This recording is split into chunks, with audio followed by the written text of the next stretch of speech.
Hello, this is a guy who likes fanfiction and is too lazy to read, so here is some flowers bloom in darkness in audio form. Check the description for the links to the author. Chapter 16, Nothing Happens Like It Should. Mitarashi Anko is a woman who learned early in life, don't expect much. Parents? Friends? A regular sleep schedule? Nothing but dreams. Heck, even basic respect was exception to the norm.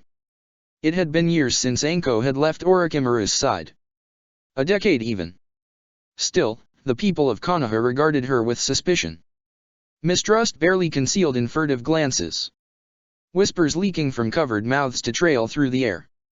Fragmented sentences that set her blood boiling. Traitor. Untrustworthy. Nothing but a servant. Orochimaru's pet. Likely just a spy. Flicking the empty dango skewer into the air, watching with mild curiosity as it skewered the head of a bird, sending the creature plummeting to the earth below. Incredible, how quickly things change. Anko watched individual feathers as they were swept across the wind currents, floating lazily downward with not a care in the world. The purpose of their existence erased by a mere whim. Was that all I was to him? My adoption nothing more than fleeting interest? My abandonment the result of a whim? Seated atop a nearby building, Anko kicked her legs over the sheer drop below, eyeing the final dango stick with no small degree of sadness. Drops of sauce fell onto her pant leg as she held it up to the light. Dumplings glistening in rays of afternoon sunlight like lumps of gold. Ah, dango, never leave me. The first bite was always the best. Already she was anticipating the sweetness that would bloom across her tongue. Honey and rice combining to make Proctor-san. A yell from below, one panicked enough to force her eyes open. The dango turned to ash in her mouth. A lump Anko hastily swallowed. Glowering furiously, she clenched her teeth, the molars grinding and scraping. The dessert skewer snapped in half under her shaking fist, cast aside like a ruined toy as she leapt to the ground. Landing in a crouch, Anko straightened slowly, fighting to keep anger under control as she marched towards a terrified Chiryunin. For fuck's sake. Anko Mitarashi did not expect a lot in life. But, at the very least, she could enjoy her damn lunch. This better be fucking important, she snapped, towering over the man with murder in her eyes, uncaring as his face grew round with fear. It's Kotetsu-san. He answered hastily. 3 bodies have been discovered on the village outskirts. A dark, foreboding certainty swept through her body as Anko broke into a run, the messenger keeping pace at her side. His face pale as curses vile enough to curdle milk fell from her lips. Dead fucking bodies. Just what I needed. Today sucks ass. The familiar stench of rotting flesh grew stronger as they approached, Anko's pace slowing as the clearing came into view. Encircled by a small grove of trees, the tops of buildings were just visible in the distance. Anko-san, as requested, the messenger announced. An expression of immense relief crossed his face, before the Chunin vanished in a swirl of leaves. Anko barely noticed. Her attention locked on the scene before them, in all its gruesome glory. We've identified all 3 as shinobi from Grass Village, Kotetsu said. Off to one side stood his partner, Izumo, fingers tapping thoughtfully as he considered the scene. Kotetsu and Izumo numbered among the few people Anko didn't hate. Which, in her mind, was high praise. Unbothered by her past, they treated her as any other jounin. Dark eyes fixed solely on the task ahead, examining the gruesome scene with clinical detachment. Ordinarily we'd label the cause of death sabotage. Not unheard of during the Chunin exams. However, Kotetsu nudged a body with his foot, the corpse flopping listlessly to one side. Pale skin, the color of bleached bone, a stark contrast to dark, rich soil. Its form taking on the complacency of death as an arm slid from the man's chest, hitting the ground with a soft thump that seemed deafening in the stillness. Anko's gaze immediately aimed for the face. When tracking killers, innumerable clues could be gained from the victim's final expression. Shock. The killer was likely known. Horror. Unforeseen attack. Despair. Anger. Fear. All useful to note. Yet, it was no expression at all Anko most feared. The mark of successful ambush, communicated in the slack, relaxed poses of the unaware. As she reached the jawline, the kunoichi froze. Hands curling into shaking fists. Anger and panic, nothing but sheer, fucking panic filled her mind. The murdered shinobi had no face. From the base of the chin to the hairline, everything had been peeled away. Human features erased to nothing. Smooth skin stretched tightly over human easel. It's like they've been scrubbed away, Izumo remarked. His quiet conversation with Kotetsu fading to background noise. Anko clapped a hand against her neck as the curse mark had begun to burn. Pulsing in a steady, stabbing pain. One that worsened with every passing heartbeat. There's no doubt about it. Anko thought grimly. This jutsu is one of Orochimaru's. For it to be used on a Chunin contestant. A lump formed in her throat and she swallowed it down. Stomach roiling violently. Fuck. Izumo. The Jounin snapped to attention. Anko's frantic gaze pinning him in place. Communicate this to Lord Hokage. Orochimaru has infiltrated Konoha, disguised as a Chunin candidate. Already turning in the direction of the forest, it took all her self-control not to sprint toward it. I need at least 2 Umbu squads as backup. This is an S-ranked threat with unclear motives, treat as highest priority. Understand. Both Jounin nodded. Vanishing a moment later. Leaves spiraling over the space they had been. Wind rustled the branches overhead. Deafening in the sudden quiet, cold enough the kunoichi shivered. Feeling goosebumps rise as she looked over the corpse. The missing face turned accusingly towards her. Anko could almost see the question forming where its mouth had once been. Why should I have died for Konoha's negligence? I don't know, she said aloud. But this time, Orochimaru-sensei, I won't let you escape. Deep within the forest of death, Sakura Harino was trying desperately not to cry. True shinobi don't show fear. Most shinobi aren't facing down one of the most wanted nin on the continent. 2 scrolls already. Orochimaru mused, oblivious to her internal struggle, his mouth curved in a smile. My, this simplifies things. Sakura shivered as the shinobi appraised them. The sheer violence emanating from his form unlike anything she'd felt before. The boys could sense it too.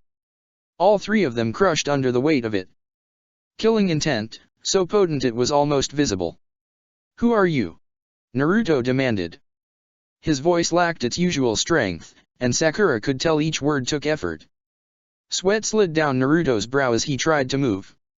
Legs stuck firmly to the earth as though sewn with invisible strings. Sakura's own body, frozen as it was by sheer, unfiltered terror, could just manage the smallest of movements.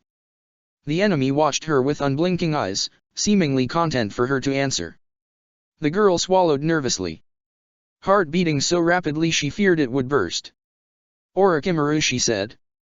A former Jounin of Leaf Village An, her breathing hitched slightly, a small hill of panic in the much larger mountain she was climbing. And one of the genius Sunin. Orochimaru tilted his head. Beside her, Sasuke's eyes widened. His pupils almost lost within the ocean of white. Sakura wanted desperately to comfort him, to take both her teammates and run. Yet her shaking legs refused to move. Tilting his head in acknowledgement, Orochimaru's voice held the faintest note of amusement. How rare, for shinobi so young to identify me. Has Konoha not vilified my presence, my achievements? Painted me the traitorous criminal while they continue to use my research, my jutsu. Naruto gritted his teeth.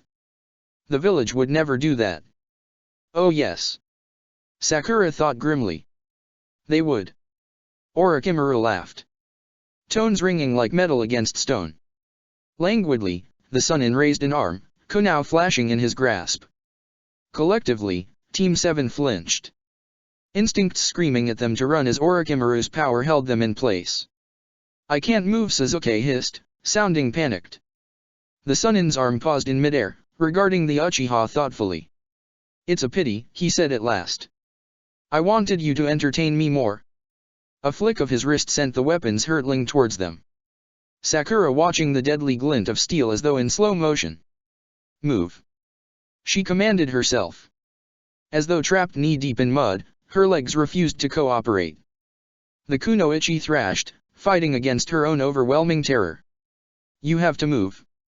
Sakura felt invisible shackles dissolve. Fear dropping away at the fierce, protective desire now flooding her body. An instinct that had Sakura throwing herself onto her teammate, knocking him out of the way. Now embedding themselves into the space left behind. Not wasting any time, Sakura gathered Sasuke into her arms. Muscles protesting the unexpected weight as she broke into a run. Orochimaru making no move to stop her as she leapt into the trees. Sasuke nothing but dead weight dragging her down. Wind tore at her eyes and cheeks as Sakura flew through the air, channeling chakra through her feet to push off branches, and dodging hanging vines. Although she couldn't see Naruto, Sakura prayed he had managed to escape in time. Worry for her missing friend gnawing at her insides as Orochimaru's vile chakra began to fade. Lungs burning, Sakura paused atop a branch. Wider than most bridges, bark coated it like the scales of some great beast.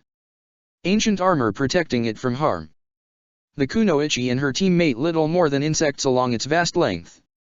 Living and dying in the span of an instant, bright colors and wide eyes easily swallowed up in the gloom of the forest. The danger they faced now, irrelevant to the life of the forest. Laying Sasuke down, Sakura pressed 2 fingers to his wrist. Relieved when his heartbeat came back strong and steady. Sitting back on her heels, the kunoichi exhaled, allowing herself the small luxury of a moment's rest. Sakura. Opening her eyes, she slid them down to Sasuke. The Uchiha grimacing as he sat up, biting his lip hard enough to bruise to send blood trickling from the wound. Are you alright, Sasuke? Yeah, he muttered. Warily scanning the trees, the Uchiha rubbed goosebumps from his arms. Sakura pretending not to notice the slight tremors still racking his frame. Sasuke has seen so much violence. She wondered absently. Could killing intent affect him more deeply than me or Naruto? Do the screams of his slaughtered clan echo at its touch? The kunoichi closed her eyes as she cast out her chakra, ignoring the red blurs of animals that hid amongst the undergrowth. No doubt hiding from the deadly predator in their midst. I can't sense him, she thought with a shudder. How can we possibly escape a Sunin? You cannot. The girl flinched backward. Shock and horror coiling in her gut as Orochimaru stepped into view, smiling at Sakura's raised weapon from the tree opposite. He regarded the glowing blade as one might an interesting toy. Gold eyes shifted from her to Sasuke and back, tongue swiping his lips at the sight of the Uchiha. The Sharingan, he must want Sasuke's eyes. Where is Naruto? Sakura asked. There was no trace of her blonde teammate. Why did I leave him alone? Guilt gnawed at her insides. Sasuke was in danger. So was Naruto. You couldn't carry them both. There was no time for strategy. Why didn't he follow me? Dealing with a summon of mine, I doubt he'll be joining us. Orochimaru's voice was flippant, Sakura's teeth grinding at the dismissive tone. Bastard, she wanted to scream. Feeling awfully small as she faced the Sunin. 2 genin facing down an S-rank threat. Behind her, Sasuke was pale and shaking, all but frozen to the tree as Sakura adjusted her stance. Her leg had barely shifted before Orochimaru moved, releasing dozens of shuriken in the span of a heartbeat. Rotating blades cut the air like falling stars as they aimed for vital arteries. Sakura tensing her legs as she deflected them all. Bones within her are making as metal collided. The Tonto knocking weapons aside whenever possible as the kunoichi met them head-on. Despite her best efforts, shuriken kept coming. Sakura's world narrowing to flying sparks and clashing steel. The sound echoing in her head till it ached. The Tonto grew warm beneath her palms. White chakra glowing along its length until every movement left an afterimage behind. Half-moon crescents of chakra repelling shuriken with ease. By the time the onslaught ceased, Sakura was panting, arms burning with fatigue as weapons stopped flying. Glancing toward Orochimaru, she dared hope it was over. I believe he was just warming up. Kawa, as usual, was correct. Sakura barely had time to raise her weapon before the second wave hit. Kunao thrown faster than she could possibly counter. A speed so phenomenal it left her struggling to deflect. The best she could manage was to keep them away from Sasuke. Prioritizing the blades aimed around her kept the Uchiha from serious injury. The downside? It left her open. Sakura's entire body soon covered in shallow cuts, stinging with every movement as she pushed herself to keep up. This is bad, she thought, wincing as a kunai sliced open her forearm, skin splitting like burst fruit. Orochimaru's eyes gleamed from a short distance away, the slight curve of his mouth and the relaxed lines of his body never once faltering. He's just playing with us. A kunai embedded itself where her foot had just been, sinking hilt deep in wood like a knife into butter. Breathing heavily, she dared a glance back at Sasuke, relieved to see the Uchiha relatively unharmed. Flying through hand signals, Sakura felt her chakra mold itself into form, energy coursing throughout her body to explode from her palms. Lightning twisting itself to canine shape. Snarling, the wolf paced in front of Sasuke, white sparks flicking from the end of its tail. "Little Kunoichi," Orochimaru said. "I think that's enough." The barest flicker of movement. Sakura's eyes widening as the Sunin appeared in front of her. Close enough she could see the veins in his eyes. A fist connected with her gut. The Kunoichi doubling over at the starburst of pain. Coughing and wheezing she tried to pull in air. Sakura collapsed to her knees, Orochimaru striding past her without a backwards glance. The wolf snarled as he approached Sasuke, white sparks flickering across its pelt as it bared pointed fangs. Sasuke's prone form visible behind it. Lightning Hound, her most powerful jutsu, dissolved with a wave of his hand. The Sunin's power like nothing Sakura had seen before. "It is little wonder Itaka spared your life," Orochimaru said. "Prey as weak as you is hardly worth the effort to hunt it down." Amusement twisted the lines of his face, eyes reducing to golden slits as he grinned. Voice a mocking lullaby. "Isn't that right, Sasuke?" Rarely did the Uchiha look so helpless, his face adopting a similar expression to Wave. Wide eyes and shaking limbs, facing down an opponent years out of his league. Yet, as Sasuke turned to face her, Sakura watched the fear drain away, resolve hardening his eyes until she feared they would shatter.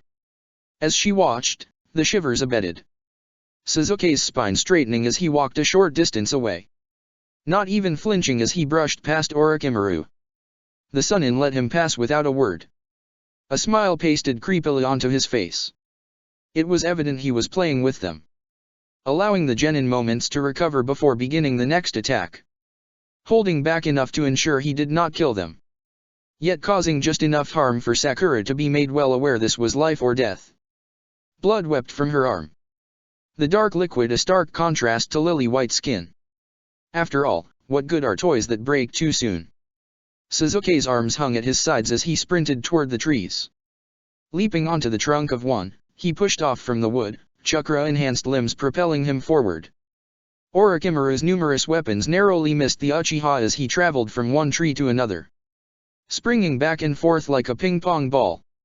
Holding her tender stomach, Sakura shielded her face as Orochimaru released a new jutsu, a curved tunnel of wind exploding from his hands to race toward Sasuke. Spiraling upward in a move reminiscent of Kibis, fang over fang, the jutsu smashed into a tree, wood shrieking in pain as it was torn in half. Toppling sideways, it fell with a resounding crash, a cloud of dirt billowing upwards. In the commotion, only Sasuke's heat signature gave him away. Sakura, picking out the small red glow that was his life force, crouched upside down on a nearby branch. He had positioned himself just above Orochimaru, the Sunin having lost sight of the Uchiha. Not wasting a moment, Sasuke sprung down, arrowing toward the ground at frightening speed. It was all Sakura could do to watch his descent, the dust clearing in time for her to witness their collision. As he fell, Sasuke wrapped himself around Orochimaru, his momentum ripping the Sunin from solid footing. Throwing herself to the edge of the branch, Sakura watched them fly past her.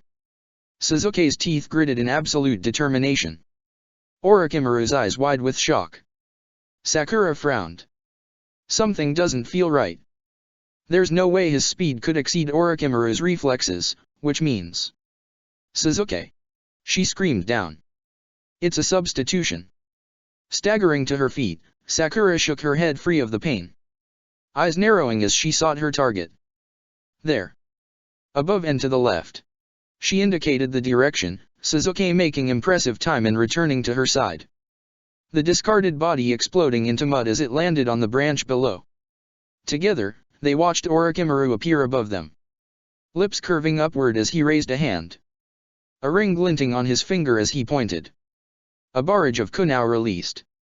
Blades reduced to streaks of gray, smears of ink that dotted air, as they bore forward.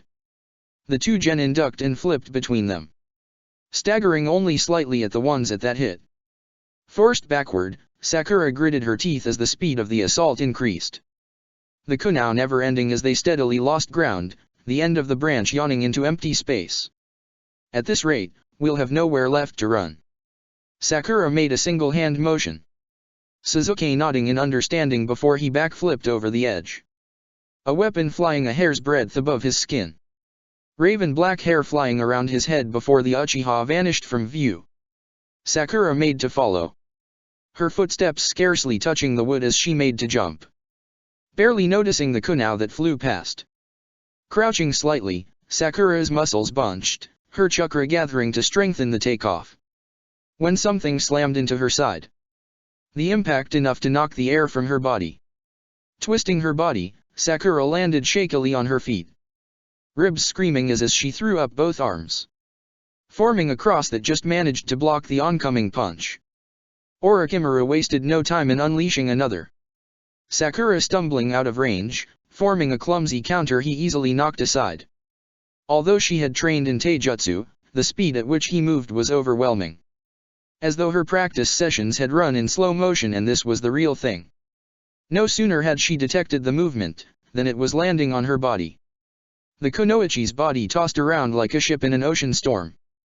Punches and kicks battering her from every side, Sakura too slow to block them all. Orochimaru's fist landed with a vicious uppercut to her stomach. Why don't you rest a while, kunoichi? I'd like to see what Sasuke can do. Gulping quick, shallow breaths, Sakura didn't reply. Struggling to draw air into her battered body as she curled into the fetal position. A knot of wood the size of a dining table had formed from a broken branch. Crawling towards it, Sakura leaned against the gnarled mass. Her breathing harsh and unsteady. The fight, it seemed, had moved down below. From her vantage point, Sakura had a clear view of Sasuke and Orochimaru. Now engaged in taijutsu, an impressive display of lashing kicks and rapid punches that danced across the forest. Sasuke's technique was fluid and polished. Several leagues ahead of Sakura's crude movements. He shifted from one motion to the next with the ease of ocean waves. Falling and advancing with the tide of battle. For all Sasuke's efforts, Orochimaru was steadily gaining ground. More and more hits landing as the genin began to tire. Sakura winced as a Sasuke fell for a clever feint. His attention diverting towards the attack aimed at his face. Tensed to block the punch, he was unprepared for the roundhouse kick. Lightning fast, it flung Sasuke backwards. The Uchiha flipping clumsily through the air like a broken shuriken. For a brief instant, his body positioned in an aerial handstand. Nose inches from the wood as momentum kept his body upright. Sakura all but heard something crack as gravity won an instant later. Sasuke landing face down upon the unforgiving surface. Body encased in a layer of pain, Sakura could only watch. Tears of frustration stinging her eyes. Despite everything, I'm still so useless. Sasuke is in danger, Naruto could be seriously injured, and, she flinched in surprise as something warm hit her leg. Fingers coated in dried blood raised to touch her face. Returning wet with tears. Is this all I can do? She wondered blankly, sit here, and cry? Orochimaru strode towards Sasuke across a tree limb the size of a bridge. His imposing form made smaller by the sheer mass. Stopping beside Sasuke's prone form, Orochimaru nudged it with a toe, lips peeling back in disgust. Humph. You are too easy. The Uchiha name is crying. Orochimaru tilted his head, a hawk observing the mouse beneath its claws. No matter, I'll take my time killing you, failure of the Uchiha. Orochimaru shifted his weight slightly. Outer garment fluttering with the movement. Sakura noted the small, seed pod-like objects that clung to the back.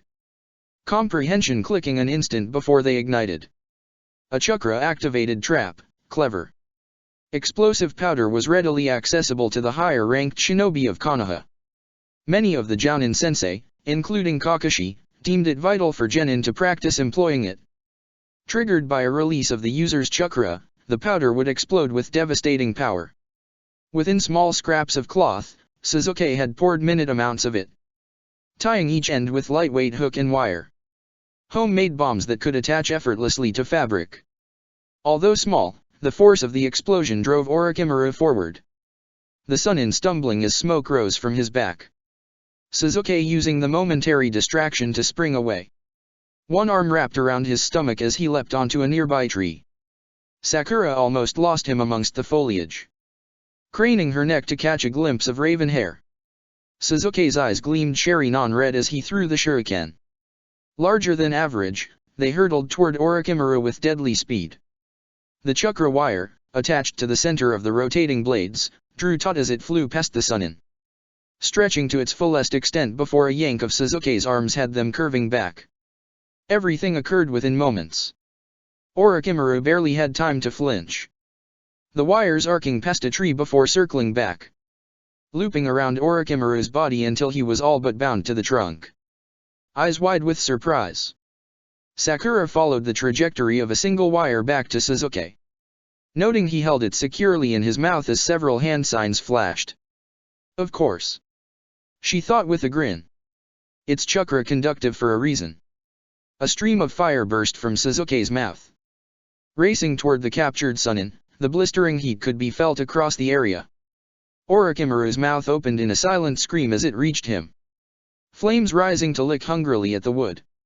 A human bonfire with flesh at its heart. I can't believe it, Sasuke actually. Keeping one eye on Orochimaru's pyre, Sakura began the slow, painful process of descending. Intending to join Sasuke, who stood before the burning figure. Face emotionless as he watched thrashing limbs and melting skin. Bracing herself, Sakura jumped down, rolling with the impact to avoid further injury, though the movement rose a series of protests across her body. Brushing off her pants, she came to a stop at Sasuke's side. Both of them watching with weapons readied. Thus, when the burning corpse raised an arm, Sakura's kunai flew right through it, pinning the limb in place as the fire, like dropped curtain, simply fell away. The substitution oozing from between the wires to coalesce in a pile below. Pressing a hand to her mouth, Sakura fought the urge to throw up. When had he? My, how impressive, came the voice. Whirling around, the two genin gaped in shock. Orochimaru, down to the finest hair on his head, was unharmed. Observing the scene with cold amusement. I did not expect such proficiency over the shuriken at your age. Those eyes, Sasuke, hold more potential than even Itaka's. At the name, Sasuke inhaled sharply. The tremors returning to his body as Orochimaru's vile chakra seeped outward. A crushing force that drove both genin to their knees. Tilting Sasuke's chin upward with one finger, Orochimaru smiled, meeting the blazing red gaze of the shuriken with unflinching delight. I do want you, I wonder. The hand slipped downward, fingers wrapping around Sasuke's throat to lift him clear into the air.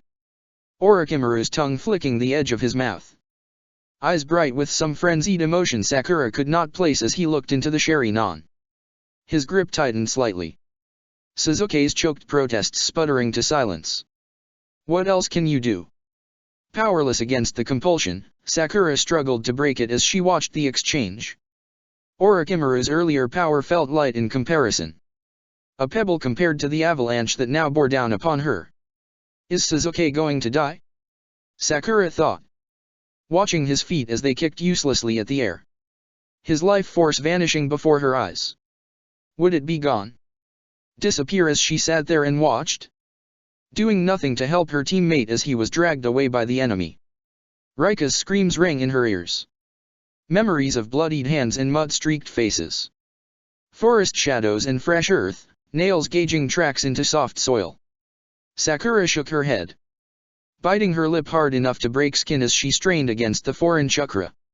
As though straining against a net. the thread slicing deeper and deeper the harder she pressed. Every part of it fighting to keep her contained. I'm not losing another teammate. Never again. Pushing a hand against her knee, Sakura rose shakily, ignoring the aching pain in her stomach, and the sting of her ribs. All of which, mercifully enough, remained whole. The Kunoichi looked at her teammate, caught in Orochimaru's grip. She took a deep breath. Chakra flowing throughout her body to adopt the ebb and flow of water. Casting it out into a wide, thin net, Sakura ran through the last hand signal. From the surrounding forest, water droplets flew towards her. Thick clumps of moss, drained of the water they held, dropping to the ground like flies. Green carpets reduced to brown husks, fueling her jutsu. Water coalescing around her.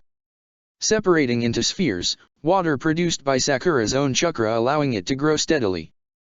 There was a reason lower-rank ninja did not use elemental styles for long. Creating water from chakra alone took enormous reserves. Something the Kunoichi, at this point in time, did not possess. Should you lose too much chakra, it could prove deadly. I know. It took effort to push aside her thoughts. Shoving fear and doubt into a tight box and slamming shut the lid. Sutten, Shugaiden. Spheres of water, rotating with deadly speed, shot toward Orochimaru. Sakura directing them toward every blind spot the human form possessed. In response, the Sunnin's body morphed. Torso elongating grotesquely, stretching like rubber bands as he dodged out of the way. Whatever bizarre jutsu this was, Sakura did her best to ignore it. The speed and ferocity of her attack never ceasing. Of the dozens of spheres she created, only one managed to penetrate his defense. Hitting the nin hard enough to make him stumble. More from surprise than pain his grip loosened. Pale hand relaxing its stranglehold on Sasuke's throat. Sensing an opportunity, Sasuke lashed out with kick. Orochimaru's head snapping around with the force. Sasuke's hand drifted to his waist, grabbing a kunai, he wasted no time in stabbing it through Orochimaru's arm. Blood spattered from the point of impact. Glistening red drops prominent against white skin. Sasuke taking advantage of the momentary pain to leap backward. Retreating several paces to clutch at his throat. Breathing in a way that sounded undoubtedly painful. Scorching his bruised throat like hot wind over desert dunes. Orochimaru pulled the weapon from his limb. Regarding it with undisguised amusement. Blood streamed down his fingers. Filtering into the lines of his hands, red outlines branching out like tree roots. Tiny rivers of crimson trickled down his fingertips. Streaming like miniature waterfalls onto the forest below. The dripping of blood lost amidst her thundering heartbeat. Ordinarily, Sakura would have feared the arrival of predators. Had the monster across from them not scared her most of all. Gold eyes gleaming with a cold, cruel intelligence. One that thought nothing of picking apart the living, as servants threw away the dead. Slowly, almost lazily, the Sunnin's gaze lifted to hers. A single blink. Sakura didn't notice the kunai leave his hand. Barely heard the resistance of steel against air as it flew across the space. Striking her shoulder, it sliced through tendons as easily as strings. Muscles yielding to the blade as it sank deep into her flesh. Pain exploded from the wound. Hot coals shoved beneath her skin, searing lines of agony branching outwards. Sasuke Orochimaru crooned. Are you truly this pathetic? One of the last surviving Uchiha, relying on clanless Kunoichi and untrained Jinchuriki to protect him. It's no wonder the clan died, if all were such cowards. Will you shut up, Sakura snarled. Wrapping a hand around Orochimaru's kunai, Sakura yanked it from her shoulder. The blade clattering to the ground, wood soaked in spatters of crimson. Sakura moved in front of her teammate, giving Sasuke time to recover as she faced the enemy. Orochimaru's tongue extended to lap at his wounded hand. Sakura tried hard not to shudder. Instead, she watched the lines of his body. Alert for any signs of attack, taijutsu or otherwise. When both hands dropped into a snake seal, Sakura instantly tensed. He's going to use a jutsu. The tanto shook in her grip as Sakura felt herself begin to panic. Orochimaru was a Sunnin. Just how many jutsu did he know? Could the genin encounter what she had never seen? Indeed, Had it been any other ninjutsu, Sakura would have died. But she had followed Sasuke her entire childhood. Watched him from classrooms and trees and shadows. Training from the early hours of the morning to late in the afternoon. Sasuke's fire jutsu scorching the lake again and again in his attempt to get stronger. To quell that festering beast inside him. One that clawed and tore at his insides. Demanding Sasuke, the last of his clan, to avenge what was taken. Sakura and Naruto lived with demons.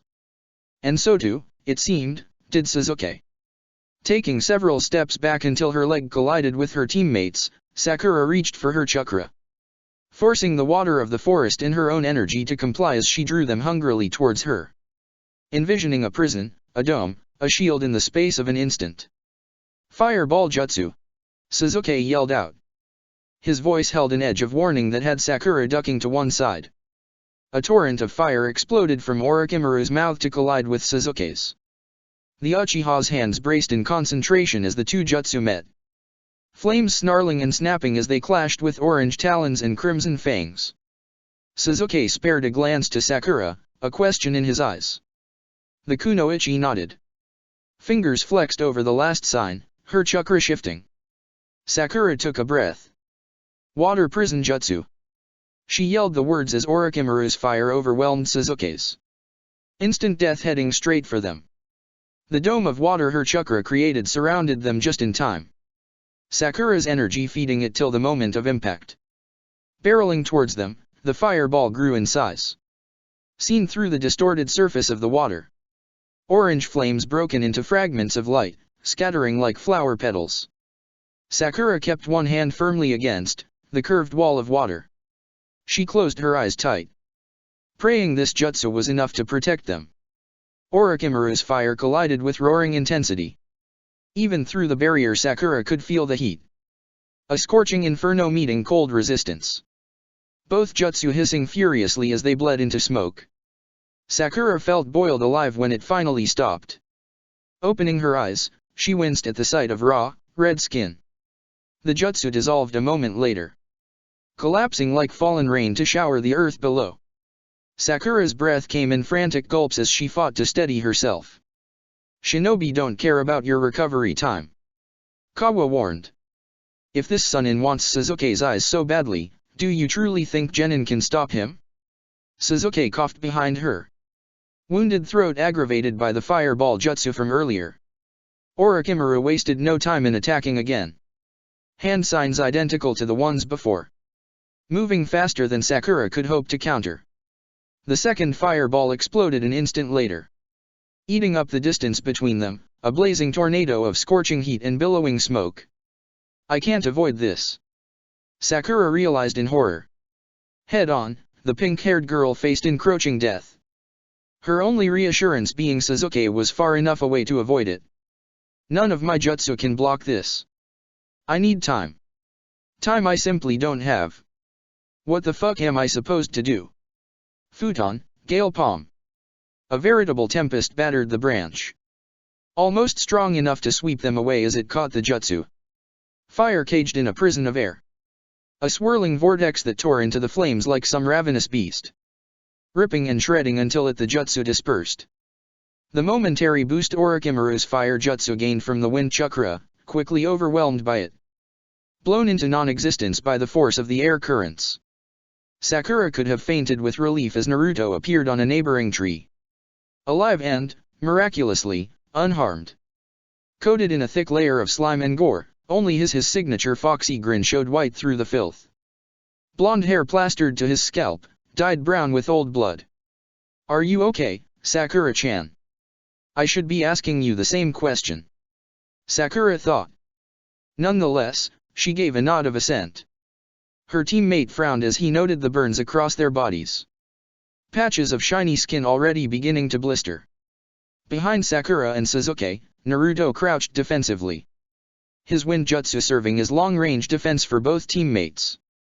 If not to block the enemy's jutsu, it could at least provide a much-needed window of escape. Orochimaru tilted his head, yet otherwise was still. Little mortal, why would he stop now? The last eyes of the Uchiha are within his grasp. The power of the Sharingan. When Orochimaru attacked, Only instinct saved her life. Transporting himself between her and Sasuke was the work of a moment for the Sannin.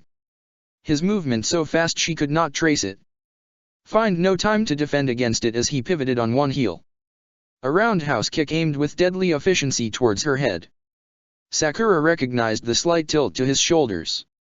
The way his ankle arced slightly lower than normal. Saw Anko's lean form mirrored onto his body. Anko, who was once a disciple of Orochimaru. Anko, who had trained with him, learned how to fight from him. Hours upon hours training with that woman had impressed themselves into her memory. Sakura ducking under the kick and darting to one side. Intent on retreating a short distance in order to counter-attack. In the instant it took her to turn around, Sasuke had been pinned. Orochimaru's teeth locked into his neck. Foul chakra draining into the bite. Filling the air with the stench of something rotten. Something vile. Sakura's gut twisting as she sensed it. The Sharingan spun helplessly in Sasuke's gaze. Unable to defend against something it had never encountered before. From above, leapt Naruto. Yelling a war cry as he angled a kunai toward Orochimaru's jugular. Orochimaru didn't even look up. Drawing a sword one-handed, he thrust it towards Naruto. Blade glinting in the sunlight as it moved through the air. Naruto's own momentum prevented an easy dodge. Too late to avoid the blade, Sakura screamed as it pierced his torso. Erupting through Naruto's back like a skewer through meat. With one hand on the hilt, Orochimaru flung it in a wide arc. Sakura was already running. Charred wood crunching like bones beneath her feet as she sprinted forward. Using chakra-enhanced legs to push off the branch, she twisted midair to catch Naruto as he fell. Both of them plummeting downward.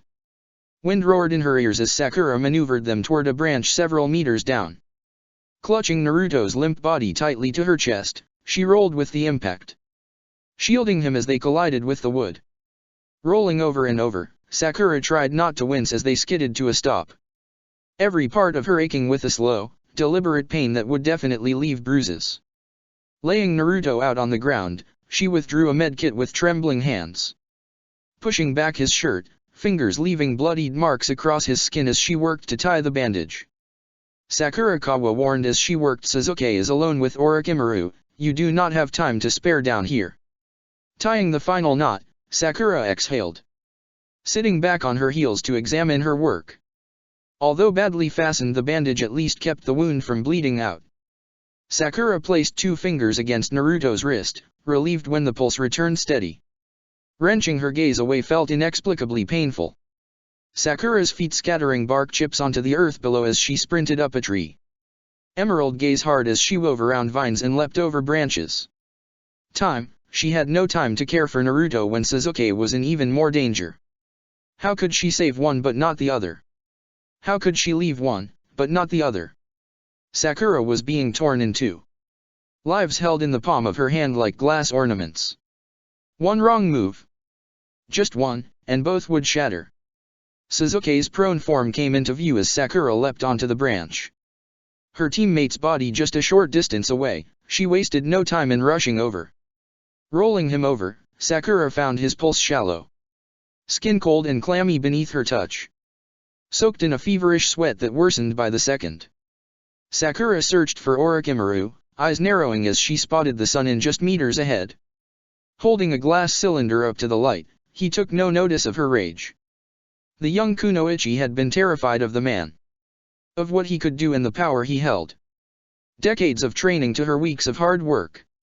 Anger melted the creeping ice of fear faster than it could form. A raging, rapid inferno that burned short and bright.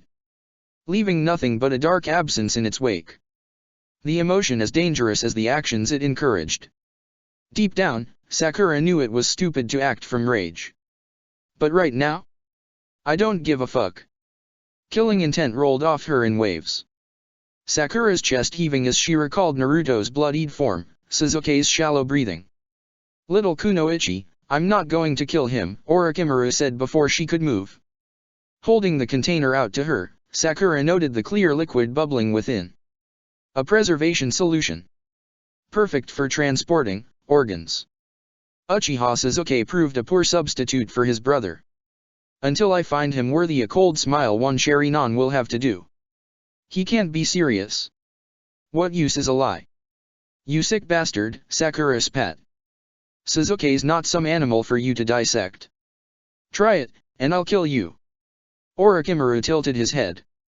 Pointing the Tonto in blatant challenge, she bared her teeth. Canines lengthened into fangs. Oh. He said curiously. When you get agitated, a bit of demon chakra leaks out. A tongue swept hungrily across his mouth. Gold eyes bright. Now, why would a clanless girl have demon chakra? Sakura snarled, irritated at the way he looked at her. As though picking apart the secrets she fearfully concealed. Pupils shifted inside her eyes, changing until they mirrored the demon within. Red chakra flickered within her body, cycling through her limbs like liquid power. As though her body was on fast forward. Launching into a furious assault, she hardly noticed the strength of the blows. Orochimaru easily countering every slash of her kunai. Twisting aside as though in a dance. That infuriating, curious gaze never leaving her face. His smile growing as the fight wore on. The pace increased alongside her rage. Sakura ducked and whirled with single-minded focus. Chakra-enhanced movements blurring the world as she strove to land a blow. The clash of metal on metal rang through the clearing. Sparks screeching in pain as they were carved from the blade. Filling the air with the sight and sounds of violence. I want to kill you, Rogue Nin. She thought. Blocking a kunai one-handed. For what your partner did to me. What you did to my friends. Unsheathing the Hatake Tonto, Sakura swung the blade. Stepping towards Orochimaru in the same motion. Red dyed the edges of her vision as she attacked. The kunoichi using every ounce of experience she had gained to break his defense. Blades colliding. White chakra spearing forwards like claws. Arcs of deadly intent she hoped would kill. Orochimaru blocked her latest swing with a kunai. His waxen face visible between the two crossed blades. Sakura hissed as the hilt of his blade stabbed towards her wrist. She dropped the Tonto on impulse. Orochimaru wasted no time in kicking it away. The Tonto knocked far out of range. Panting heavily, Sakura's empty hands clenched into fists. I know I can't kill him. But my team is too injured to move. If I can just stall for time. Human nails curved into claws. The Sunin before her looked unchanged. No trace of exertion as a smile tilted his mouth. Interest sharpening the lines of his face as he raised one arm. I believe that's enough, kunoichi. Before Sakura could react, snakes shot out from his sleeve. The flesh of his arm melting away to meld with scaled bodies. A mass of writhing scales that quickly encircled her. Lifting Sakura by the throat, the reptiles carried her to Orochimaru. His bizarre jutsu disintegrating in front of her very eyes. Snakes dissolving into ash to leave only cold, human flesh behind. Long digits wrapped around her throat. Points of pain that pressed tightly into her neck as she was lifted above the ground. Orochimaru's grip just shy of suffocating. Sakura thrashed wildly. Yet her scream of rage was quickly choked to silence.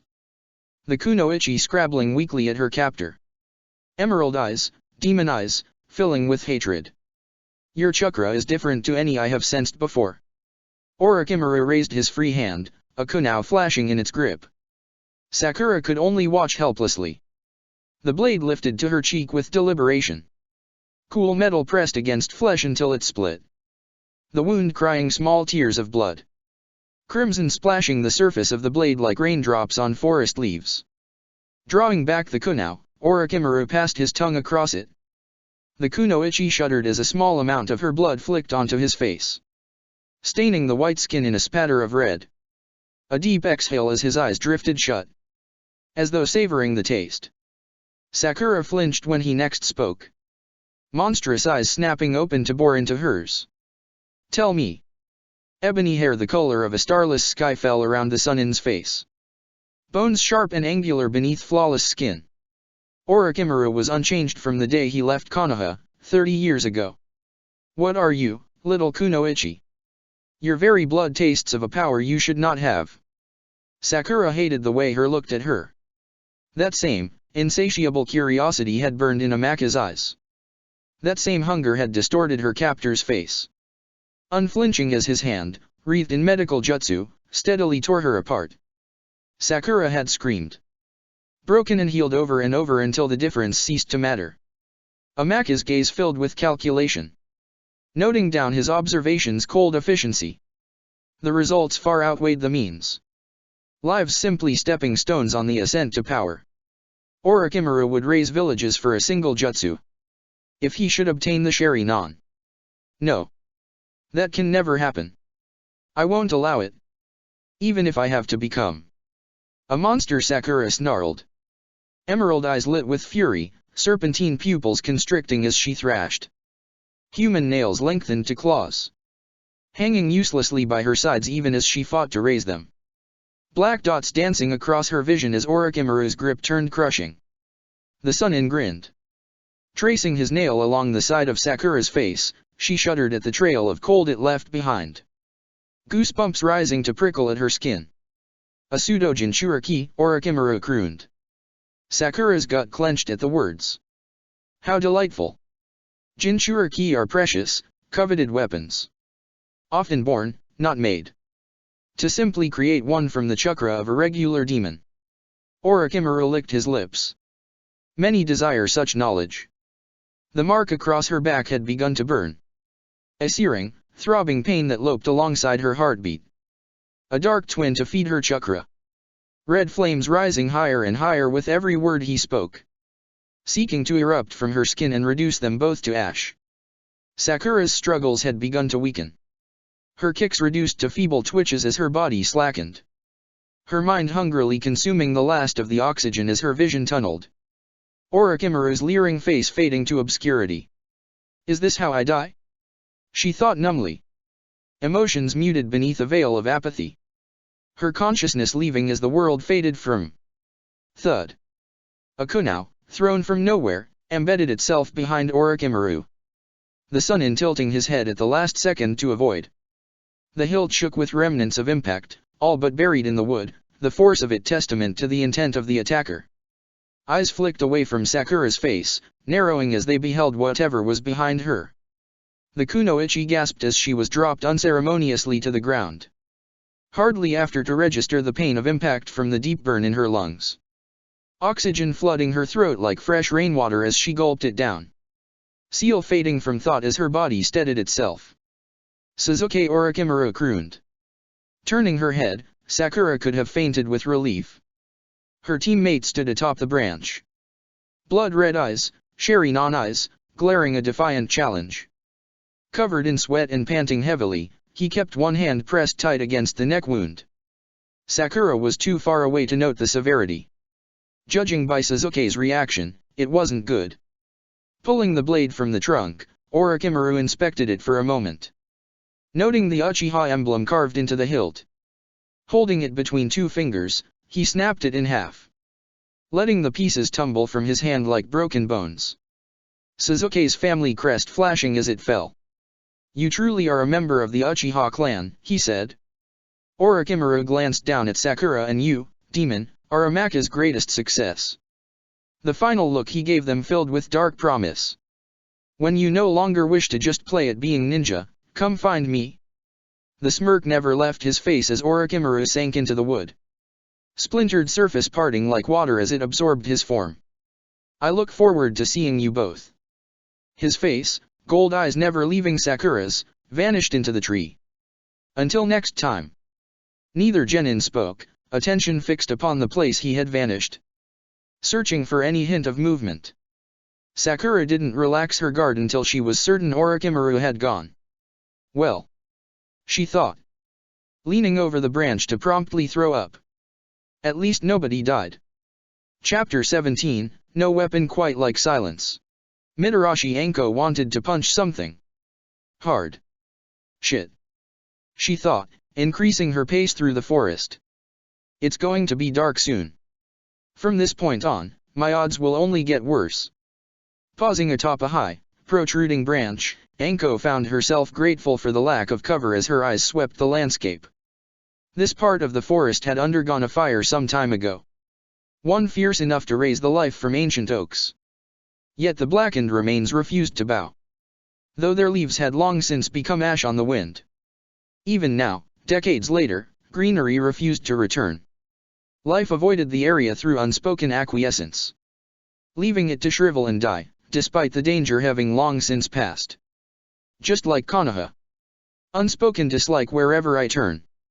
Large spaces opening wherever I walk, never allowed too close. TCH, do they think I'll burn down their fucking homes? Her chakra sprang throughout the forest like a wolf on the hunt, searching for any trace of her former sensei.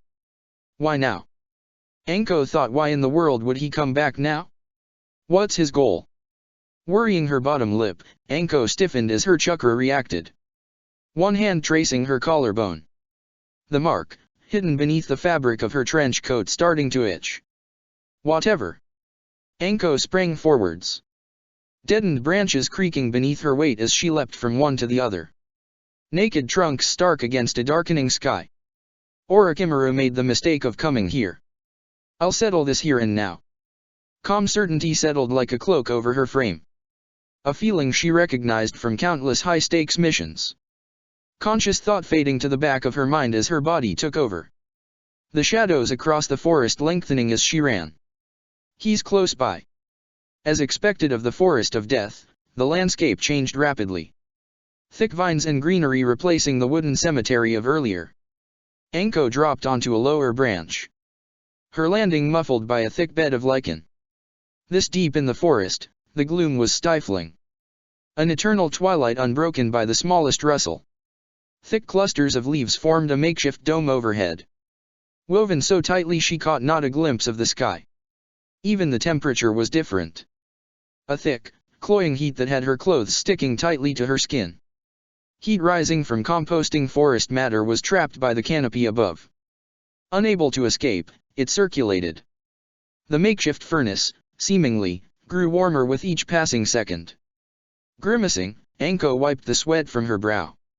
If I wanted to go to a fucking sauna, it would be far away from this creepy place. Directly ahead, the trunk of an enormous tree soared upwards. Large enough that, even with her neck craned, Anko soon lost track of it. Following the arboreal pillar downwards, her eyes lingered along one particular section. Noting the slight ripples that had begun to distort the wood. Her shinobi instincts screamed a warning. Anko drew her katana. A curious, triangular-shaped dagger, it had drawn many odd looks in the past decade. Two parallel bars ran down from the blade with a line of metal, positioned horizontally, fusing them together. Connected in the middle by a horizontal bar to form the handle. The blade beginning just above. Forged in Takumai, the renowned village of artisans, the weapon itself had been a gift. Delivered by an S-rank criminal, her former sensei. Orochimaru, Anko said coldly. Raising the weapon higher as he stepped out of the tree.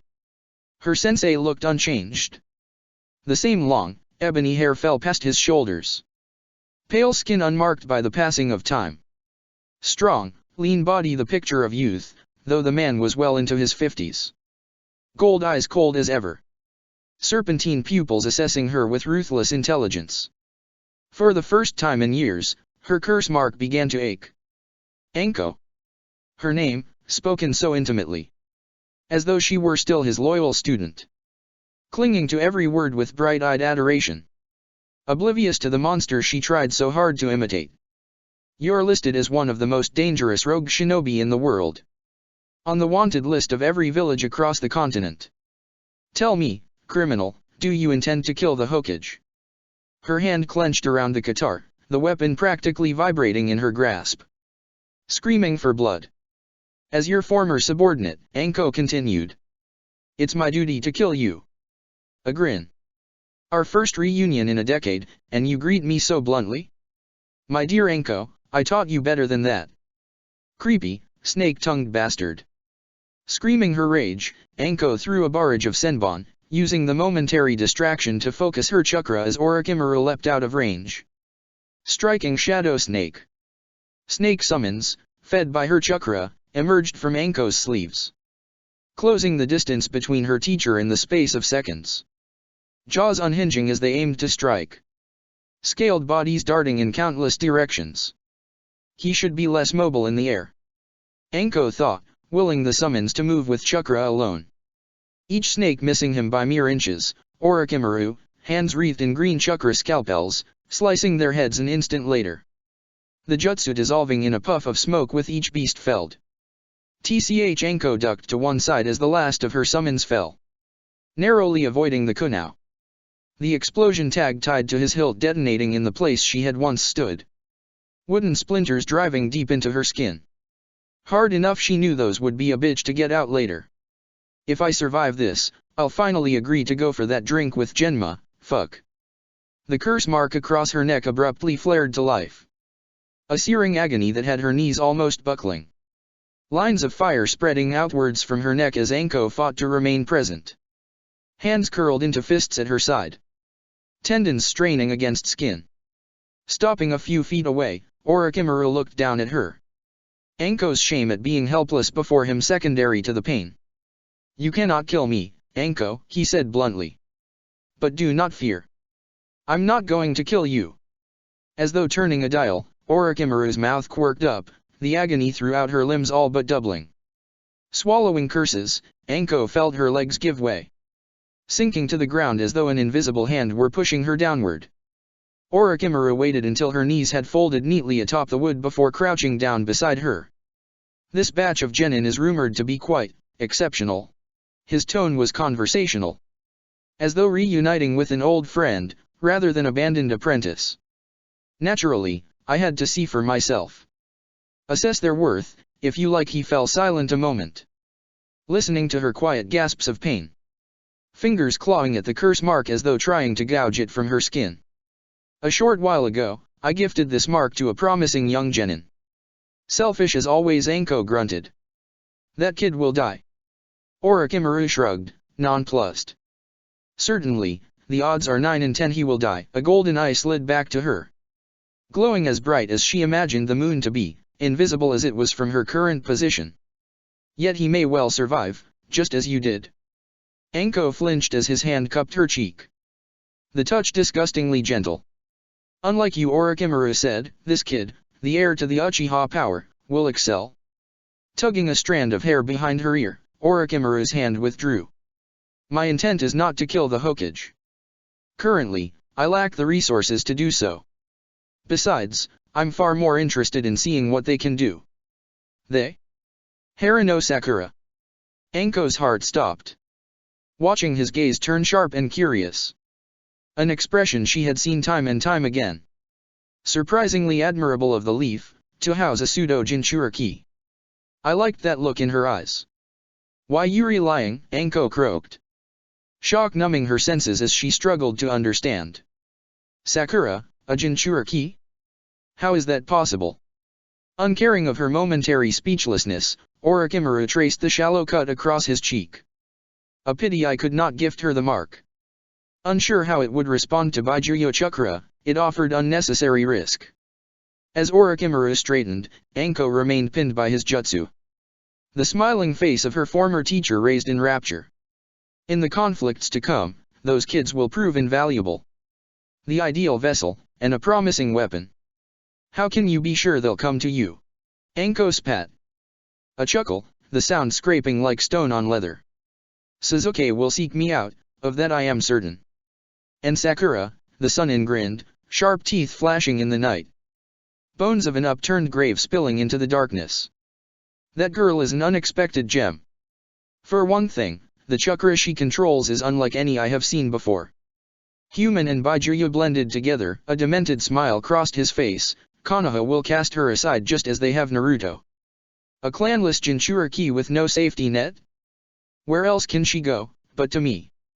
Waving a hand, Orochimaru turned. The pain vanishing as quickly as it appeared. Anko gasped in relief. The sensation akin to cold water on a burning wound. I look forward to the outcome of this test. A glance over his shoulder, gold eyes shining like lanterns in the dark. Be sure not to cancel it. I don't want anything to ruin my fun. And, I assure you, Anko, Konoha doesn't either. Orochimaru was silent as he walked away.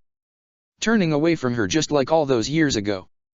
A child sprawled in the dirt like some broken weapon. Not even the pieces worth bringing back.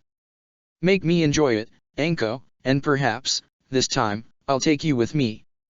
The Sunin dissipated into purple flames, leaving no evidence he had ever been. Anko's knuckles split as she slammed them into a tree. Fucking damn it. Continue the Chunin exam, or lose the Hokage. Konoha had no option but compliance. Sakura, Sasuke, please, don't make the same mistakes I did. Far below the canopy, the roots of an enormous oak twisted outward.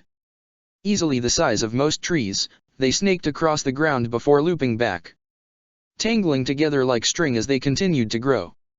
Sneaking through a gap in the wooden limbs, a small cavern opened within the tree itself, the walls curving protectively like those of a mountain cave. Natural warps in the trunk allowed moonlight to enter, illuminating the space as it poured from silver waterfalls in the gaps above. The makeshift barrier effectively hid the entrance from outside view, and it was from sheer dumb luck Sakura and the boys had managed to find it. After Orochimaru had vanished, the fight had drained out of them, Sakura's stomach emptying not a second later. Adrenaline. The aftermath of the fight showing in scorched trees and bloodied limbs. Sasuke collapsing without a word, Sakura yanking aside his collar to gaze upon the mark, the Sharingan-like pattern staining his skin like ink drops on paper. Puncture wounds from Orochimaru still leaking blood. Naruto had managed to drag himself up to them, panting heavily, his arms wrapped firmly around his stomach, red pooling across the bandages with every step. Patting the space beside her, Sakura and Naruto leaned against each other. Sitting protectively beside Sasuke, it was all they could do to remain upright. The three genin a mess of bruised limbs and exhausted chakra coils. Had it not been for the food pills she had thought to bring, neither Sakura nor Naruto could have made it. Alternating who carried Sasuke until Naruto all but fell into cave entry. The moment they were safe, Naruto's eyes had closed. Hours later, they had yet to open as his exhausted body fought to heal itself. Giving her head a shake, Sakura pushed aside her own pain, hand closing around a freshly soaked cloth as she replaced the one on Sasuke's forehead, wincing at the feverish heat to his skin, the cold sweat that beaded across his face no matter how often she cleaned it. Sakura's own injuries she had fixed as best she could. The slice along her arm tied with spare bandage, the majority spent on Naruto's torso. Why didn't we bring more medical supplies? Even combined, our resources are pitifully small. A mistake. And one that could cost them the exam. Naruto healed at an extraordinary rate. She had witnessed it time and time again, with all the dumb shit he pulled. But skewering himself on a sword? A wound like that would take more than a day's recovery. Just how many can we spare? Orochimaru's followers could be anywhere in the forest. I can't risk sending a distress signal and to remain here too long. Sakura sighed, brushing one hand through short pink hair, the ends stiff with dried blood and sweat. It's inevitable another team would find us. Naruto and Sasuke are in no condition to fight and I'm hardly better off. What do you think, Kawa? No answer. Sakura's vision blurred as she tried to remain steady, to ignore the stabbing loneliness that squeezed her heart like a barbed vice. Reality carving cruel patterns into delicate skin. Whether the snake was gone for good or simply asleep, she didn't wish to dwell upon. Think about it later, cry about it when the survival of Team 7 doesn't rest on your shoulders. Giving her head a shake, Sakura reached for Naruto's arm to place 2 fingers against his wrist. Relieved when the pulse came back sure and steady, beating like eagle wings compared to Sasuke's weak flutterings.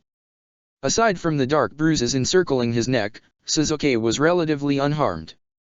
The majority of his pain concentrated internally, the mark playing havoc with his body as his breaths turned slow and uneven, rattling like wind against window panes as he lay still. Naruto equally as still.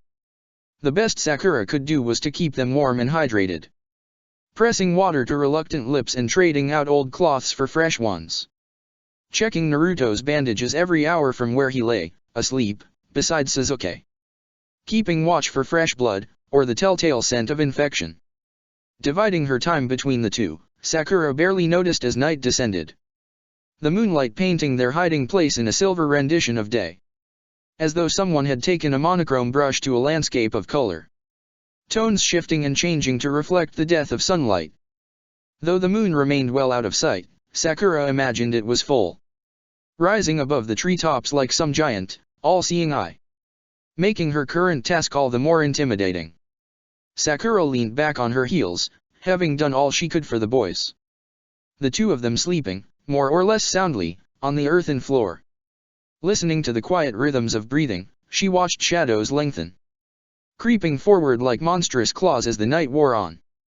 I mustn't fall asleep, she thought. Exhalations of breath reminded her of clockwork, a movement as constant as the tide. Sakura felt her eyes drooping as hours passed. Exhausted body all but crying for rest. Tick. Tick. Tick. I mustn't fall asleep. An enormous yawn brought tears to her eyes. Vigilance fading as she felt herself begin to drift. The ground beside her teammates looking more and more tempting. How easy would it be to lie down beside them? Sakura bit the inside of her cheek. Pain, a sharp knife to cut her back to lucidity. The hand, currently resting atop her knee, balled into a fist. Remember last time, she whispered, pushing off her knees to stand upright. Senses primed for the slightest hint of an enemy as she leaned against the wall of the hollow, keeping her teammates, and the entryway, within easy view. Sakura remained awake as the night slowly passed, pacing the small space until her boots had worn tracks into the floor.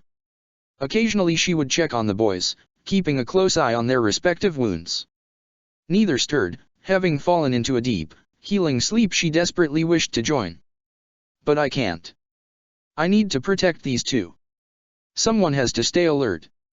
Face set with determination, Sakura stood watch the entire night, ignoring the draw of sleep that pulled at her with relentless focus. As though she'd spent hours treading water and sleep was threatening to pull her down. How easy would it be to sink beneath that dark, welcoming surface? Just as the first birds began to sing and her eyes had all but closed, an explosion sounded from outside. One that sent adrenaline sparking through her veins as Sakura jolted upright. That sound, something's activated one of the traps. Casting a final look behind her, she took a moment to scan the area, reassuring herself for the 100th time that no heat signatures, aside from Naruto and Sasuke's, were visible. Her teammates barely stirred as she strode past, palming a weapon before reaching the tunnel. Kakashi's tanto flashed in the morning sun as Sakura crept down the path. A living corridor of entwined limbs that remained pocketed by shadow. Slivers of daylight just enough to see by. Reaching the mouth, Sakura hesitated at the entrance. Body hidden in the gloom, she crouched against one side. A fox reluctant to leave the den, positive hunters lurked just out of sight. Sakura's current position allowed a clear view into the clearing. The wide expanse of treeless soil bordered by a ring of shrubbery. A small crater on the far edge, the result of Sakura's wire traps, still smoking from the earlier blast. Readjusting her grip on the tanto, she waited until the birds had started up again. Frightened into silence by unexpected noise, it was drilled into Konoha shinobi from an early age to listen to animals, whose senses were sharper than the most skilled in Yazuka. The absence of noise amidst nature was cause for concern, not relief. Silence is the herald of danger, I need to be careful. Taking a final look, Sakura crept out into the clearing. Footsteps ghost-like over the earth before stopping at the edge of the blast radius. A charred piece of something lay at the bottom, the kunoichi taking a moment to recognize it as a squirrel tail. Seriously? I came all the way out here, for a barbecued rodent. Naruto and Sasuke were in no state to run. Sakura would just have to reset the traps and pray the noise had gone unnoticed. Rubbing at her neck, the kunoichi couldn't resist a yawn so big it cracked her jaw. The circles lining her eyes darkly pronounced as she cast one final, tired gaze over the forest. Well then, a no-sleep lookout. A voice said from behind. Sakura froze. Oh. Shit. Her back was to Team 7's hiding place. A twisted mass of roots, the only thing protecting Naruto and Sasuke. That and me. Sakura's body trembled as she faced the two genin. Both from Otagakure, the village hidden in sound, bodies draped in strange, oversized attire that could easily hide countless weapons. Sakura knew at a glance, these would not be easy opponents. The fact there were only two, worried her even more. Wake Sasuke up. We want to fight him. A sound genin, his face wrapped with bandages save for a single eye, called out. Entirely unconcerned by the weapon she held. His companion, a dark-haired shinobi, merely smiled. Sakura clenched her teeth, imagining that greasy smile fixating on Sasuke. Bastards. It's clear they work for Orochimaru. Who else would be hunting us? I refuse. She snapped. Orochimaru already came by. The proof is on Sasuke's neck. The two genin blinked. No doubt surprised at hearing their leader's name. A current of soundless conversation passed between the two. Lasting no more than a second, Sakura was aware, by subtle nods and stiffening bodies, they had reached a conclusion. Lord Orochimaru's plans remain mysterious, even to us. Bandage Face said quietly. His dark-haired companion leering at his side. Eyes filling with excitement as they looked over Sakura. Noting her weakened state and the desperate way she clenched her weapon. Nothing but a tired, beaten girl standing between them and success. Our orders are to kill you all, if we can. Lord Orochimaru has no use for weakness. He took an eager step forward. Sakura held her breath. Just a few more. Watching them both expectantly, the kunoichi willed them forwards. Hard hammering with poorly disguised expectation. Until, abruptly, the genin hesitated. Bandage Face's eye narrowing even as he threw up a hand. Instantly, his comrade froze. Hold it, Zaku. Tilting his chin in the direction of the crater, the sound genin's voice turned smug. Sakura wanting nothing more than to punch his remaining eye. Brushing past Zaku, he strode into the center of the clearing. Sakura tensing with anticipation as he swept aside the layer of debris. The trap she had hidden beneath, now bare for the world to see. The taut chakra wire, with nothing to cover it, harmless as a distant storm. What is the point in making such poorly disguised traps? He said jeeringly. The mocking tone enough to flame her temper. What's the point in splitting up? Sakura retorted. Are you all such cowards you can't fight me face to face? Why doesn't your third teammate show themselves? Zaku's face tightened. Dark light of rage showing in his eyes. Because she's dead, he said curtly. Killed by Gaara, Tsunagakure's monster of the sand. An image of cold green eyes flashed through Sakura's mind. She shivered, recalling the faux calmness Gaara exuded. Like the surface of a frozen lake, countless horrors concealed beneath its surface. Kin was torn apart. Faster than we could scream. The words held no sadness. Just an edge of annoyance sharp enough to cut. As though Kin's death proved a great inconvenience, nothing more. What do you think, Dosu? Zaku said. Directing the question towards Bandage Face. Lip pulled back from his teeth in evident excitement. She did her best to appear intimidating.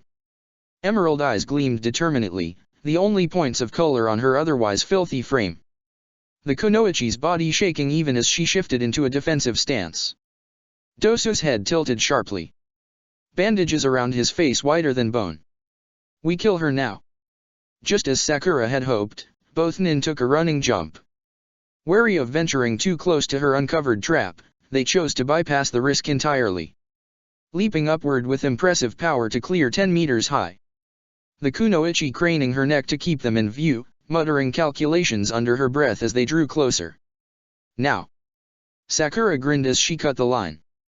A trap she had set hours ago, on the off chance it was needed. Wire snapping apart as the tension released. Tied with yet more chakra wire, an enormous log swung down from the canopy. The size of a small boat, it headed straight for the sound genin. Faster than they could possibly dodge. Sakura had calculated its trajectory down to the smallest margin. I can't wait to tell Naruto, trigonometry saved his life. Just as it appeared they would collide with the log, now barreling forward at deadly speed. Dosu thrust out an arm. A heavy metal gauntlet encasing it from wrist to elbow. Dotted with large holes that rippled alongside his chakra. An unseen force erupting from the device to decimate the log. Everything happened in the blink of an eye. Sakura's mouth falling open as fragments careened in all directions. What kind of jutsu was that? She had time to think. Leaping to a discreetly marked patch of earth. One that served as the eye in the storm she had created. Wood chips exploded across the clearing, slicing through the delicate, all but invisible wire she had erected. The lines snapping like spider webs. A mechanism launching Senbon with ruthless efficiency across the clearing. Her crisscross design, dubbed Needle Rain Defense, impossible to avoid. Under the deluge of Senbon, the enemy genin swore. Skin and cloth tore from flailing bodies as they attempted to leap clear. The weaponized needles embedding deep into flesh. Quivering with each movement as Dosu raised his armored hand. Using that same jutsu to repel the offending weaponry. Senbon blasted away with invisible force. Yanking the remainders from their flesh, the two nin glared at her. Spatters of blood staining tattered clothing. "You bitch," Dosu hissed. Sakura stuck out her tongue. There was no movement from behind her, meaning Naruto and Sasuke remained unconscious. 2 against 1, I'm not loving these odds. Alternatively, Kawa's voice was faint, barely audible over the thrumming of her heart. You could label it 2 against 2. His presence faded as rapidly as it arrived. Yet Sakura could sense his chakra alongside hers, the serpent a pillar she could lean against. Feeling less alone, she faced the two nin. The minor defense her traps offered now gone. Senbon littering the ground like the discarded, metallic feathers of some great bird. Sakura faced the enemy nin from across the clearing, nothing but barren earth between them. Morning mist drifting from among the trees hesitated at the clearing edge. Wispish forms curling in on themselves, as though reluctant to disturb the fragile peace. Knowing it would not last, the kunoichi took a breath. Doing her best to appear calm, to hide the shaking of tired muscles from the Otogaku nin. Her chakra had been so depleted in the fight against Orochimaru, little more than a third had come back. Like trying to fuel a light bulb with a fraction of the power source, the coils dull and sluggish as they strove to perform. Don't let it get to you.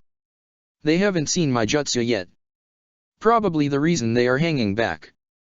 After her display, the ninja hung back, glancing around warily as though expecting more traps to come flying. Sakura's muscles tightened. Emerald eyes raking over the scene. Thoughts tearing wildly around her skull like captured beasts. Striving for the best solution, one that would allow Team 7, all of Team 7, to escape. I'm already at a disadvantage, prolonging this fight is likely to get me killed. Before either Zuko or Dosu could move, Sakura was raising her arms. Flying through symbols with gritted teeth. Sparks of lightning flickering across her skin. Which means I need to finish this. Quickly. She was already running by the time the wolves emerged. The size of half-grown bears, they burst from her hands in flashes of light. Falling into place beside her as naturally as breathing. Paws eating up the distance while sparks trailed from vivid white coats. Sakura in the midst of the pack as they sprinted forward. The wolves snarled as they leapt. Eyes fixed on the target with single-minded intensity, with jaws open to reveal fangs jagged as lightning bolts. Just meters from colliding, Zuko recovered himself. Foregoing signs entirely, he raised both hands, palms flat, toward Sakura. Her eyes squinted as she glimpsed an indent within his flesh. Twin circles buried within his hands, as though someone had inserted pipe along his forearm. The ends capable of dealing enormous damage as his chakra exploded outward. Sakura screamed as the force, stronger than Dosu's, sent her flying. The lightning wolves merely flickered. Forms hazing in and out, like faulty connection, before they solidified once more. They protected her as the kunoichi crumpled. Old bruises singing as she hit the ground. Her ribs creaking protest as she rolled to a sitting position. World spinning wildly as she fought to regain balance. The genin of Otogaku, just what kind of jutsu do they learn? Only extremely proficient, seasoned shinobi were capable of forming ninjutsu with scarcely a sign. For two genin do deal such destruction simply by raising limbs? That's not normal. The shock of impact faded, and Sakura leapt to her feet. Pulling the tanto from its sheath with one fluid gesture. Metal brushing against fabric in a sensual caress, one that promised violence. Her wolves had cornered Zuko. A living circle of bristling fur and snapping jaws. The air charged with so much energy she feared it would combust. It was all the genin could do, to hold them back. Whirling from one direction to the next as he deflected each attack. Beasts taking turns to lunge forward. Nipping at any part they could reach before darting back, wary of the invisible weapons he possessed. One was too slow, and Sakura winced as Zuko's hand slammed down on it. A concentrated blast of energy shredding it apart. Her chakra unable to repair itself. The wolves had gone from 4 to 2 by the time she registered one crucial fact. Where is the dosa? In answer, a fist cracked into her jaw. Iron filling her mouth as the kunoichi staggered. Sheer reflex, honed by months of Anko's sadistic regime, allowed her to dodge the following barrage. Leaping clear of Dosu in time to avoid a fatal blow. Claw marks scoured down one side of his face. The bandages, one wrapped so tightly, peeling away like ruined pages. Already, the wounds had begun to blister. The work of my jutsu, the pack divided to protect me. You die first, kunoichi. Gingerly, Dosu touched a hand to his ruined face. A scowl twisting his features, the cuts weeping fresh blood. As though bathed in soft moonlight, the tanto glowed as Sakura pointed it. Sakura raised her head proudly to meet the enemy nin's gaze. Working her jaw, she spat blood on the ground between them. Shame I'm not as weak as your punches. Dosu wasted no further time in sprinting toward her. Pulling back his sleeve to reveal the iron gauntlet. Oh fuck no. A single good hit from that jutsu would render her useless. The way it had decimated that log was a clear indication the armor was deadly. Whatever power it held was more than enough to kill her. Right now, I can't afford to be idle. With Zuko distracted by the pack, she was free to focus on his teammate. As Dosu hurtled toward her, Sakura matched him step for step. The tanto an extension of her arm as she swung it. Aiming not for his vitals, which had a good chance of missing, but the weapon fused to his arm. Like nails down a chalkboard, the blade screeched in protest as it scraped across iron. Leaving a shallow cut across the surface as the kunoichi withdrew. Ducking beneath a right hook that would have taken her head off.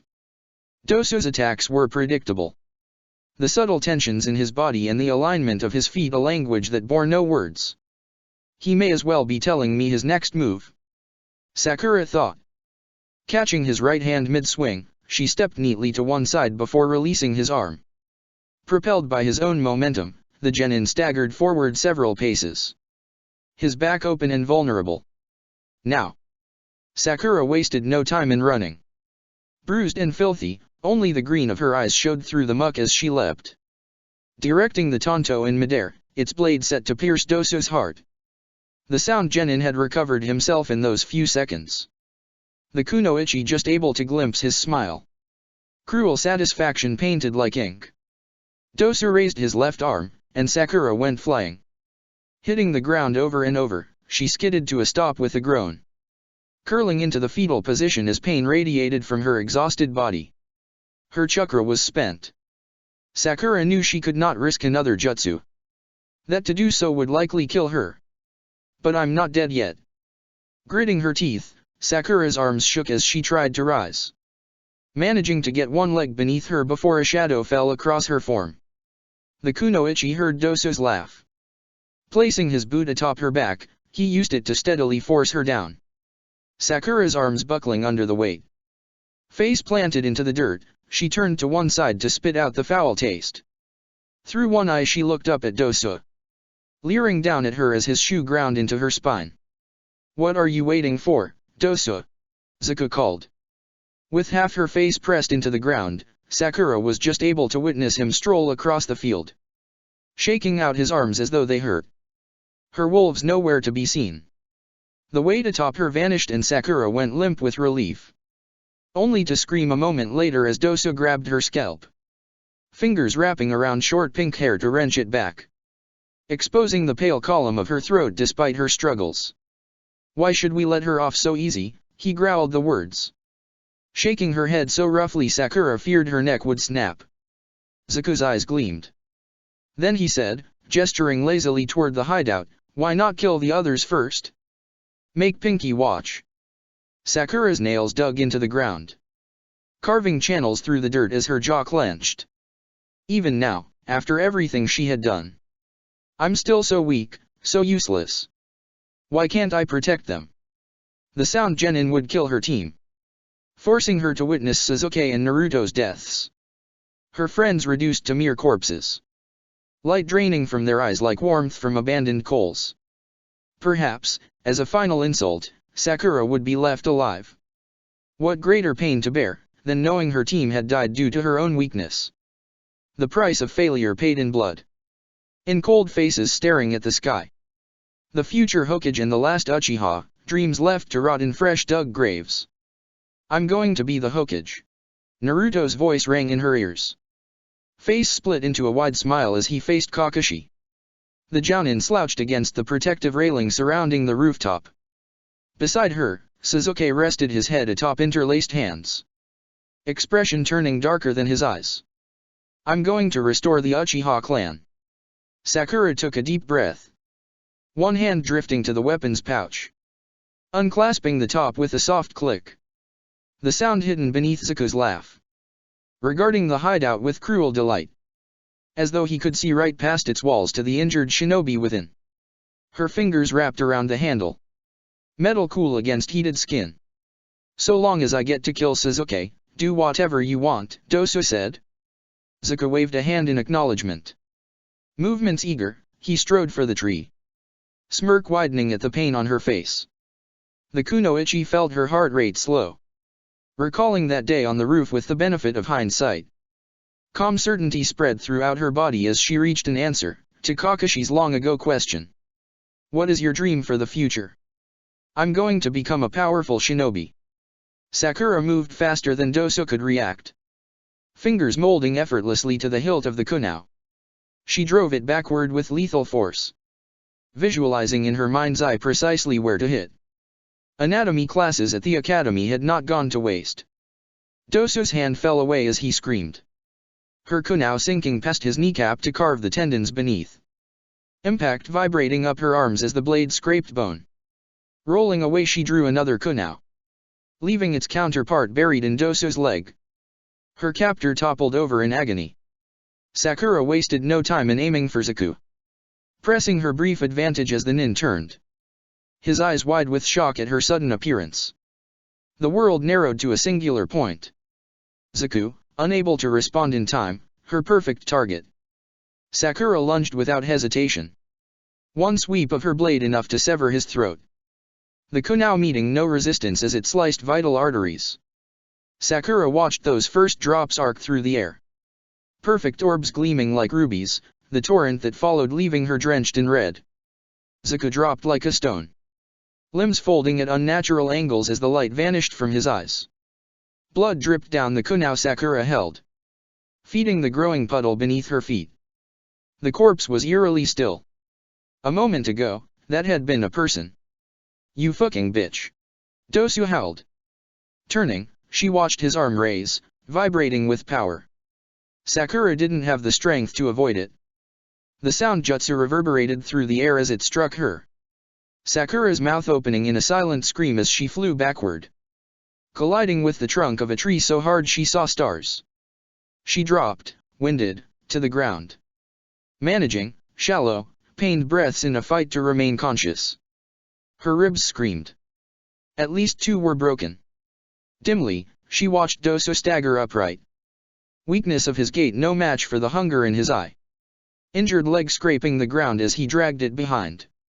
Sakura Dosu snarled. I want to hear it. The last beat of your heart.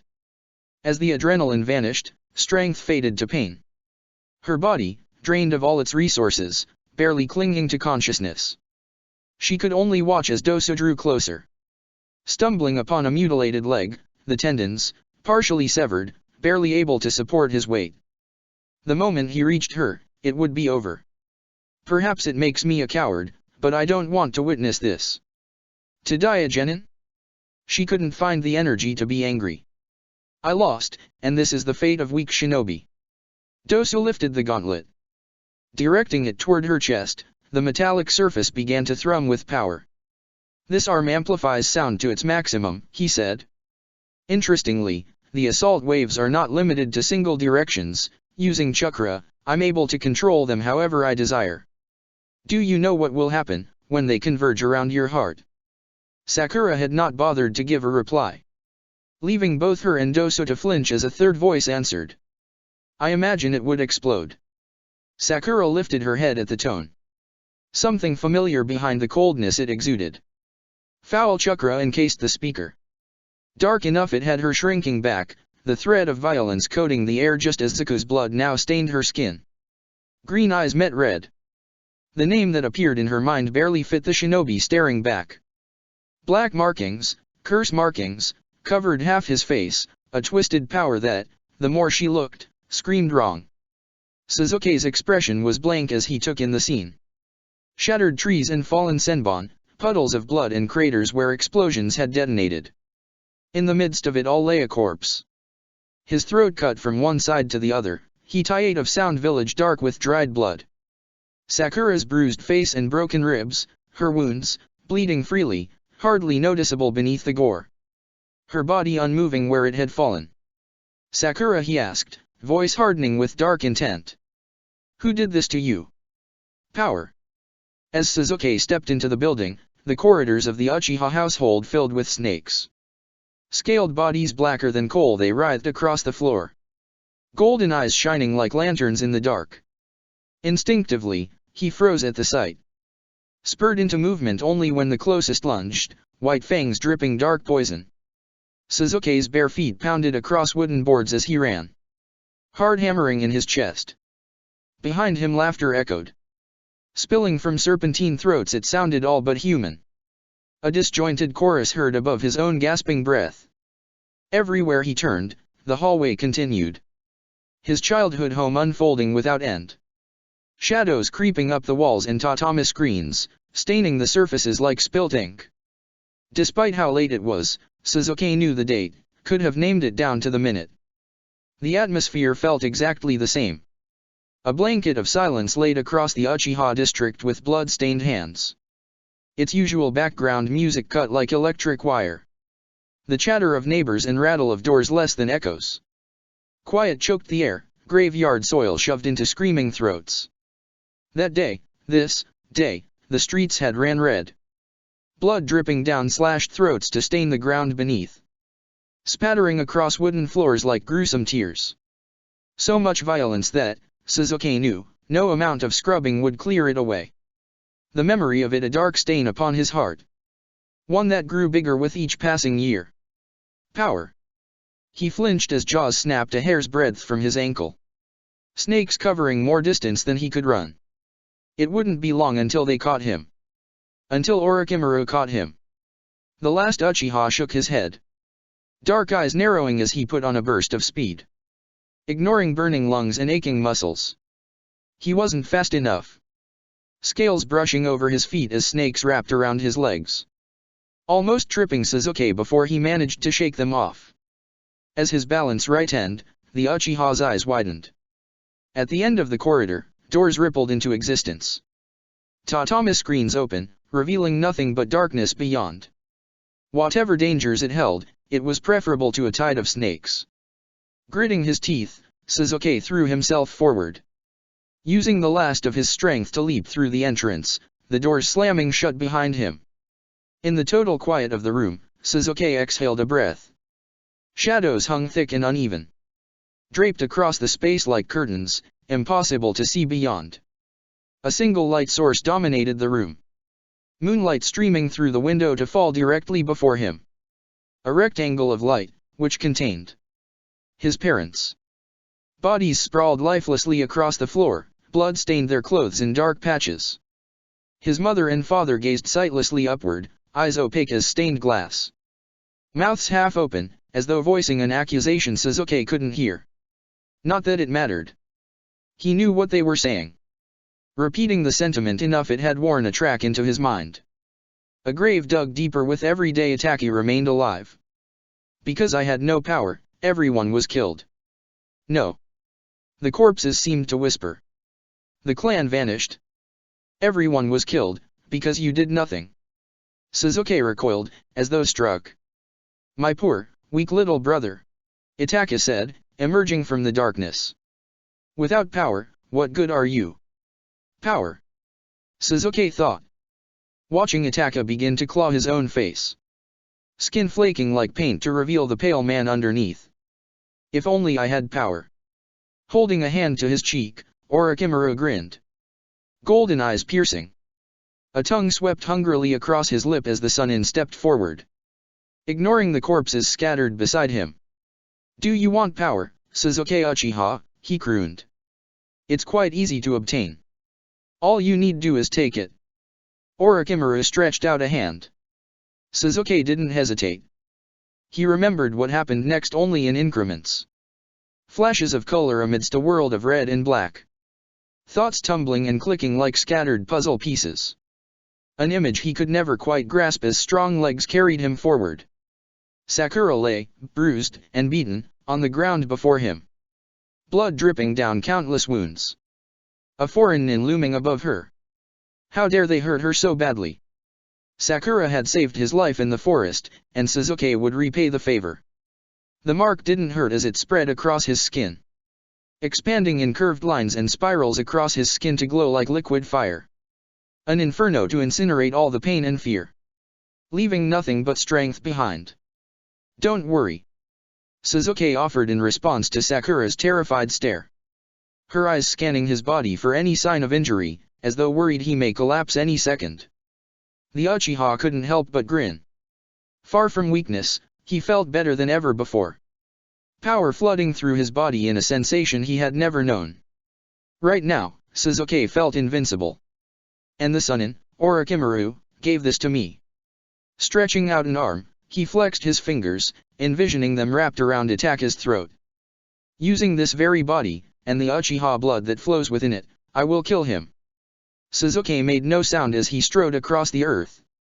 The Otogaku frozen in place, though his eyes widening at Sasuke's approach. The nin's arm, encased in a bizarre gauntlet, dropped away from Sakura. Swinging to face Sasuke as he stopped a few feet away. Once, he may have practiced caution. Too wary of the unfamiliar to risk an all-out attack. Now, he didn't need fear. The gulf between him and Itaki had never felt smaller.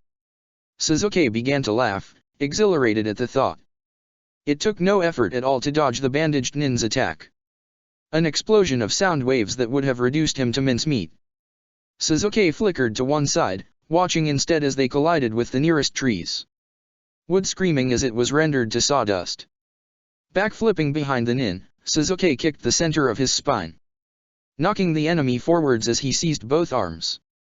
Locking them together with unbreakable strength. You seem quite proud of these, Sasuke crooned, raising them higher until the nin cried out in pain. Grinding one foot into the enemy's shoulder, the Uchiha smirked. What will you do without them, I wonder? Increasing the pressure, Sasuke's delight grew as the bone began to creak. Minuscule cracks running across the ivory surface. Stop it!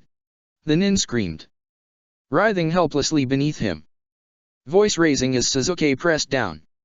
Stop it! Stop it! Stow! Crack! The sound reverberated across the clearing. Dropping the limb with disgust, Sasuke watched it flop to the ground. Bending at unnatural angles as it fell. Is this what you wanted, Itaki? Sasuke screamed inside his mind. Snapping the remaining arm in a single movement. Is this what you wanted? Mindlessly, he turned the nin over. His one eye glowered definitely, despite the ruined arms. Sasuke's hand curled back into a fist, an insane smile gracing his face as he struck. Again and again. Until warm blood spattered his face and coated his knuckles. The protests of his enemy growing weaker by the minute. Do you see how strong I am, Itaki? Sasuke laughed. Watching black markings spread to his fists. Listening to the crunch of bone as he broke the nin's jaw. Power, there was such power in darkness. It was all too easy to let himself fall. 3 days later. Did you hear? Anko asked. This high on the rooftops, wind tugged at her hair with relentless focus. Hiding their conversation from prying ears as Kakashi titled his head. Closing his book with a quiet exhale.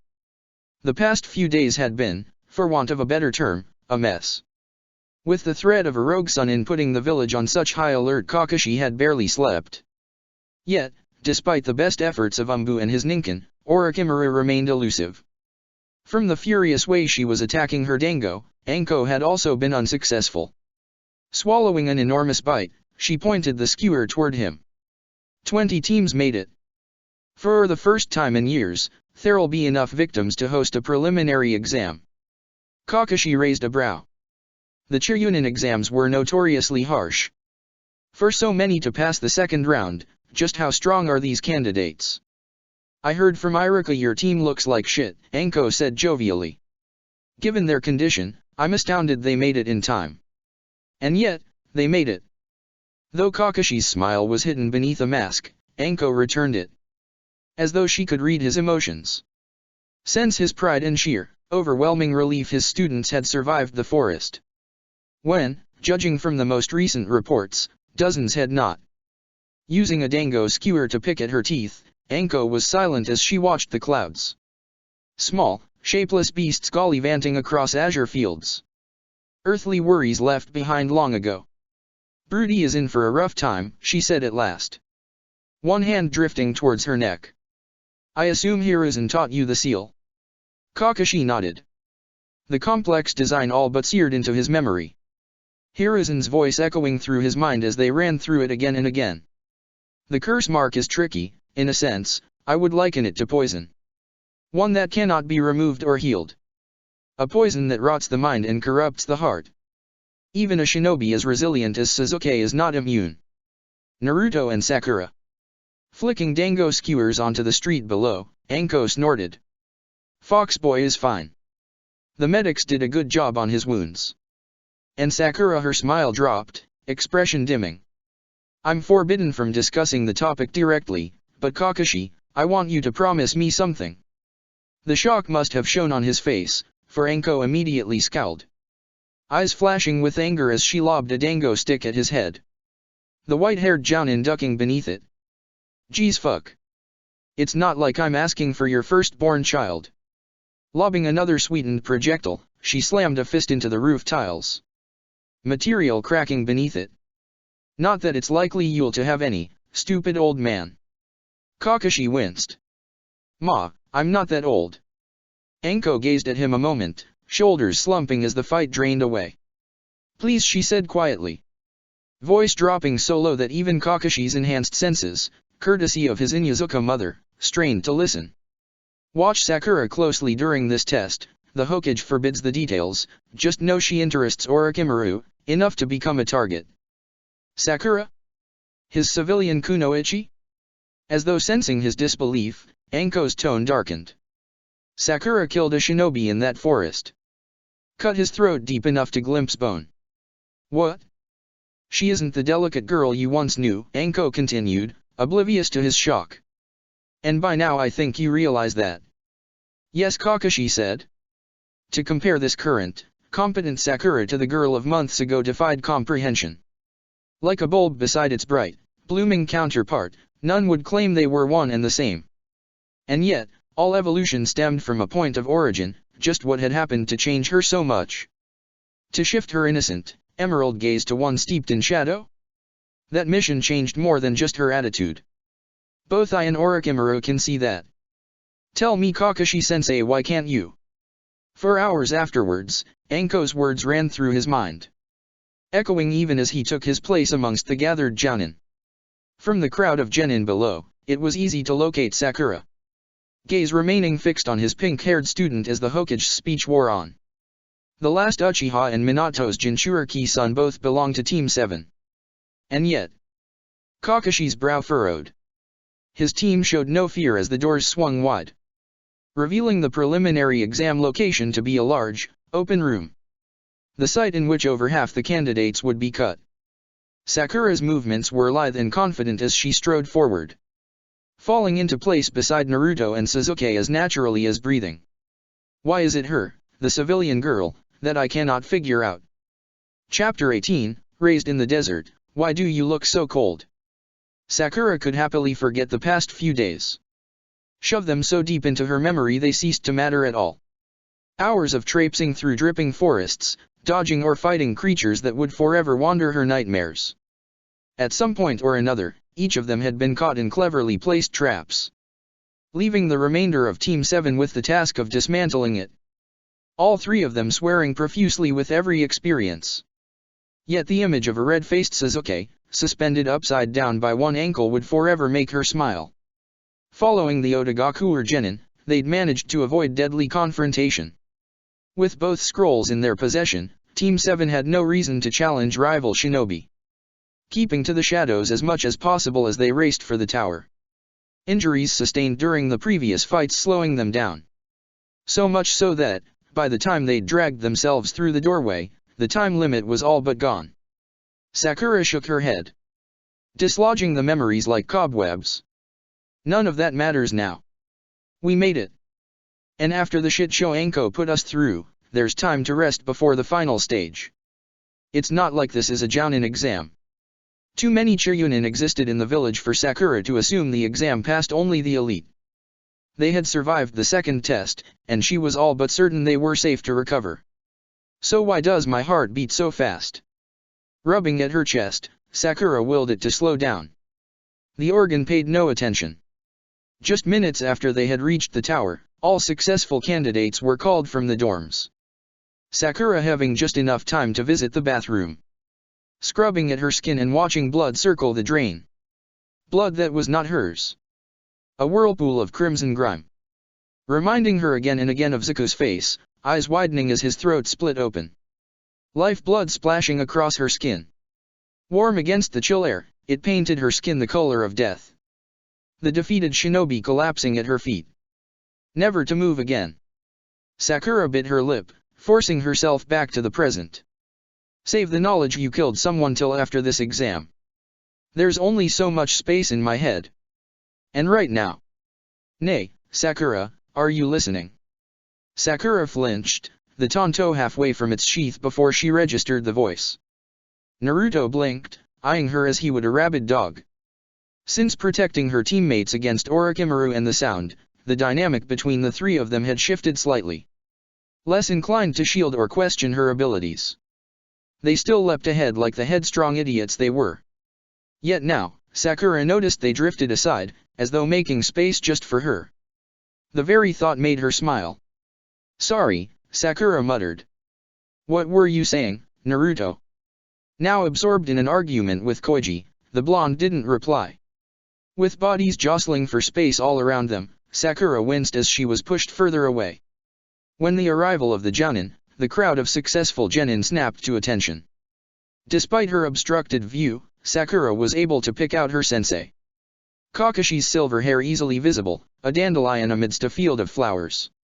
A platform stood directly in front of the genin, elevated by a small set of stairs that wrapped around the base. Forming one perfect line, the Jounin stepped politely backward. Offering the stage as Hiruzen Sarutobi, the Hokage of the Leaf Village, began to speak. First of all, I'd like to congratulate all who made it this far. The Chunin exams demand resilience. They ask of you, prioritize the goal and do not falter. Even if the pain becomes unbearable. True shinobi know the village comes first. They remain steadfast through danger. They protect the nation and the innocent lives it contains. Most importantly, they endure. Hiruzen cleared his throat. It is with this thought in mind, that I will introduce the third test. Sakura swallowed, heart thumping. What kind of trials did he have in mind? Did she even have the strength to survive another? The kunoichi squared her shoulders. Irked at the thought. What a stupid question, is there any use in thinking like that? I'm one test away from Chunin. One step closer to my dream. The Hokage raised a hand, halting the low buzz of conversation. One small action enough to silence the room. More than any other ninja, a Kage demanded respect. Though advanced in years, Sakura held no doubt as to the power Hiruzen wielded.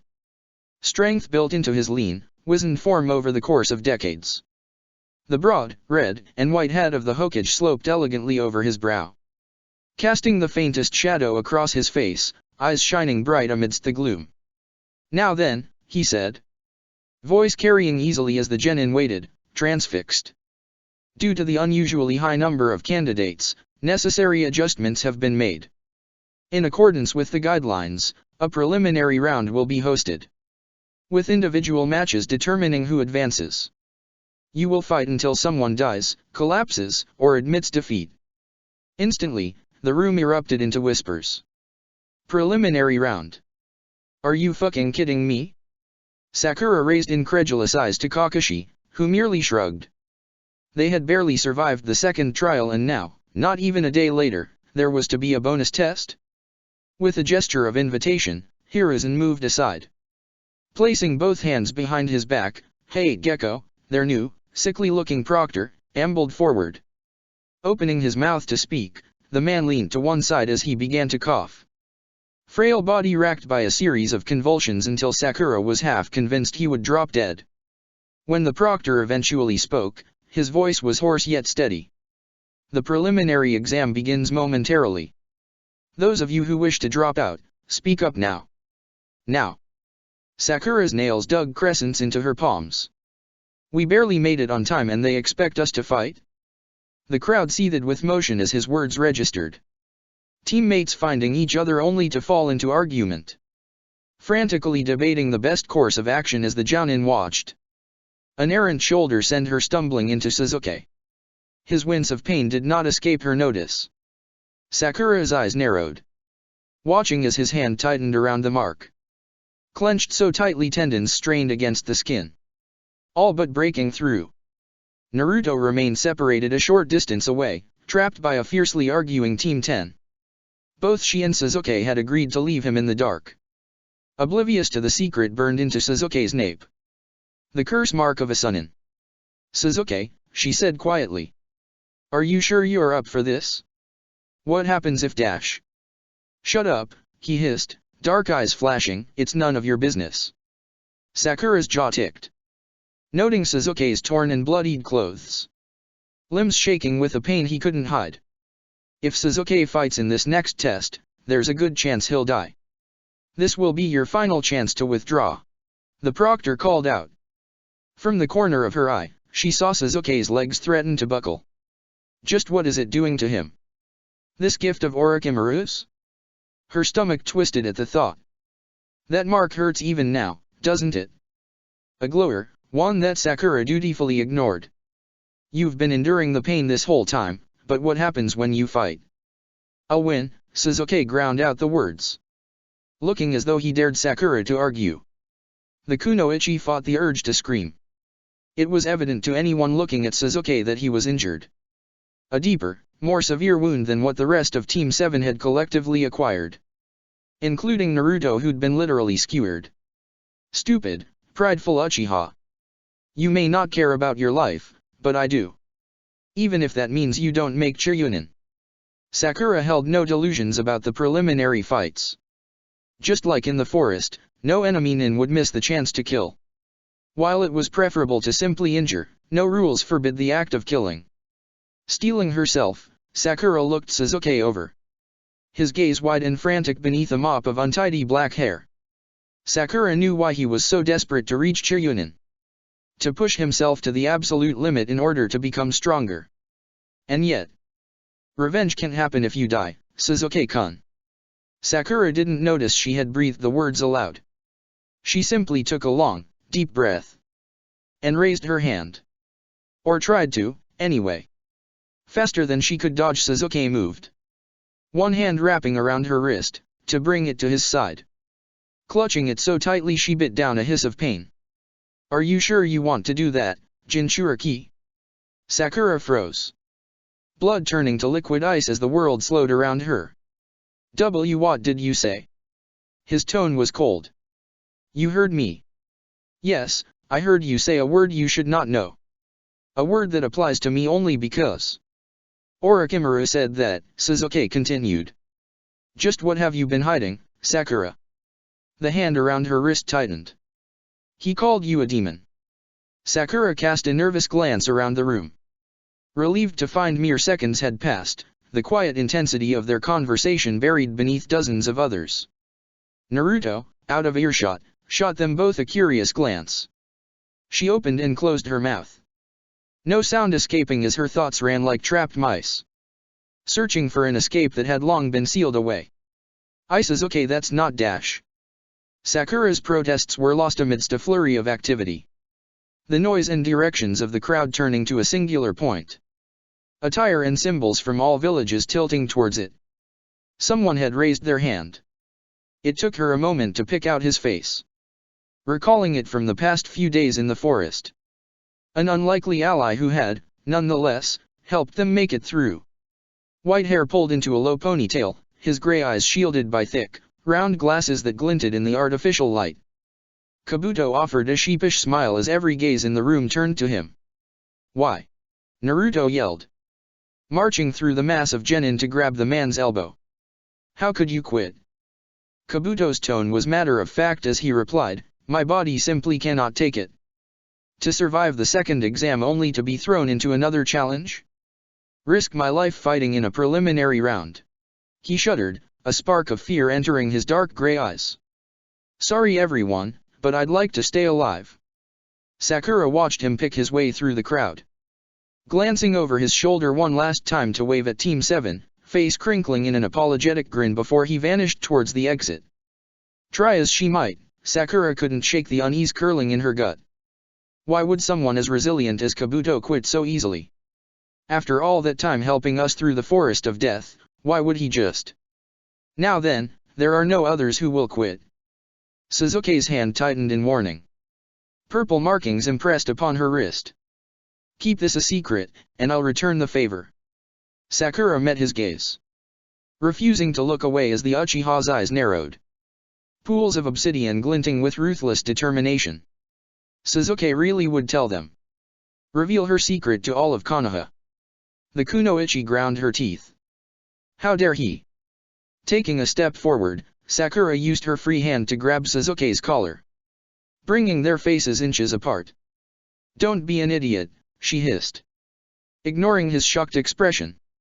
"What proof do you have?" A few words uttered by Orochimaru? That creepy, snake-like bastard whose mark hurts you even now. Why would you believe anything he says? Doubt flickered across Sasuke's face. There and gone in an instant. Sakura smirked, feigning confidence she didn't feel. "No matter what lies you spill, I'm going to report this mark." In a move she didn't predict, Sasuke lashed out at her arm, striking the bones at such an angle her hand instinctively released, collar falling away as he stepped out of range, panting heavily despite the small movement. "It's not up to you," he snapped, face alight with anger. "This is the path I must follow, and nobody has any right to change it." Sasuke was saved from a punch to the face by Naruto, the blonde pushing his way through the crowd to return to his team, having caught the tail end of their conversation. "You," he shouted, pointing an accusatory finger at Sasuke. "What are you doing putting up a front, idiot? Here Sakura is just trying to." "Naruto," Sasuke interrupted. "I want to fight you." Naruto's mouth fell open, eyes growing wide. Leaving him still speechless, Sasuke tilted his head toward Sakura, appraising her with a look the Kunoichi did not recognize. "Was that respect? And you too, Sakura," he added decisively. "I wish to fight you." Sakura was certain, in that moment, her face mirrored Naruto's. A fight? Why in Hokage's name did he suddenly wish for that? Naruto she could understand, but I've always been seen as nothing. To suddenly be recognized by a genin as powerful as Sasuke sent a flicker of pride down her spine. Proof she'd grown stronger, closing that enormous gap between herself and the rest. And yet, it's not enough. "I'd like that," she said with a nod. "Sometime in the future, but not right now." "I'm sorry Sasuke, this cannot remain secret." Briefly, her eyes flicked to the curse mark, conscious of Naruto, who remained unaware of its existence. A pattern the remainder of Team 7 had agreed to continue. "You want to talk secrets, Sakura? You seem awfully terrified. Why so frightened of lies? Perhaps it really is true, I'm sure the village would be interested." 1,000 scenarios whirled through her mind as she registered the threat. Equally as serious as Sakura's own. He really will inform the Jounin. As though in response to her growing panic, the hidden seal across her back throbbed. A second heartbeat she had all but forgotten about as Kawa's presence faded more every day. Dark thoughts trapped her like blackened spiderwebs. Inky threads clutching her tighter and tighter as she fought against rising fear. Images of soft green light and the reek of antiseptic. Human whispers and scribbled notes. The leaf already has a Jinchuriki, what use would they have for? Bile rose in her throat and Sakura swallowed it down, ignoring the burn in her throat. For a fake Jinchuriki like me? Civilian blood and ordinary skills. I'd be lucky to remain alive. So wrapped in the downward spiral, time passed faster than she could register. The kunoichi snapping out of her haze only when she was shoved from behind. The crowd jostling and arguing as they headed toward a newly opened set of doors. Catching Sasuke's eye one last time, they both nodded at each other. Reaching an agreement built on the basis of an impasse, at least for now. Noting the curiosity hidden within his gaze, Sakura knew the conversation was far from over. Even so, I've done all I can for Mr. Pompous Uchiha. If he wants to fight in agony, that's his own stupid decision. And whatever questions he asks me, well, neither he, nor anyone else holds any proof. Even so, he still threatened you. Sakura ground her teeth. Yes, he did. Taking a deep breath, she pushed the rage to the back of her mind, forcing her shoulders and spine to straighten. After all, Sakura thought, as she passed through the doors. Adrenaline flooding her veins at the prospect of another fight. There are far more important things than Sasuke. The hall they emerged into was larger than Sakura expected. Tall enough she had to crane her neck back to see the ceiling. The high, arching beams at odds with the rigid structure below. The room divided in half by a large balcony, which encircled the second floor, reminding Sakura of a wooden python as it looped around the space. Gaze falling from the balcony railing to the ground below, Sakura noted the worn, cracked tiles laid across it. Damaged not by age or neglect, but combat. At the far end of the room, an enormous statue had been erected. Two hands clasped to form the ram sign. An ancient god moments from releasing chakra, only to be encased in a prison of stone. Positioned just above the fingertips, an electric signboard was anchored. The screen dark and empty. Sidling closer to Naruto, Sakura scanned him for obvious injuries, relieved to find that, while his movements appeared stiff, the gut wound had mostly healed. A glance at the competition did little to appease her fears. All the Konoha 11 had passed the second round. Facing the front with wearied faces and bloodshot eyes. Dark shadows lingering beneath. They looked as tired as she felt. And yet, they had not fought a Sunin.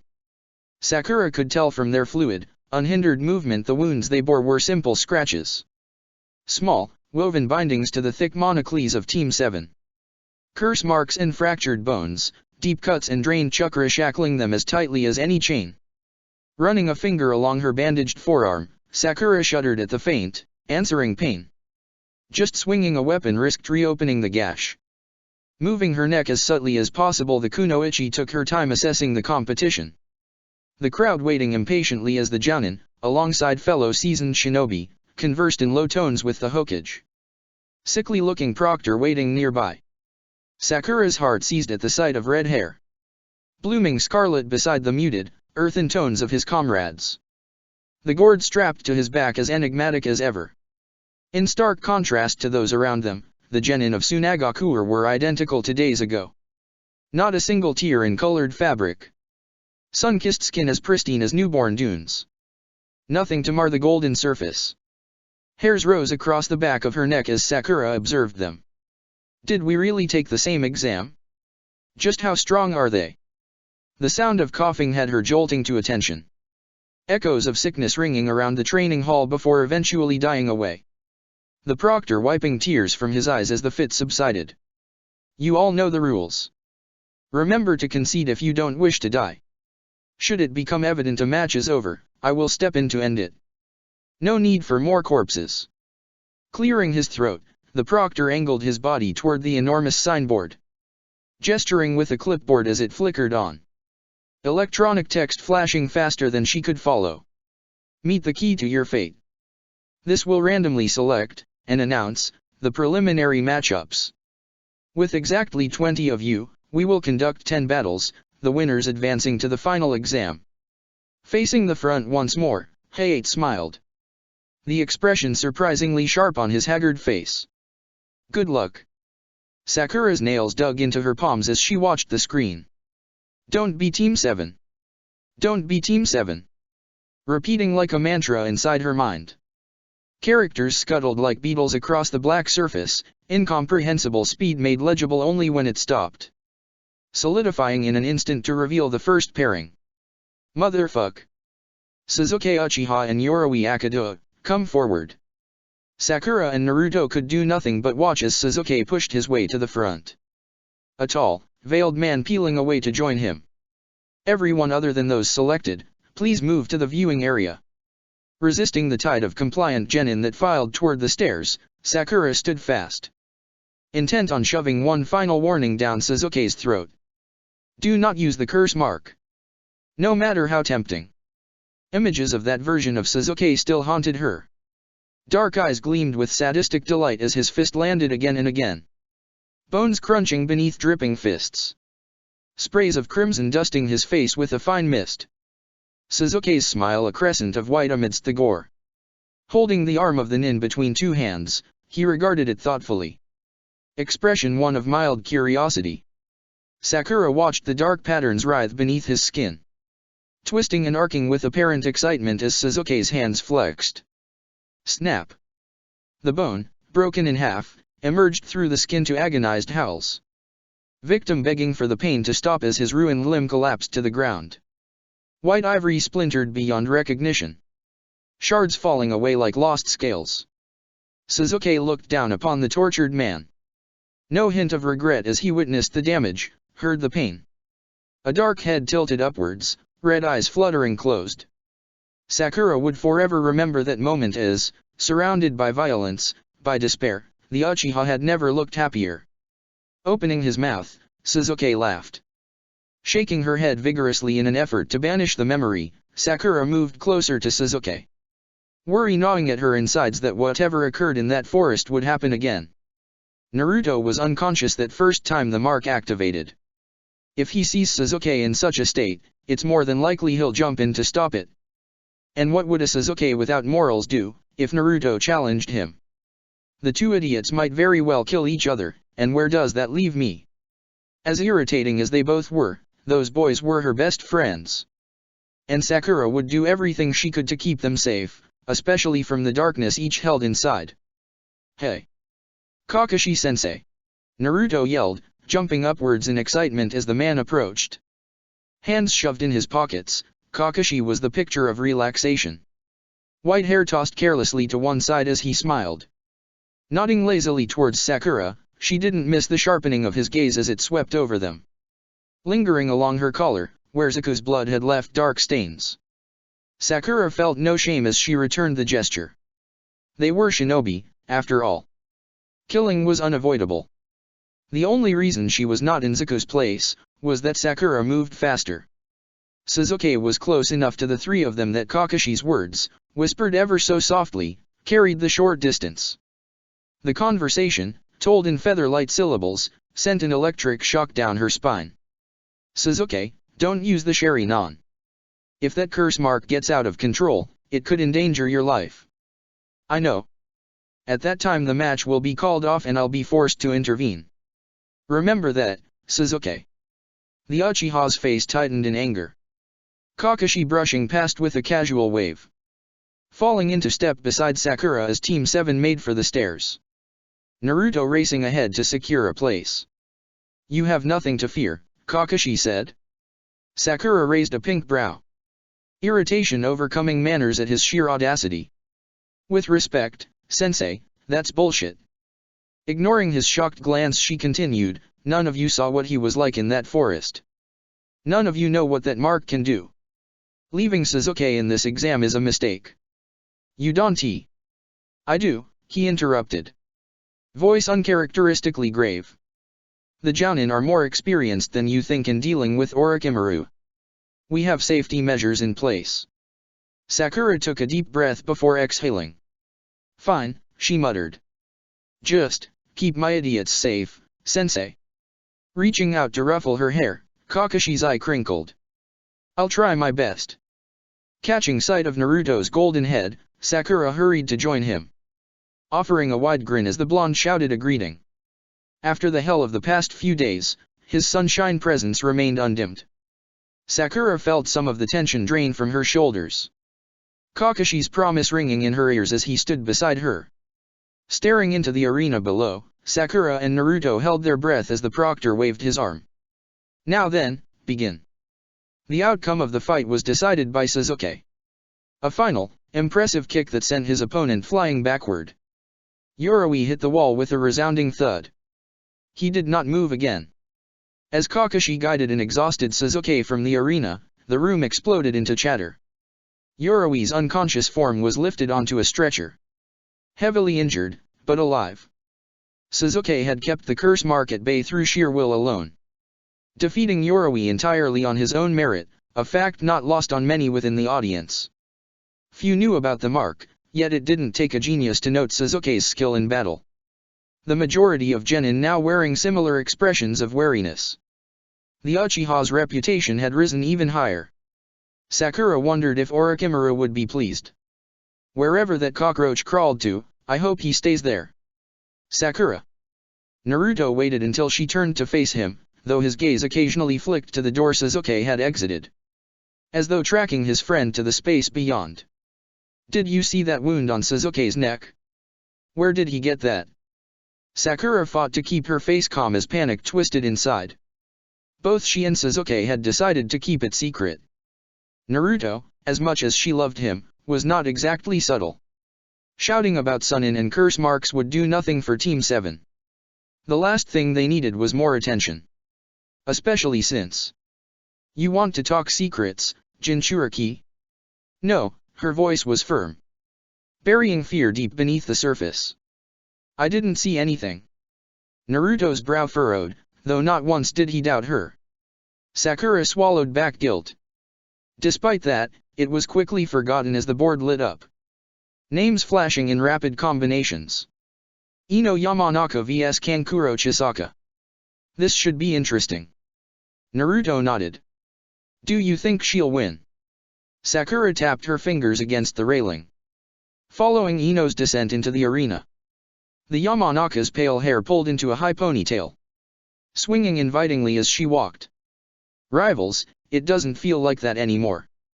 Sensing eyes on her, Ino glanced up, a triumphant smirk spreading across her face. Sakura scowled. You haven't won yet, little Miss Ponytail. A bowl of ramen says she loses. The Kunoichi muttered. And in the astounding event she wins, I'll buy you 15. Naruto's expression turned gleeful. It's a deal, Dadabiya. The fight began with a wave of the proctor's hand. Hate retreating a safe distance away as the two genin faced each other. Kankuro Chisaki, a teammate of Gaara. And just like him, Pain Face also carries some mysterious object on his back. Maybe it holds his collection of cat ear hats, Naruto whispered. Sakura giggled, clamping a hand over her mouth to stifle growing laughter. Neither Ino nor Kankuro had moved, sizing up their opponent with unflinching focus. She better not use the mind transfer, Shikamaru commented absently. Sakura swore, flinching violently away from the Nara beside them. How did you get here? An unimpressed stare. I walked. Glowering, she retorted in Konoha sign language, communicating a series of foul sentences faster than Naruto could follow.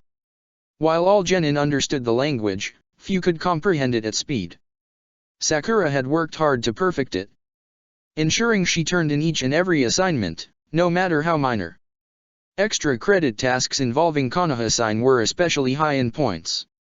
Meanwhile, Shikamaru slept through each and every class.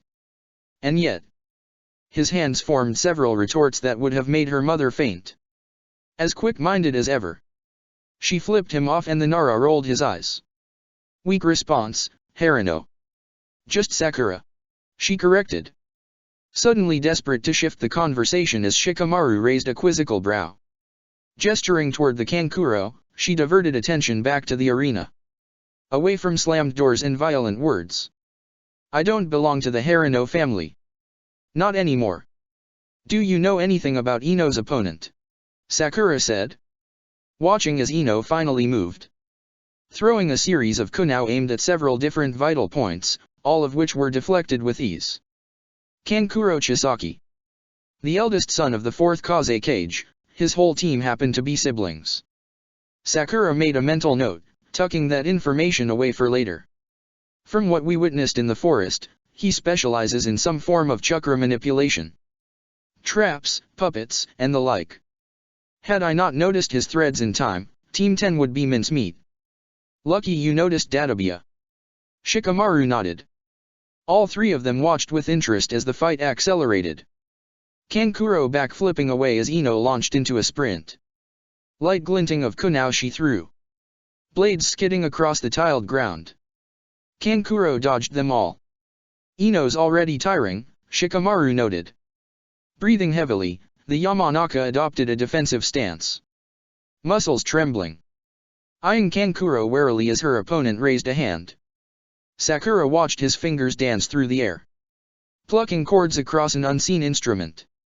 Sparks flew as fallen kunao scraped across the ground, pulled upright by invisible strings to fly through the air.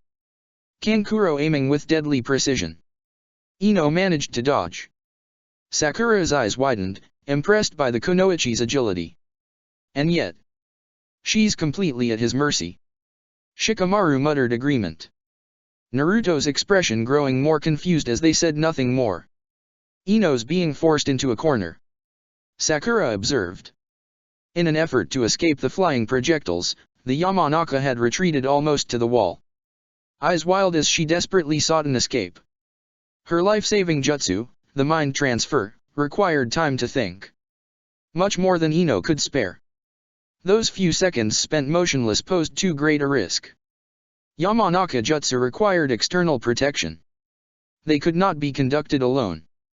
The moment Ino stopped moving, she was dead. Sweat dripped down her body as she deflected the final kunao. Blonde hair sticking to her cheeks no matter how much she brushed it back. The ponytail having come loose several weapons ago. Sakura had always envied Ino's hair. Long, pale and beautiful, it fell down her back like a silken curtain. The source of many an admiring gaze. In this arena, it's nothing but hindrance. With hair obscuring her vision, Ino couldn't see Kankuro. In the moment she took brushing it away, the fight was decided. The bandaged figure slid from his back in one fluid movement. An expert tug on the bindings had them falling away. Kankuro's hooded frame leaping to one side as the object rose to its feet. Wooden limbs springing from a bulky torso as the puppet raised its head. Carved into its face, the grin seemed to widen at Ino's presence. "What is that?" Naruto yelled, pointing dramatically toward the wooden figure. Sakura winced at the volume. "It's the puppet master jutsu," she said. "Hence his skill with chakra thread," Shikamaru added. A victorious smile played across Kankuro's face as he raised both arms. The puppet following suit, cracking and clattering as joints snapped into place. "Sorry Leaf Shinobi, looks like it's my win."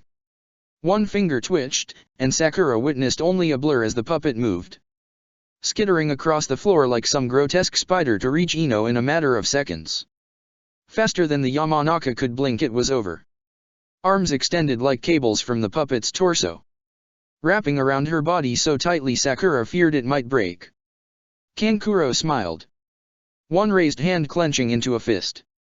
Ino's mouth opened in a silent scream as the puppet constricted. A distinctive crunch ringing through the room. Against the railing, Shikamaru's hands turned white. "Enough," Height called. Using Shunshin to appear between them, the proctor gestured to Kankuro. "The winner." At his words, the puppet relaxed, arms retracting as Ino slid to the ground, unmoving where she had fallen. Sakura watched as her former rival was loaded onto a stretcher, transported swiftly from the room by harried-looking mednins. "Ino, you haven't changed at all. Relying on clan jutsu so much you're helpless without it." If it had come down to a fight between them, who would have won? For the first time, Sakura wasn't sure. Chuji called Shikamaru's name and the Nara vanished, leaving Sakura and Naruto to watch the next fight alone. With every name selected, that curious bubble of excitement and panic only grew. Sakura all but trembling with anticipation as the third fight ended. Hinata left standing on sheer will alone, despite the damage Niji had inflicted. Restrained by two jounin, the victorious Hyuga glared at his cousin, seemingly determined to beat her to the ground. "Niji, you bastard," Naruto growled, blue eyes alight with anger as a crippled Hinata was led away. Sakura placed a comforting hand on his shoulder. "Save that anger for your fight, Naruto. With luck, you may end up fighting Niji in the finals." A surprised blink before his expression lit up. Leaning as far as he could over the railing, Naruto glared down at Niji. "That's right, you bastard Hyuga. How dare you insult Hinata like that? I'm going to beat you next round till you." Sakura's fist landed down hard on his head. "Don't attract so much attention, idiot." Rubbing his skull, Naruto's mouth opened to retort. He closed it just as fast as the board began flashing. Argument forgotten in an instant as they both turned towards it. Sakura held her breath. Tamari Chisaki vs Tenten Igarashi. Sakura felt her focus begin to slip as the fight wore on. Adrenaline, which had largely sustained her during the first hour, vanishing with every name selected. Through half-lidded eyes, she watched Tenten unleash a volley of weapons. A single wave of Tamari's weapon, an enormous war fan, knocking them aside. Just as Tenten made to retaliate, Kakashi popped into existence beside Naruto. One hand raised in greeting. "Yo!" Sakura let out a choked scream, snapping back to alertness at the sudden arrival. "It's not yo," she hissed. "Are you trying to give us a heart attack?" "Is Sasuke okay?" Naruto interjected. Kakashi blinked, seemingly taken aback by the barrage of questions before he simply sighed. "Sasuke is fine. He's asleep in the infirmary." Naruto nodded happily whilst Sakura exhaled, some of the tension draining from her body at Kakashi's words. "Honestly, sensei," she said, reaching for the water flask tied to her waist and unscrewing the cap. "Why couldn't you just lead with that? Is appearing like some ghostly yokai really nice?" "Sakura-chan," Naruto interrupted, his voice oddly strangled. Sakura ruffled his hair. "Don't worry, Naruto, soon we'll be skilled enough to get the drop on sensei." Kakashi raised a brow, seemingly about to respond. Naruto moved faster, gesturing wildly across the arena as though possessed. "Sakura-chan." The board. For the first time, Sakura became aware of the silence that had fallen. Of the countless eyes focused on her. Thoughts flickering like silhouettes behind colored windows as the kunoichi glanced up. The water flask fell from dead hands. Sakura made no move to catch it. Body stiff and unyielding as she read the result again and again. Sakura Harino vs Gaara of the Sand. Shit. Kakashi thought eloquently, looking away from the board and back to his student. Sakura's body trembling ever so slightly as her eyes went wide. Fallen flask bleeding a growing puddle across the balcony tile. Just as he had in Umbu, Kakashi ran through the situation. Advantages and disadvantages lined side by side until, inevitably, one would outclass the other. Sakura was covered in injuries. Many had barely begun to heal, and dried blood still caked her clothes. Without a doubt it was not all her own. Grime reminders of the life his student had taken worn like gruesome badges. Though he doubted Sakura viewed it as such. Across the room stood Gaara. Porcelain skin unmarred by even a trace of dirt. Clothes fitted neatly to his frame. In perfect condition despite the violent grasp of the forest of death. The scent of blood hung around him like red mist. Thick enough Kakashi could almost see it on the air. Unlike Sakura, none of it was his own. Gaara of the Sand. His team set the new record for the second round. Not a scratch on any of them. And Kakashi's eyes narrowed. Memories of Umbu resurfacing as he observed the genin. I don't like that gaze. It's cold. Far too cold. In just a few months Sakura had made impressive progress. The transformation from innocent girl to formidable kunoichi evident to many. But Gaara was on an entirely different level. Hate's expression was grim, as though he'd reached the same conclusion Kakashi had. There's no way she can win. Sakura was halfway to the stairs when a hand landed on her shoulder. Are you sure about this? Kakashi murmured. Gaara is deadly, he may well kill you. Sakura feels her fist clench. I know this. But what other choice do I have? Fade into the background. Stay behind while they race further ahead? I won't just quit, Kakashi-sensei. His fingers tightened. This isn't about pride, a good shinobi values logic. As you are now, Gaara holds every advantage. That stung. More than she would admit. Wrenching herself away, she glared up at Kakashi. Would you say that to Sasuke or Naruto? Sakura snapped. Or just me? Kakashi hesitated, that brief pause all the answer she needed. I would. The rest of the sentence passed unsaid between them, but we both know they wouldn't listen. Across the room, Gaara's hands formed a simple jutsu. Sand spiraling around his body until he vanished. Reappearing in the arena below. Kick his ass, Sakura-chan. Naruto yelled. Sakura grinned at his simple, total faith. Her friend's belief that, despite the odds, she really could win. After all, nobody had ever believed in Naruto. And yet, time and time again he'd managed to do the impossible. And maybe so can I. Kakashi's shoulders slumped at the expression on her face. Recognizing stubbornness when he saw it. Adrenaline flooded her veins as her feet landed on cool tile. The arena so much bigger than it looked from above. The pressure of the room almost crushing as shinobi, genin and jounin alike, waited expectantly. Gaara's face showed no emotion as she stopped a short distance away. Empty as the vast desert he hailed from. They stared at each other. One nameless, civilian kunoichi against Tsunagakure's monster of the sand. Sakura refused to look away. Baring her teeth in a fierce grin as Hayate spoke, preliminary match number 7, begin. Chapter 19, Sand Coffin, Glass Coffin. It was Sakura who made the first move. Giving herself every possible advantage over Gaara as she threw a kunao. The intention not to draw blood, but data. One can learn a lot from how an opponent deflects kunao. Anko's words rang through her mind. The purple-haired kunoichi grinning as she threw weapon after weapon. For instance, I can tell your left side is slower to respond. Pinky, you need to fix that. Gaara had remained perfectly still. All but statuesque as it flew toward him. Not a hint of fear cracking that icy exterior as he stared down the blade. And why should he be afraid? Within seconds, the sand scattered listlessly around his feet sprung to life. Erupting from the ground in a perfect wall, Sakura's kunao struck the golden surface. Before it had even fallen to the ground she was moving. Retreating back several paces, Sakura's mind whirling with thoughts she fought to order. The scene just transpired filled with snapshots of data. Valuable ones. Sakura startled slightly as, unbidden, Zaku's words came back to her. Kin was torn apart faster than we could scream. Killed by Gaara, Tsunagakure's monster of the sand. Like golden serpents, the sand writhed around Gaara. Shifting protectively beside his slight form. Sakura held no doubts that, if given the chance, that sand could easily crush her. The speed at which it moves far outpaces my own.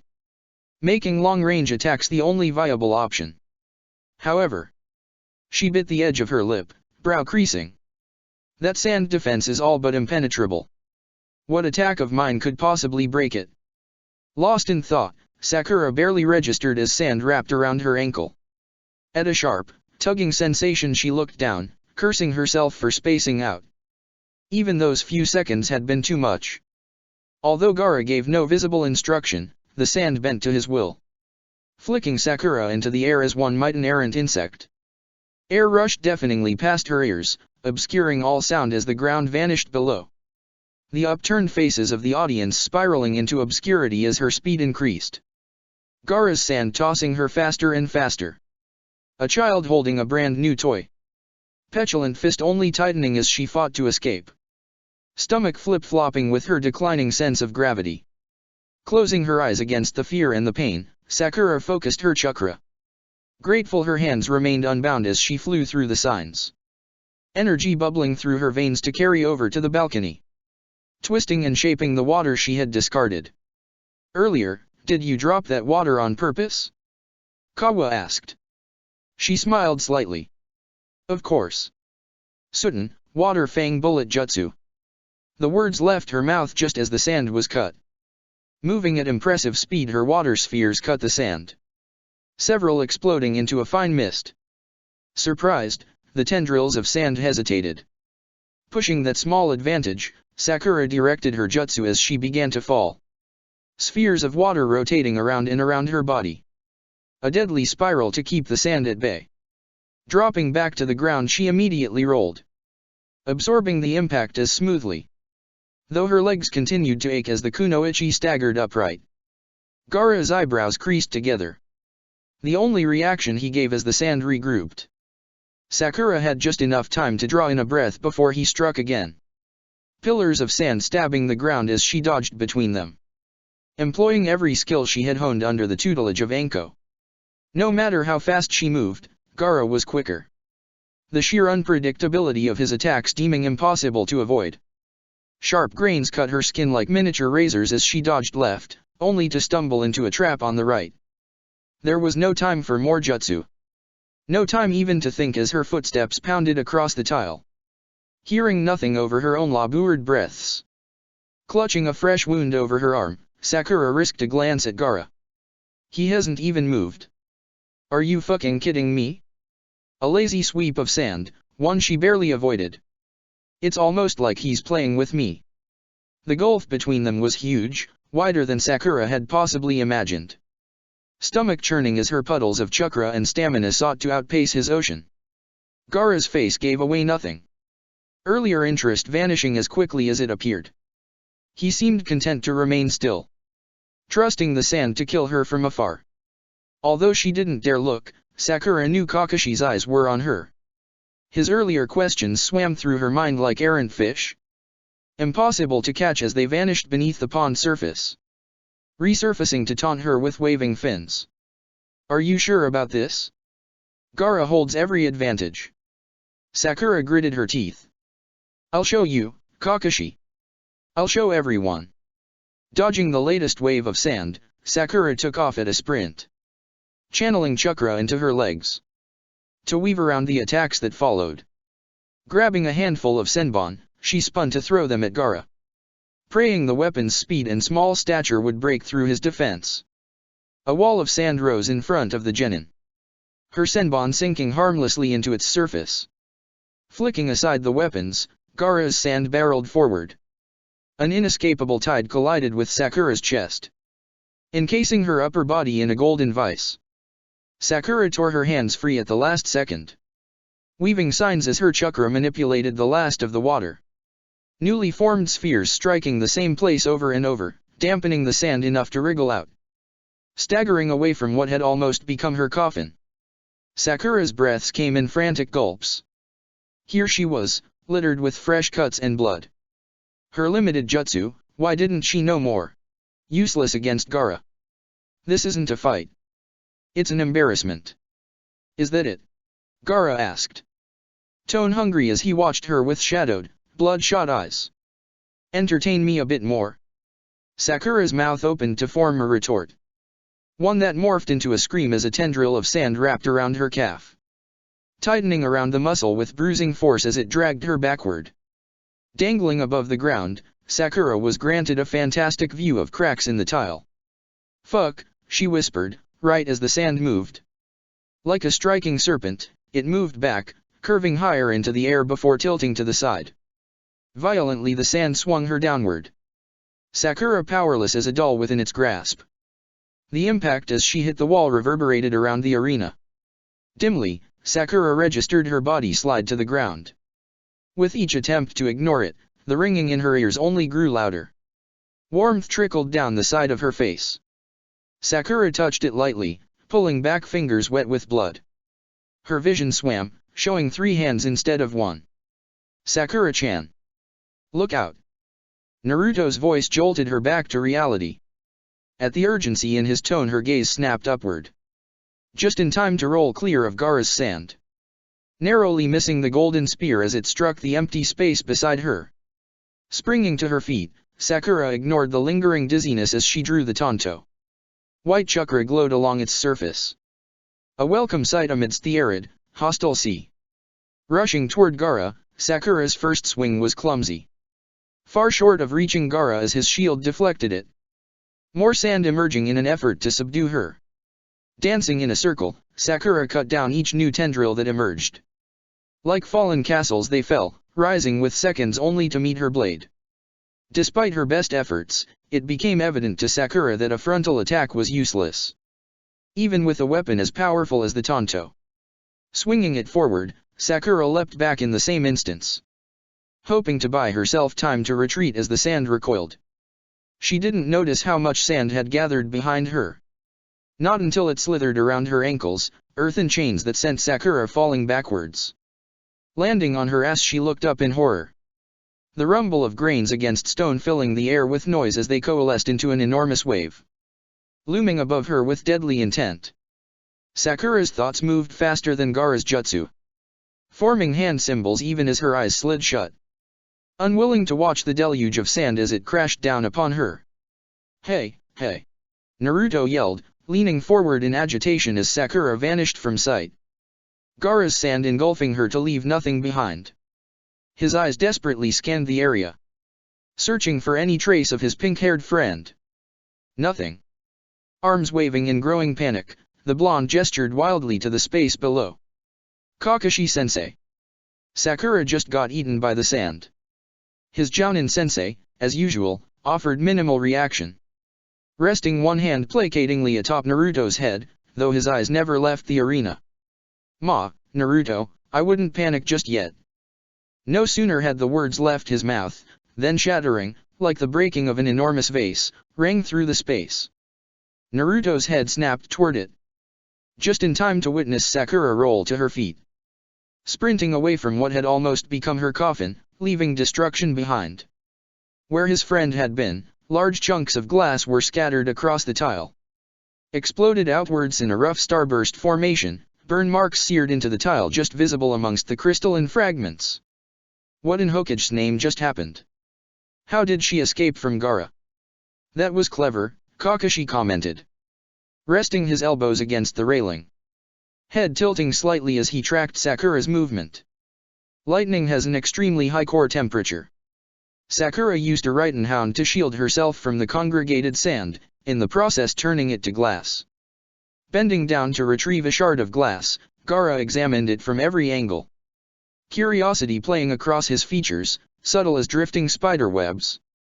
Crushing it to fine powder, the enemy genin allowed it to drift through his fingers. Gaara didn't flinch as a volley of senbon launched toward his head. Sand flowed toward him, pulled by some invisible force to encircle his small body. Senbon glancing harmlessly off the earthen shield.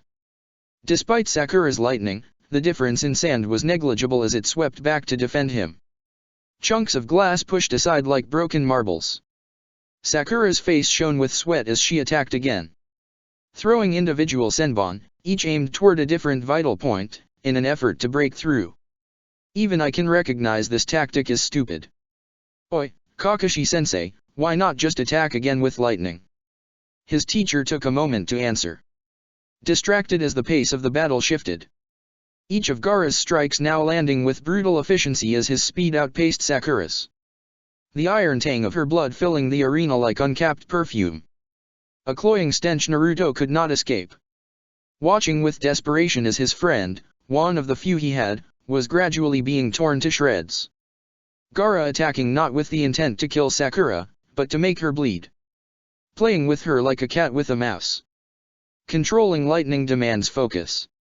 Much more than Sakura can spare, given all her energy is devoted to avoiding the sand. Kakashi drummed his fingers against the railing. Tell me, Naruto, did you get much rest in the forest? Naruto grimaced. Recalling terror-filled nights spent crouched amongst the darkness. Keeping watch as the sunlight faded and goosebumps crawled across his arms. A natural response to the lingering cold? Probably just my fear of being eaten. The injuries of his teammates had been severe. Bad enough that, those first few days especially, progress was slow. An exhausting struggle that, even now, just kept going.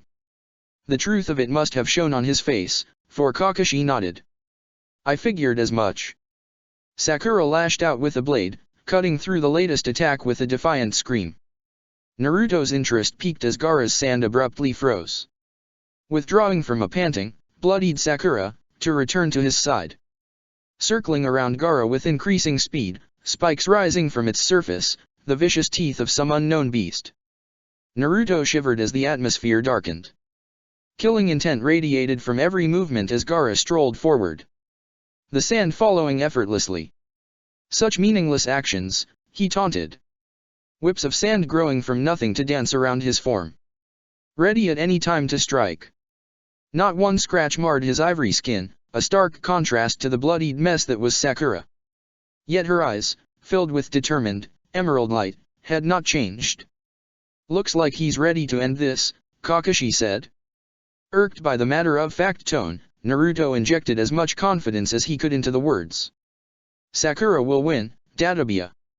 Kakashi offered an eye smile. Ma, I hope so. He didn't sound convinced. Fuck. Sakura thought. Muscles tensing as Gaara for the first time since the battle began, stepped forward. Fuck the world. Fuck this weak body and fuck algorithms. From the change in stance alone, Sakura could tell he was done playing. Bloody entertainment to climax in the final kill. Every space he moved forward, she stepped back. Moving over the tiles like the king chess piece. Unwilling to concede the game even as the enemy closed in. There was no place to hide in the arena.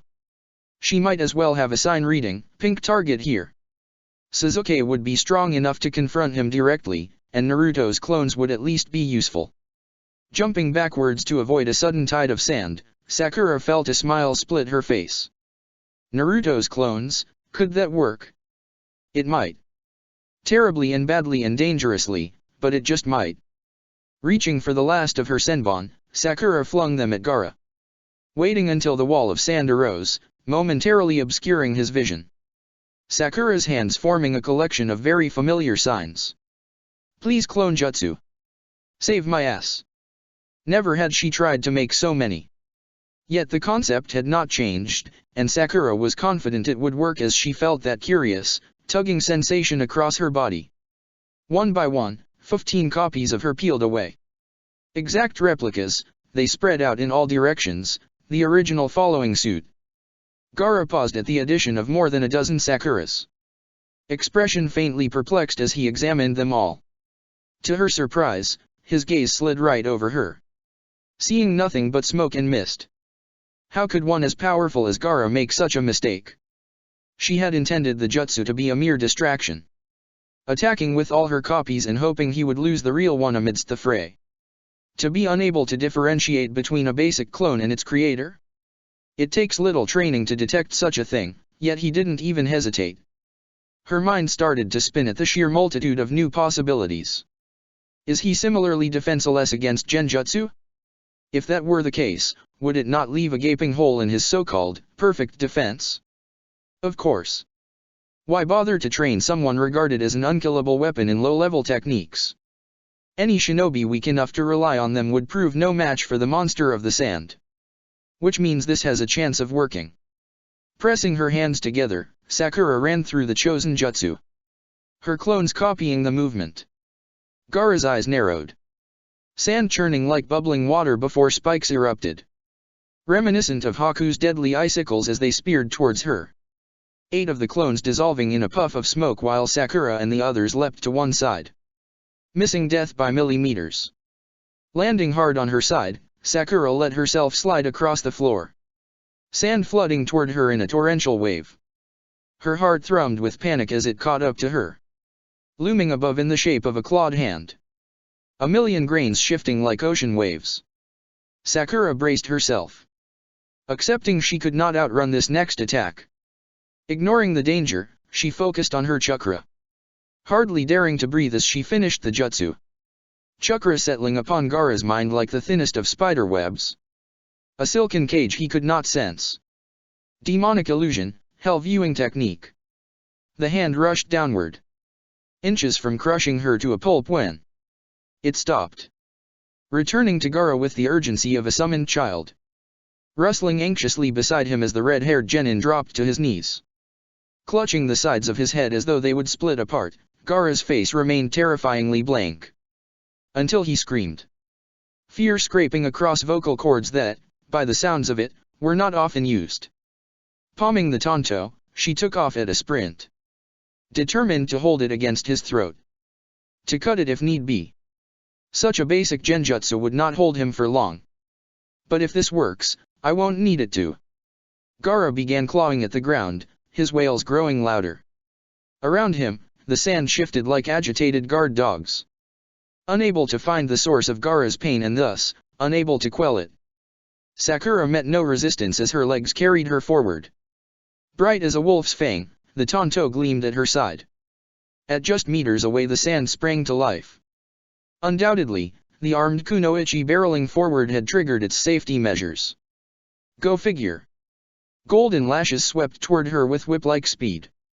Feather light on her feet, the kunoichi danced from one place to another, cutting down threats almost as fast as they appeared. Sand breaking apart to reform almost immediately. At one point her foot slipped and Sakura faltered. A moment of distraction blinding her to the whip-like strike that followed. Connecting directly with her stomach, it sent her flying into the statue. Colliding with the stone so hard her back arched.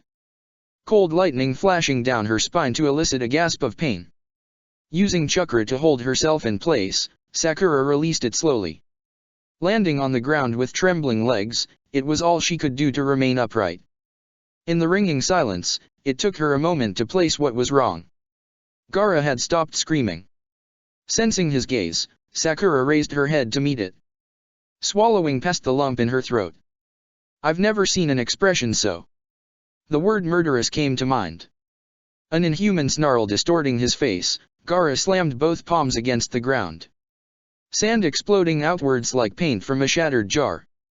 Sakura knew as she ran for her fucking life, that he was no longer interested in blood wounds. Gaara wanted to kill her. Dividing itself in 8 directions, Gaara's jutsu aimed for every version of her. Dissipating every single clone while the original just managed to escape. Due to its smaller amount, she was able to keep the sand at bay. The task of staying alive only grew in difficulty. Curses rising to the forefront of Sakura's mind as her wounded, exhausted body fought to obey her commands.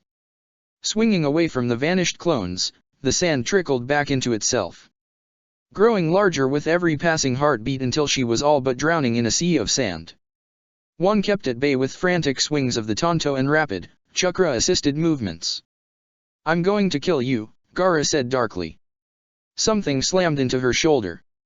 The ground, carpeted by sand, scraped her palms raw as she landed atop it. Lying still as her body registered the shock. Air leaving her lungs in one choked exhale. Sakura gritted her teeth as she pushed against the tile. Getting one leg underneath her while tired muscles screamed in protest. Beneath her left hand, she felt the sand tense. The only warning it gave. Condensing beneath her palm an instant before it tore muscle and bone. Spearing straight through her hand in an explosion of red. The kunoichi screamed. The starburst of obliterating everything else as she leapt backward. Muscles moving on autopilot while her left arm swung uselessly at her side. Her Tonto occupying the right, and to drop her only weapon would be nothing short of suicide. Blood fell like rain onto rooftops. A steady, constant dripping echoed around the arena.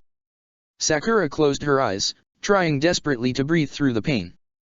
To breathe despite the reality that she was losing. And losing badly. Gaara attacked again. A tidal wave of sand that swept toward her at a speed impossible to dodge. Crossing her arms over her face in a feeble effort to block. She didn't scream at the impact. One that sent her into the nearest wall with enough force to crack the weathered surface. Blackness exploded behind her eyes, and Sakura clung to that small thread of consciousness as a climber would their lifeline. Determined not to fall into that dark abyss below. No, no, no. It can't end here. Sakura's eyes opened as she slid down the wall. The world's colors blending like wet paint. Gaara's form a blur she could barely distinguish. Sakura let her head fall back against the stone. There was a high possibility she would die in the next few minutes. And what a stupid way to go. This isn't even the final test. She was in enough pain to consider giving up. To simply raise one arm and concede defeat, though she doubted that would pacify Gaara. And yet, for the brief time she may have left, Sakura could not, ironically enough, live with the idea of Kakashi being right. I may not be strong enough, but I made a promise to try. And Sakura would try. For her comrades and friends and, most importantly, for herself. For the simple fact that Sakura wanted to win. Battle was thrilling, in a terrifying way. A landscape of action and reaction, of rapid thoughts and half-second mistakes. Ones that cost lives, or saved them. Sakura raised her head to Kakashi. Meeting his singular gray eye, she refused to break the gaze. I'll prove you wrong, she thought venomously. Hands curling into fists as wisps of red began to leak from her skin. I'll prove to you that I'm not weak. Sakura pushed off the wall with newfound strength. Feeling like an entirely different person as she strode forward. Holding the Tanto to Gaara in a blatant challenge. Curves of white chakra igniting across its surface. She grinned as his eyes narrowed. A smile that was all teeth. What are you waiting for? She began weaving the jutsu in the same instant Gaara's sand enveloped her. Half-formed cocoon torn to nothing as the wolf leapt from her palms. The biggest she had ever created, its head reached her shoulders. Powerful limbs propelling it into the fray. In an effort to protect Gaara, ropes of sand wound around its limbs. Energy crackling as the wolf fought to break free. The temperature of its body causing the monocles to harden. Forming rings of glass that shattered not moments later. Scattering across the floor in 1,000 different directions. Sakura ran headfirst into the chaos. Ducking whips of sand that hit the ground with explosive force. Tile cracking beneath it. Moving faster than she thought possible, the Kunoichi was steadily closing the gap. Her Ridenhound bringing up the rear. Blocking every hit that Sakura could not. Exhaustion was steadily leaving her, replaced with a faint, excited humming. The thrill of the fight overtaking the terror of before. After all, Sakura thought, cutting down a wall of sand that would have crushed her flat, none of Gaara's hits are landing. Whatever reserve of chakra she had found, it continued to grow. Strength bleeding into each hit as she drew closer and closer. The sand condensed around Gaara in a protective shield, unwilling to spread itself thin when the enemy was so close. Sakura pointed with one finger, tugging on her chakra in a silent command. The wolf launched itself forward. Hitting the shield in an explosion of light before disintegrating into the sand. Glass spreading outwards like the petals of a flower. And, within the shield itself, an opening formed. Large enough for her to squeeze through. If I move fast. Directing chakra to her legs, she jumped. Body twisting sideways, she leapt through. The sand closed around Sakura's ankle as she reached the other side. The Kunoichi wrenching it free with the unmistakable crunch of bone. The pain barely registered. The Tanto glowed, white as a snow wolf's pelt as she thrust it forward. Aimed unflinchingly toward Gaara's throat. Twisting away, he managed to escape the deadly blow. Sakura's blade missing the jugular vein as it sliced across his cheek. Deep enough to cut bone. Or so she thought. Forced to retreat as the sand launched a sudden volley of attacks, Sakura stopped a safe distance away. Watching it slide back to Gaara. The genin raised his head, teeth bared in an expression of pure hunger. There was no trace of blood. Nothing but the cracks, like those of a broken china doll, spread across his face. A piece of sand crumbled from his cheek. Broken lines closing before it even hit the ground. Leaving Gaara unharmed. Was his entire body covered in sand? Ordinarily, Sakura may have cursed. Lamenting such a development as her brain desperately sought a way around it. Now? She felt nothing but excitement. Canines lengthening as that glorious, powerful chakra flowed through her veins. The image of Gaara's expression when she had struck him, actually struck him. One she would forever cherish. Shocked. He had looked, for the briefest moment, shocked. Spinning the Tanto with one hand, Sakura kept her voice light. Is that the best you can do, Gaara of the Sand? Within her mind, her soul, Kawa reared upright. hood flaring as his eyes, the same emerald as her own, blazed with predatory delight. I'm going to win. Sakura grinned as she wove a new jutsu. Drunk on a power that was hers, and hers alone. Red chakra bubbling from within her skin. Sakura felt invincible. Was this what it felt like, to be a ninja of consequence? Water, created from her own chakra, circled her form. Arcing in streams and currents, fluid as a serpent's body before gathering above her left hand. A ball of liquid that expanded rapidly, stopping at roughly 3 meters in width. Sakura held up her free hand. Covered in so much dried blood it was akin to wearing a glove. She smirked as lightning crackled. Delicate veins of white that, as she touched the orb, spread faster than Shino's beetles. Filling the entire space with violent, deadly energy. Sakura finished the jutsu in the same instant the arena fell silent. A collective intake of breath as the spectators, genin and jounin alike waited expectantly. Water prison jutsu. With one hand touching the orb, Sakura sprinted forward. Slashing at any sand that got too close with her free arm. Any that struck the water were simply absorbed, grains falling into the jutsu until, trapped, they drifted to the bottom. However, the attacks were few and far between. The sand rapidly withdrawing. Coalescing around Gaara an ever-tightening sphere. Until even the jade of his eyes vanished beneath a wall of sand. Impenetrable, even to her. But Sakura had no intention of removing Gaara. Why bother? I have no need to remove that jutsu. Not when mine can simply expand. Even using her reserves of chakra, Sakura did not have the energy to summon vast amounts of water. Thankfully, she didn't need to. Gaara's shield was small, valuing strength over the size as the sand fortified itself hundreds of times over. It was easy to close the distance. Feeding more water into the jutsu, she felt it expand. A sphere that, like air into a balloon, swelled to double in size. Footsteps slow and sure over the tile, Sakura stopped as close as she dared to the dome of sand.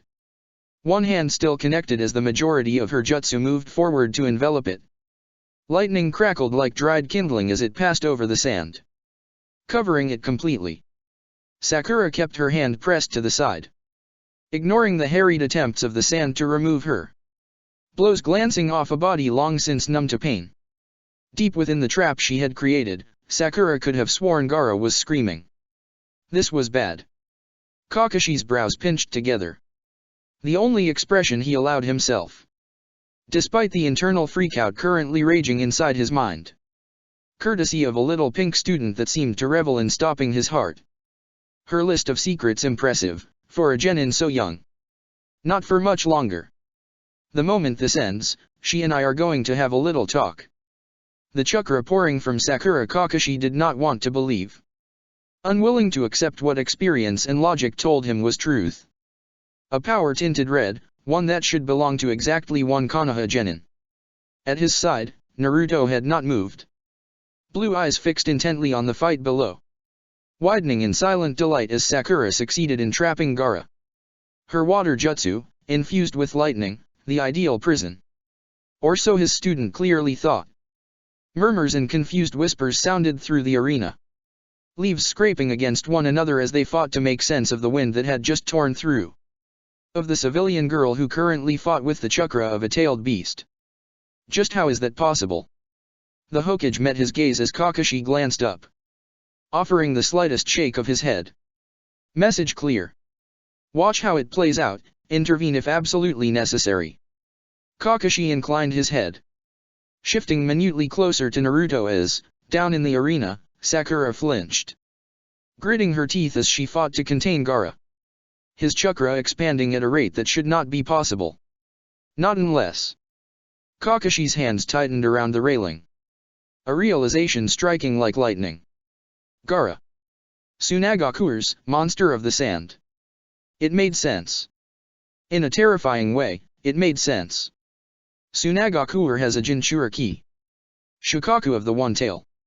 A Baijuya that was thought to be lost long ago, chained within the slight body of a genin. The water jutsu exploded so violently Kakashi felt drops land on his hands.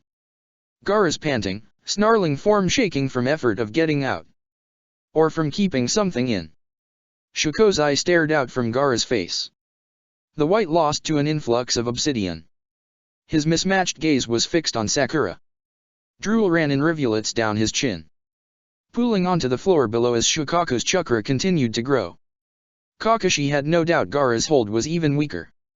Sakura's genjutsu stunt of earlier unbalancing him even more, tearing down a mindscape that was already crumbling.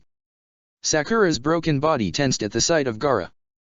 Covered in so much blood it was difficult, in some areas, to distinguish clothes from skin.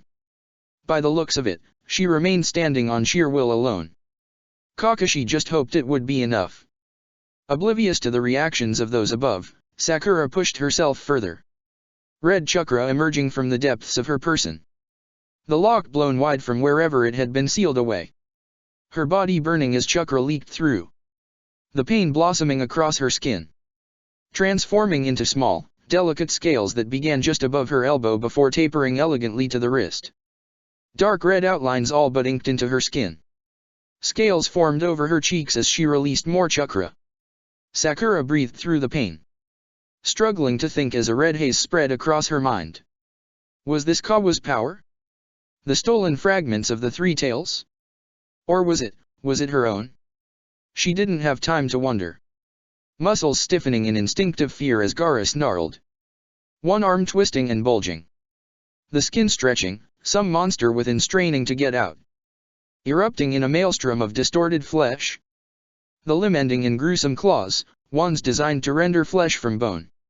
Sakura's knees almost buckled under the sheer enormity of the chakra being unleashed. Flinching back as his eye darkened. Sand-colored flesh growing to cover the left half of his face.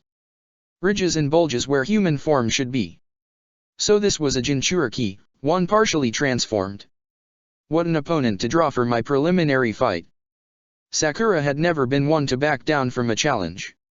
The higher the risk, the greater the reward. And the greater the thrill. Glancing to Kakashi and Naruto, she offered them a cheerful wave. Naruto's eyes widening to an impossible size while Kakashi. He looks suitably terrified. Sakura's face split into a grin. Stolen three tails chakra curling around her body, the outlines of scales dotted across her skin as she stepped forward. Exhilaration flooding her body as Gaara snarled a challenge. Human speech lost amidst the bloodlust of the one tail. Sakura cracked her knuckles as Gaara leapt forward. Moving fast despite his mismatched figure. Holding up one hand, it took her a moment to sense the flow of energy. To grab the chakra pathways in her mind's eye and pull, forcing power into her fist. A vast amount that, in a single hit, was a guaranteed kill. Their footsteps moved in tandem as both genin approached the other. Locked into a trajectory, into a path that neither could avoid. One last confrontation to decide the victor. The survivor. Sakura didn't like her chances. But she kept on running. Kakashi was exactly 1 second away from leaping into the arena, sans any instruction, when one final, desperate glance toward Hiruzen yielded an answer. The Hokage gave a subtle nod, granting Kakashi full authority to do whatever was necessary as his gaze, expression dark with worry, returned to the fight below. Sungakure's secret Jinchuriki against. I don't know what Sakura is. The realization came with no small amount of guilt. Kakashi stashing it away into his overcrowded vault. Another regret to pick over, when missions had finished and his thoughts came to fill the gaps. All around the balcony he was privy to shock. An emotion expressed in as many ways as there were people. Hanging jaws and low murmurs. Raised brows and curled lips. Disgust and fear mirror images of one another as they witnessed Gaara's transformation. Watched as red scales appeared upon Sakura's skin. Interspersed and faint, they were markings of everything Kakashi wanted to deny. Later. I will find out everything later. Off to one side of the Hokage, the Tsunejounin shifted restlessly. Eyes flicking to Sakura as though they mean to intervene. To kill her if necessary. Beneath his mask, Kakashi's lips pulled back from his teeth. Dark fury racing through him at the thought. Sakura was his responsibility. And he'd sooner tear out their hearts than risk her safety. Hanging at his side, Kakashi's left hand twitched. Moving through a series of Umbu code, the most discreet, complex system the village utilized, he went over the plan. From there, everything happened fast. The Konoha Anbu darted from the shadows. Surrounding Gaara in a perfect circle, they flew through the signs. The Jinchuriki fighting to break free as he was bound in place. Sealing tags placed just outside his reach. Shiranui Genma, residential poison expert in X-Anbu, perched atop the nearby railing. Dipping Senbon into a purple vial before flinging them toward Gaara. Hitting several vital points before the genin finally struggling. His body, save the frantic movements of his eyes, entirely paralyzed. Sakura had skidded to a stop. Face a mask of disbelief. Kakashi didn't hesitate. Flickering down to the arena, he stopped behind Sakura. Striking a pressure point in her neck before she even noticed he was there. The girl slumped instantly. "Ma, apologies for the interference," Kakashi announced to a speechless arena. Scooping his unconscious student into his arms, her head resting against his chest as he made for the exit. Leaving Gaara to the Anbu. Chapter 20, like hours on a clock, people change. Standing amongst the crowd of victorious genin, Shikamaru fought the urge to sigh. Not out of the usual exasperation, but impatience. The past few days had seemed inconceivably long. Time dragging its feet as they answered pointless questions and trekked through danger-ridden terrain. Every step, every action, filled with the potential for conflict. With Ino and Chuji loud enough for the entire forest to hear, half of Shikamaru's energy devoted to keeping his teammates quiet. The amount of traps those idiots had wandered into, he shuddered. Ino Shikacho my ass. What's a shinobi without situational awareness? The wounds across his body ached as Shikamaru shifted in place. Chakra a tired flicker in his veins. Drained from the fight against Misumi, all he wanted to do was sleep. The knowledge he could soon do just that a welcome relief. Pushing us any further today will lead only to death. And with what just happened, I imagine Hokage now has a diplomatic nightmare to work through. And yet, the Hokage appeared unconcerned. Red and white robes draped elegantly around his form. Lean strength evident, despite his advanced age. Hiruzen cleared his throat. Waiting calmly for disquieted mutterings to fade. Amongst the genin, empty spaces had been left. Subtle glances toward Naruto and the Suna duo only highlighting what was painfully apparent. Tamari's brows hard furrowed. Fingers tapping an anxious rhythm along her thigh. A major secret of her village had been revealed. Publicly and, as many would agree, rather shamefully. Tsunagakuer has revealed they can no longer be trusted. Taking a dangerous weapon into the heart of our village, long regarded as a close ally. No wonder she was terrified. Shikamaru's eyes flicked over the room. Tucking away every shred of information. 3 genin are missing, and I doubt anyone expected it to be them. Sasuke, last of the Uchiha. Gaara, monster of the sand. And Sakura. The leaf's hidden Jinchuriki? The moment his thoughts turned to Sakura, Shikamaru's mind went blank. Too many variables and open ends. Changes in her chakra replicated in Gaara. The power of tailed beasts emerging from human cages. Gaara, he could understand. A Jinchuriki, one kept hidden by Suna as a means for military strength. Yet Sakura was civilian-born. How could a girl of no notable talent or strength contain such viciousness? Whatever your secret is, Harano, I'm going to figure it out. Stepping forward to address the gathered candidates, the Hokage surveyed them. Eyes glinting beneath the darkness of his hat. To everyone who has advanced to the final round, I congratulate you, his voice carrying across the space while Ibiki Marino glowered threateningly at his side. It is unfortunate that some remain absent. Rest assured, all genin will be present in 1 month's time.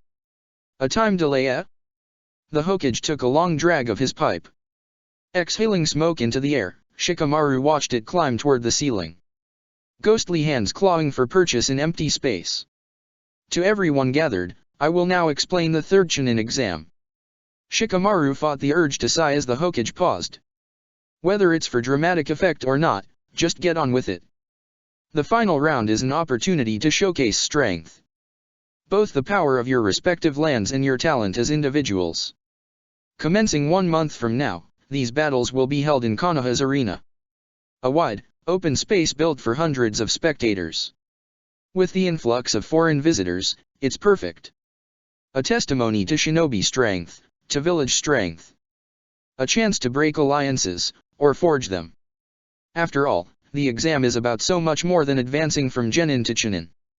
The prospect of an Uchiha battle will likely draw greater numbers. TCH, how troublesome. The results of this preliminary will be sent to the daimyos and shinobi leaders of each country. All of whom will be summoned to Konoha. A journey that requires lengthy preparation.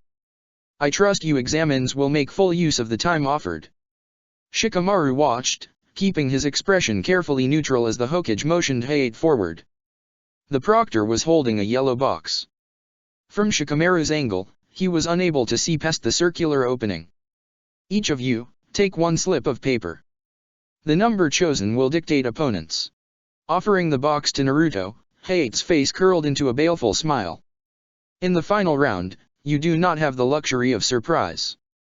Much as he tried to fight it, Shikamaru felt his heart rate increase as Hayate advanced down the line. Each candidate withdrawing a number to look at it tentatively. Bruised and bloodied fingers at odds with crisp, clean paper. In no time at all, Hayate Gecko stopped in front of him. With effort, Shikamaru swallowed past the lump in his throat. Fighting to control the pounding of his heart as he reached into the box. Fingers closing around a single scrap. One that would decide his fate. Don't be so dramatic. This is merely an exam. The rank of Chunin can be attained by numerous means. From his place beside the Hokage, Ibuki's fingers tapped impatiently against the clipboard. From left to right, tell me the number on your selected paper, he ordered. As the group hurried to obey, Shikamaru unfolded his paper. Tracing the scrawl of ink as though it held all the answers. 9, he called out. The latest in a multi-part chorus. Remember these well, Ibuki stated.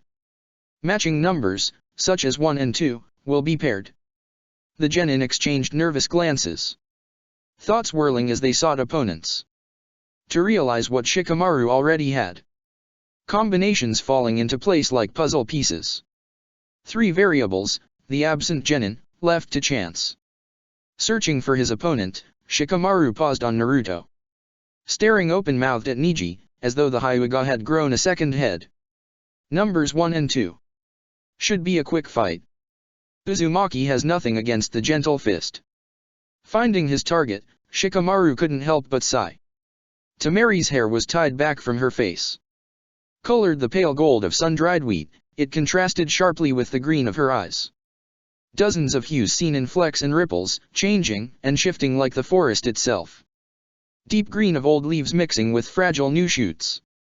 Rain-drenched moss dark with moisture, filling the air with the scent of life as it continued to grow. His favorite place in the world, the forest. Shaking his head slightly, the Nara turned his thoughts back to the logic.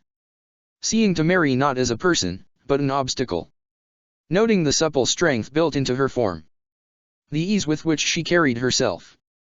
A vulture upon desert winds, flying with the course of nature and not against it. Adaptable and smooth, a bird capable of surviving everything, for it took every opportunity. The enormous folding fan strapped to her back, a weapon of destruction he had witnessed firsthand, did little to shake that analogy. Summoning powerful gusts of wind that had thoroughly bested Tenten. A troublesome opponent. The Nara scowled. Why couldn't he ever get someone like Chuji? Ibuki held up a hand, the room falling silent as the proctor spoke. Hayate will now draw for the absent candidates. An explosive coughing fit followed his announcement. One that continued so long Shikamaru feared for the man's lungs. I do not want to see those hacked up in front of me. When at last it subsided, Hayate reached into the box. Removing a single slip of paper. This selection will be for Uchiha Sasuke, soft rustling as he peeled it open before. Number 3. A study of the room showed only confusion. Shikamaru fiddled with his earring. Nobody is reacting, meaning his opponent has yet to be known. Sakura or Gaara, I wonder who he would prefer? Selecting a second piece, Hayate clearing his throat. Gaara of the Sand. The Jinchuriki. Number 4. He'll be fighting Sasuke. Shikamaru's brows furrowed. Thoughts racing through countless possibilities and still coming up short. Who was likely to win? The Sharingan or the sand? Sight or instinct? Brute strength or honed talent? Earth or fire? Out of courtesy more than anything else, Hate retrieved the final piece. Everyone knew who it belonged to. The contents written within. Number 8, Harino Sakura. Fighting Shino. Certain to be an interesting match. One final thing to note, Ibiki face curled into a vindictive smile, the winners of each match will be fighting each other. Shocked exclamations ran around the room as he flipped the clipboard, displaying the diagram within. The final round is a tournament, after all. Scratching the back of his neck as Naruto yelled something toward the Hokage, Shikamaru's thoughts wandered elsewhere. Obviously, the tournament was designed for show. A flashy display of village and shinobi strength designed to draw in the crowds. Impressing civilians and daimyos alike. Becoming a Chunin required more than brute strength. Even the winner of the tournament would be not guaranteed promotion. No, what drew Shikamaru's thoughts, again and again, was not the exam at all, but the politics behind it. Specifically following that preliminary fight. The revealed existence of 1, 2. Jinchuriki. Interesting that both were permitted to continue, though I suppose eliminating them was hardly an option. There had been no clear winner. Sakura hurtling toward Gaara with the clear intent to kill. The Baijuyo Chakra painting a scaled pattern onto her arms. Even from high on the balcony, Shikamaru felt power ripple through the air. Gaara, one arm already transformed into some monstrous limb, returning her desire with equal force. Half his face lost to the beast chained within. One eye entirely black. Golden pupil like no human Shikamaru had ever seen. And yet, there were no rules banning Jinchuriki. Weapons of which Shikamaru knew little. Sparse mentions found in the Nara library, the authors tiptoeing around the subject as though walking on eggshells. Afraid to address what the villages of old had created. What, Shikamaru was certain, many still contained. Weapons of war. Individual shinobi capable of destruction on a massive scale. Just one could shift the tide of a conflict, could wipe out entire villages. Exactly what had occurred in Konoha just 12 years ago. What does it mean, that Tsunagakuer possesses a Jinchuriki? That they risked bringing him into the heart of Konoha? Why take such a chance? It wasn't for Gaara's benefit, he was certain. Even before the matches were announced, logic told Shikamaru the monster of the sand would be advancing. The fight against Sakura, and the power both displayed, was not something his village could brush aside. To ban a Jinchuriki would speak only of weakness. Communicating to civilians and shinobi leaders alike that Konoha feared power. Opting to remove risk rather than confront it. The wounds inflicted by the Kyuubi attack ran deep. Claw marks scored across the village with Vulpin fury. All visible damage had long since been repaired, but it didn't change the fact hundreds had died. Konoha's military power sliced to ribbons. The Sandaime scrambling to pick up the pieces as the Fouth was lowered into the earth. Minato Namikaze's life sacrificed for the village. Given to the nine-tailed fox. The ninth and final Baijuyo. Even all these years later, that incident remains a mystery. An accident? Or, something else? Just thinking about it made Shikamaru's brain ache. Only so much information could be found in public media. And the secret library of the Nara clan was kept under Fuinjutsu. A metaphorical lock and key that Shikamaru could only dream of breaking. Following the Ibiki's announcement, the genin dispersed. Some filing toward the exit while others lingered in broken groups. Temari and Kankuro talking in low, urgent voices as they hurried towards the door. A door Naruto had all but dove toward. Sprinting from the room with an urgency that caught Shikamaru off guard. Of course. Shikamaru could have slapped himself, he's worried about Sakura. Even Kakashi had looked worried. Shikamaru hadn't seen him since the fight. Yet the Nara remembered how his eye had widened. Gray concern bleeding into tight limbs and clenched jaws. Body humming with attention Shikamaru could feel even from meters away. Watching his student as she ran toward Gaara. The both of them seconds from colliding. Filling the arena with power neither should possess. If Tsunagakuer had a Jinchuriki, why couldn't Konoha? Harano has secrets, but I'm certain this village holds more. Sitting outside Sakura's hospital room, head in his hands, Kakashi Hatake wondered at his life choices. Every mistake, real and imagined, playing across his mind as he waited. Sakura's blood had barely dried onto his shirt before she was rushed away by medical ninja. Injuries severe enough they required urgent attention. The second of his students to be hospitalized. Students. Plural. I'm not cut out for teaching. Yes, he'd expected them to get hurt. In training to become shinobi it was inevitable. But to push themselves so far? Sasuke's will all but overtaken by Orochimaru and Sakura fighting to the brink of death. Is that the best you can do, Gaara of the Sand? It had been incredibly eerie to hear the voice of his only female student sound so bloodthirsty. The pupils of her eyes slitted like some predatory feline. Red chakra spiraling around her. Scaled patterns growing across her forearms as a smile tugged at her face. Are you sure about this? Gaara might well kill you. Green eyes flashed in anger. Would you say that to Sasuke? To Naruto? Or just me? Watching her leave for the arena, Kakashi felt nothing but dread. An emotion that had gradually evaporated. Replaced by nothing but shock. The way she had fought was startling. Baijuya power merging into each jutsu as naturally as breathing.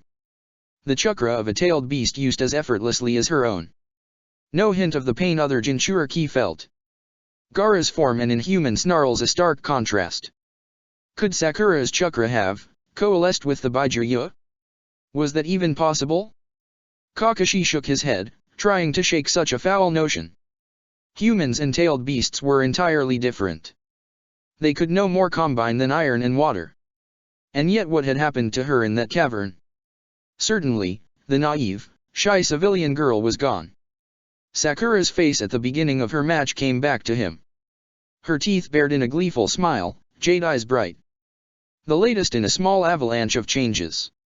Ones he had noticed and brushed aside. Unwilling to acknowledge what was clearly evident. Sakura's complete disregard for Sasuke, when before she hung onto his every word. Her sudden friendship with Naruto, expression soft in a way he rarely saw when she looked at him. As though they shared something few others could comprehend. Kakashi recalled the hovel in which Sakura lived. Slums filled with drug addicts and desperate whores. The entire area reeking of cigarette smoke. It had soaked into the very buildings. Reason, there had to be a reason a 12-year-old would leave home. Would flinch at the very mention of her last name. Only significant trauma could elicit such a reaction. Why hadn't he asked? The Jounin exhaled. Images of her broken, bloodied form playing over and over. Friend killer Kakashi, unable to keep even his students alive. The shinobi let his head fall back. Hitting the wall with a thump as he tried to quell rising frustration. The medical team had entered hours ago. And Kakashi had heard nothing. Listening to the subtle heartbeats of the clock on the wall, he had no choice but to wait. The organs pumped in smooth, mechanical rhythm. Tugging the hands forward with maddening slowness. Time moving sluggishly forwards. With Sakura's injuries, none but the mednins were permitted entry. Pulling her back from death while Kakashi was certain, they searched for the Baijuya. The chakra of that creature, I'm sure I've felt it before. But where? At approaching footsteps, Kakashi raised his head. Yo, even to himself the words sounded tired. Yo, Anko said mockingly. Throwing herself into the empty seat with a dramatic sigh. Purple eyes flicked across his form. Looking glummer than usual, hey take. Lacking the energy to retort, Kakashi merely waved. Doing his best to appear relaxed as tension hummed throughout his body. An electrical current unable to ground, it simmered beneath his skin. Wrapping tight coils around his heart until the Jounin could hear the blood pumping through his ears. Every sense was pinned to Sakura's door. Primed for it to open and medical ninja to emerge. Informing him Sakura was okay and everything was normal. That his student was not, in fact, a secret Jinchuriki. Come on, hey take. A small voice whispered. Optimism doesn't suit you. Did you want something? He interjected. Fixing Anko with a pointed stare. Picking at her nails, the woman snorted. not deigning to meet his eyes as she withdrew her guitar. Golden blade flashing as she scraped away the dirt. The only spot of color amidst corridors of medical white. The village hails you as a man of great intelligence. I'm sure you can figure it out. The bite to her tone cleared any lingering doubt. You're here about Sakura. Lips pulled back from Anko's teeth. Reminiscent of a shark at the kill. I'm also here for you. Kakashi was saved from replying as the door swung open. Exhausted Mednin stepping into the corridor. White uniforms speckled with red. He shot upright. Fixing the closest nurse with a desperate stare. Is she all right? His tone was quiet. Contained. Careful to keep the guilt and panic from bleeding in. The woman regarded him a moment before turning to her clipboard. Consulting the myriad of notes Kakashi imagined were scrawled across the surface. Acute chakra exhaustion, 3 fractured ribs, a broken ankle, shattered left hand, mild burns, and innumerable cuts. Several deep enough to require stitches. Flipping the page, the nurse took a breath before continuing. We recommend Sakura Harino remain in the hospital for a minimum of 2 days. Despite the extent of her injuries, she is healing at an impressive rate. Kakashi's shoulders slumped in relief. The nurse cleared her throat. The patient is currently sleeping, but I see no harm in permitting visitors. Without another word, the woman spun on one heel. Her sharp, businesslike footsteps echoing down the corridor. Continuing long after she had vanished from view. The door to Sakura's room had been left wide open, and Kakashi was greeted by the harsh scent of antiseptic as he strode through. At the sight of his student, made smaller by sleep, his heart clenched. Guilt dragging razor claws through his insides. A beast he could never escape, such was the fate of Shinobi. Pulling up a chair beside the bed, Kakashi's neck prickled. His hand twitching towards kunao. Though the rational part of him knew it was fruitless. After all, the Umbu were not here for Kakashi, but Sakura. Stationed at each corner of the room like malevolent shadows, they remained detectable only to an Umbu captain. Or ex-captain, in his case. Since leaving Umbu, Kakashi could only guess at their motives. Konoha's hidden elite, ordered to protect the Jinchuriki, or tasked with eliminating her. Sakura shifted in her sleep. Mumbling to herself as she pressed her face into the pillow. Strands of pink hair drifting like cotton candy. Bandages covered every inch of her body. Her face still streaked with blood. I never expected that Sakura would. Would what? Anko interrupted. Would change? I knew you were half blind but, she ran a hand through her hair, gazing at him in disgust. Shit Kakashi, the girl was tortured for fuck's sake. Tortured? The confusion must have shown on his face, for Anko swore under her breath. Reaching into the pouch at her side, she pulled out a crumpled document. Shoving it into his chest with enough force that Kakashi stumbled back. Read this, you stupid dog. Anko's expression turned violent, dark. And you better do your damnedest to protect Pinky. No more bullshit excuses. Leaning over Sakura, Anko tucked away errant locks of the genin's hair. Features softening into an expression of love. It only mildly terrified him, to witness such an emotion on Anko. As though remembering where she was, Anko snatched her hand away. Striding to the door, she stopped with one hand on the frame. Looking back to fix Kakashi with a fierce glare. I'm trusting you, Haytake. That team needs you a lot more than you realize. Shutting the door behind her, Anko's presence dissipated. Gone between one moment and the next, a trait of only the most seasoned shinobi. Leaning back against the hospital chair, Kakashi didn't, for 1 second, believe he was alone. The presence of the Umbu grating. Chaffing his instincts to bloodied ribbons as the teacher kept watch over his student. The majority of his attention fixed upon her, even as he flipped open the document. Already dreading what he might find. Worse. Whatever he'd expected, reality surpassed it. Trying to digest exactly what he'd uncovered, Kakashi's hands clenched. The paper document crumpling beneath his fingers. Reluctant to disappear, characters flashed through his mind. Stringing along into sentences, their meanings jumped out at him like shadowed attackers. Words he'd never wanted to associate with a genin now branded into his mind. Into Sakura's life. Evidence of medical torture. Patient exhibits clear signs of trauma. Mission partner, Hatsuki Reiko, killed in action. Evidence of medical experimentation, no lasting side effects. Rogue Nina Makikaima, rank B eliminated.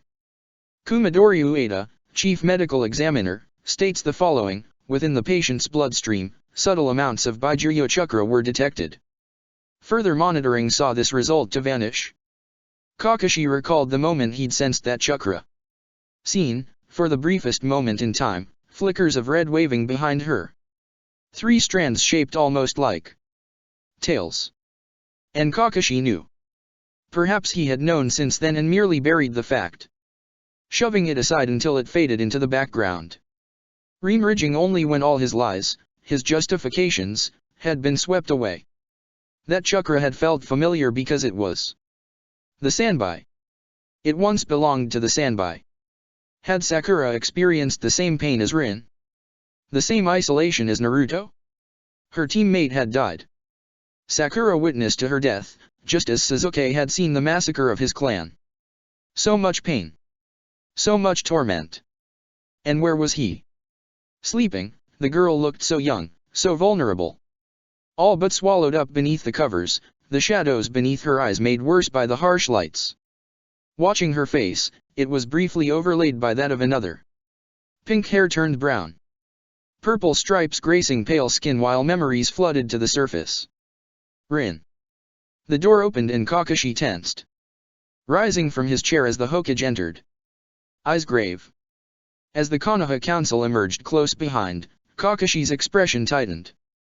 Tasked with aiding the Hokage, he had oft-times been witness to disagreements. Elders Homura Mito Kato and Koharu Yuditen siding with Danzo Shimura, the final member. A man whose views could be summarized in a single word: militaristic. Raised in the midst of war, Kakashi did not use that description lightly. Something about Danzo had always rubbed him the wrong way. Root, the Umbu subdivision he headed, prided itself on the elimination of emotion. Raising killers, not shinobi. The Umbu within the room snapped to attention. Tension so thick you could slice it as the council gathered around Sakura. Staring down at the genin who had almost unleashed Shukaku. Kakashi moved closer to his student. Brushing against the side of her hospital bed. With so many people, the room felt cramped. An odd feat, given its size.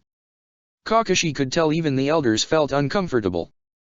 Used to the ceremonial prestige of the meeting rooms, conducting such conversations in a medical ward was not a common practice. Yet the presence of Orochimaru had sent the village into high alert. Calamity aggravated by the sudden eruption that was Sakura. The council hosting continuous, lengthy meetings, sent the message something was wrong. With representatives of every village gathered, Konoha could not afford to look weak. Exhaling a breath, Hiruzen reached for his pipe. Clearly thinking better as he listened to Sakura's labored breathing. Cloth rustled as he returned it. This matter must be settled quickly. Orochimaru's location remains unknown, and while no spies have been captured, rest assured they certainly exist. The council's murmured agreement. All but Danzo, whose single eye was fixed upon Kakashi's student. Dark misgivings increased at that gaze. That Sakura had drawn the attention of the Shadow Hokage, a man of considerable power, could only lead to trouble. Don't look so intrigued. Kakashi thought. Fixing Danzo with a warning stare. Over my cold, dead body will any one of my students join root? Danzo motioned Chief Ueda forward. The head mednin appearing suitably terrified. Well? He demanded. Is this genin a Jinchuriki or not? Kakashi kept silent, just as eager to know the answer. The attention of the room squarely on him, Ueda paled. Skin turning an impressive shade of white. When nobody spoke, he finally coughed. Pushing his glasses up the bridge of his nose, his voice turned professional. From the tests conducted, no lingering traces of three-tail chakra were found. However, there was something. Paper rustled as he retrieved a clipboard. Flipping through pages of notes to find the correct passage. Her chakra is odd. While the levels read normal, the feel of it is like nothing I've seen before. His eyes shone with excitement. Curiosity overcoming fear. It's almost as though Kakashi did his best to understand, but what followed was a slew of medical jargon. Words and phrases taken from an entirely different language.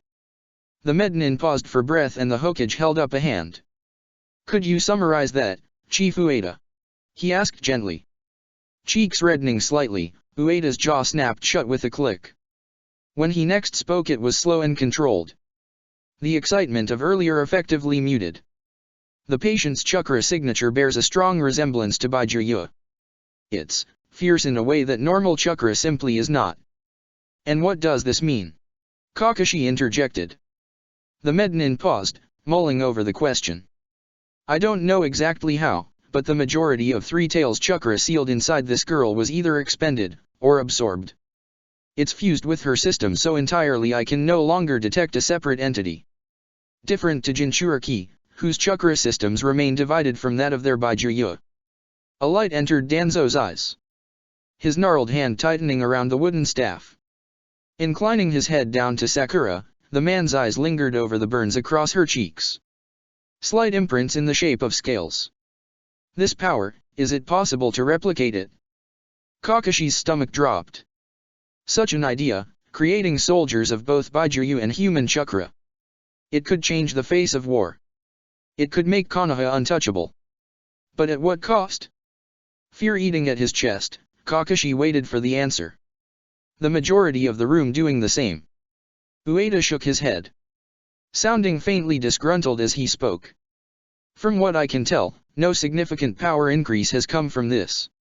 The Baijuya chakra integrated was too little to provoke drastic change. It has merely altered her physiology, granting a few minor improvements. Just like the Uzumaki boy, the rate of healing is accelerated." Danzo scowled. Even minor changes can mean the difference between victory and defeat. He gestured to monitor. Electrical pulses showing Sakura's heartbeat. Lines rising and falling in a comforting rhythm. "Unfortunately," the chief Mednin began, "it's a phenomenon impossible to replicate. Without knowing how it was achieved to begin with, we stand little chance of uncovering it now." Koharu nodded sagely. The old woman gratefully accepting as Hiruzen offered her a chair. Sitting down, a lock of hair fell loose from its bun. One wrinkled hand tucked it away. Black eyes, bright with intelligence, lingering on Sakura. "You say this genin contains her original strength. If that is the case, then Konoha is safe from the destructive power of a third Jinchuriki." Kakashi slumped in relief. She no longer regards Sakura as a threat, nor as a potential source of power. "My student has at least one ally on the council." As he mulled over Koharu's reasoning, a thought occurred. "You mean to tell me," he started, "that Sakura's fight with Gaara was done entirely on her own merit?" Ueda shrugged. "The data indicates that to be the case. I've underestimated her." Homura rubbed at his forehead, looking more tired than usual. "Even so, I doubt the other villages will take it as such. There is still the matter of the Suna Jinchuriki. What if she had killed him?" Danzo's voice beside Ueda had the Mednin flinching.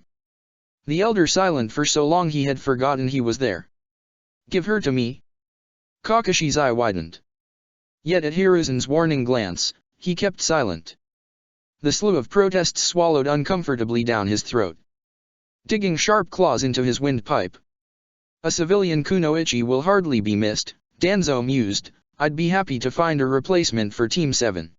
His eye flicked over Kakashi, lingering on the mask. On messy white hair sticking up in spikes. Sakura's blood still staining his jacket. Someone more suited to their caliber. It took an effort to keep his expression neutral. Despite the anger simmering, Kakashi's voice was effortlessly polite as he responded.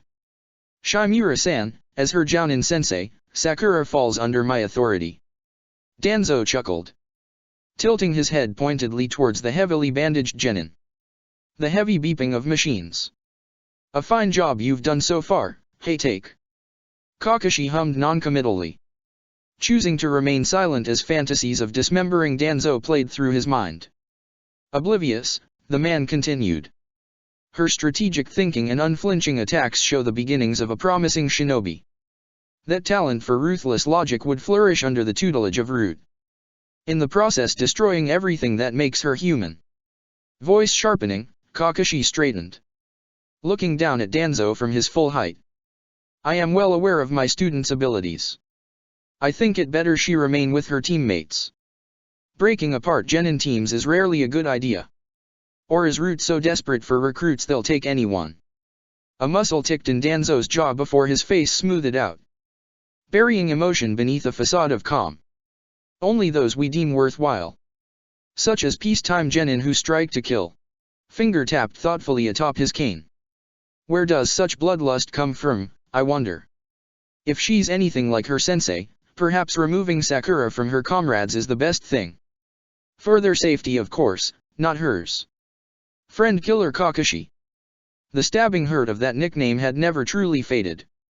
This time at least, he was able to brush it aside, drawing himself up as the council waited. Fully aware everyone, Hokage included, was not averse to Danzo's solution. What do you suggest, Kakashi? I fear Sakura will be the target of much suspicion.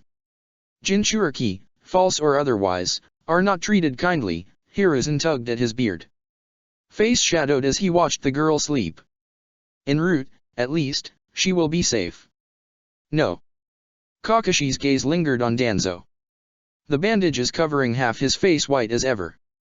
Right arm toned with muscle. His left, as usual, in a sling at his side. Danzo's lips curved into a half smile as he listened, entirely content to let the scene play out. Everything about the man was designed to look harmless. A crippled, shinobi veteran doing his best for the village. Despite the pain in his body, he fought for Konoha, doing the work nobody wanted.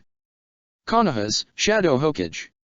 To Kakashi, the man seemed more reminiscent of a snake, just waiting to shed his skin of bandages and lies, to sink his fangs into the object of desire. For what Danzo had always fought for, strived for, was not village peace. Power. It's no secret he wants power.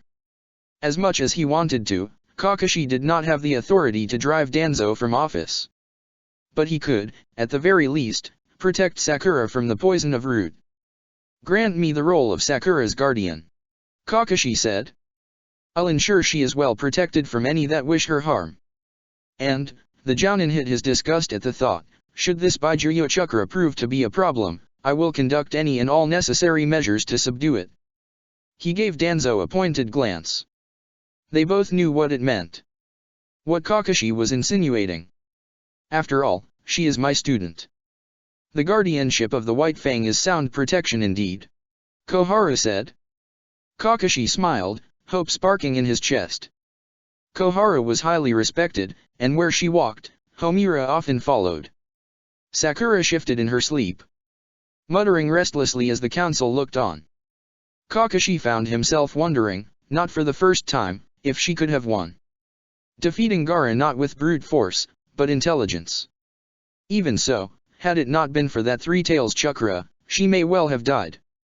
After what felt like hours of debilitation, Hiruzen finally spoke, eyes piercing as he turned to Kakashi. His voice that of the Hokage, nothing else. Very well. We shall review this matter at a later date. Until then, I place her in your care, Take Kakashi. The Jounin inclined his head. Thank you. Ignoring Danzo's scoff, Hiruzen swept from the room, robes fluttering as the elders followed. Ueda scurried after them. Danzo lingered, his cane tapping against the ground, subtle as raindrops. Under the tutelage of Root, Sakura would flourish. With your reputation, friend Killer Kakashi, the title of guardian reads humorous indeed. Kakashi chose not to respond as Danzo left, the elder's cane echoing down the corridor, fading into obscurity as the machines continued to beep. Collapsing into the chair, Kakashi's shoulders slumped. Sensation identical to that of an Umbu mission. A full-body exhaustion similar to months on deployment. Interesting. All I've done is talk. Ma. Kakashi rubbed at his temple, hoping to stave off the encroaching headache. Politics is exhausting. In front of him, Kakashi's biggest headache began to snore, looking so small amongst the wires and blankets. Kakashi followed the slow dripping of the four. How was he, son of the White Fang, supposed to care for anyone? As of today, Sakura was under his guardianship. Responsibility for keeping her safe now squarely on him. And only him. Naruto at least had the guardianship of Hiruzen. As the last Uchiha, Sasuke was virtually untouchable within Konoha. To all those who valued their lives in any case. But Sakura, she had no one. No bloodlines or giant foxes to protect her from those who came knocking. Determined to eliminate the demon child, Baijiu Chakra provoked nothing but fear, and the village wouldn't hesitate to kill its bearers. Parents notwithstanding, a civilian girl with no allies would not last long. Sakura, his troublesome student, had nobody. Nobody but Kakashi. Did I just make a terrible mistake? He couldn't help voicing the question. Silence. Yeah, the Jounin muttered, I thought so. Alone, why do I feel so alone? From the moment she regained consciousness, the question rolled through Sakura's thoughts. Within her mindscape, everything had been erased. No sparkling ocean or enormous serpent. Just, nothing. Flatness in every direction. A blank expanse stretching to the horizon. White ground against white sky. Turning in place, Sakura strained her eyes for even a glimpse of color. Of something. A piece of her was missing. Faded from existence, as though it had never been. Kawa. The snake. Her inner. That piece of her soul that had, for so long, remained separate. Kawa. Sakura asked hoarsely. Her throat painfully dry. The words did not reach above a whisper. The question remained unanswered. Echoing across the space like a stone across a pond. Kawa? She thought with increasing desperation. Dumb reptile, where are you? Try as she might, Sakura could not sense him. Not so much as a flicker. Dropping to her knees, the Kunoichi's vision blurred. A memory from long ago rising to the surface. I am the result of what should not have been tested. I imagine as time passes, I shall all but fade away. Had the fight with Gaara somehow accelerated that promise? Sakura recalled the sensation. Baijiu Chakra streaming from her body like cold fire. Keeping her alive even as it burned her. Gaara's attacks missing by centimeters as Sakura with the aid of emergency chakra, managed to evade. Dodging again and again until that crucial, beautiful moment when she could finally hit back. Her inner had never promised eternity. And Sakura would have to live with the fact. With the reality that she was alone, truly alone, in her mind. Has it always been so, Big? What do you think, Kawa? Silence. Sharp pain pierces her chest at the absence. The nothingness where companionship had once been. Stop it. You're a shinobi, Sakura. What kind of ninja is afraid of silence? Wiping away the tears, Sakura raised her head. Glancing slowly around her mindscape. No Kawa. No inner. Just, Sakura. Months ago the premise would be impossible. The Kunoichi incapable of facing herself, all of herself, and not locking it away. Portraying a Sakura the world wished to see as the true version rotted inside. Getting to her feet, Sakura's emerald gaze swept around the space. A world not of emptiness, but potential. The Kunoichi began to walk. Striding confidently toward a future only she could see. Around her, the whiteness parted. Color bleeding through the gaps created. Muted sounds, like radio static, grew louder and louder. Sakura's eyes opened. The ceiling of her hospital room coming into slow focus. I'm not alone. Came the slow realization. Because I don't need anyone else in my head. Sakura-chan. At the familiar voice, Sakura started. Lying down, she managed to turn her head towards it. Pink locks falling across the blue pillowcase. Cherry blossoms on the surface of a lake. Kakashi, sensei. The words came out thin and scratchy. Grating at her throat like sandpaper. Passing her a glass of water, Kakashi smiled. One hand bracing her shoulders as Sakura pushed into a sitting position. Wordlessly, he rearranged the pillows, propping them against her spine as Sakura leaned back. Gratefully accepting the proffered glass. Water had never tasted so sweet. I passed. Gazing at Kakashi in astonishment, Sakura didn't notice as the last of her jello fell from its spoon. I actually won. Ma, rubbing the back of his neck, her sensei offered a sheepish smile, not exactly. Retrieving the lime-colored cube, he returned it to the cup. Moving the rubbish aside as Sakura waited impatiently. Tell me, what's the last thing you remember? Frowning, she attempted to recall. The sensation akin to swimming through tar. Memories dark and grainy, unwilling to peel themselves apart from each other. Running onwards in 1,000 colored images. Indecipherable, every one of them. Stubbornly, Sakura persisted. Digging through her own amnesia to find the answer underneath. Oh. Emerald eyes narrowed. You knocked me out. It was necessary. She scowled, flicking her spoon towards his head. I don't believe that for one moment, sensei. Effortlessly, he caught it. Would you have rather died, student? That comment had her biting her tongue. Memories of Gaara's face, half transformed, flashing through her mind. She recalled the power in his strikes.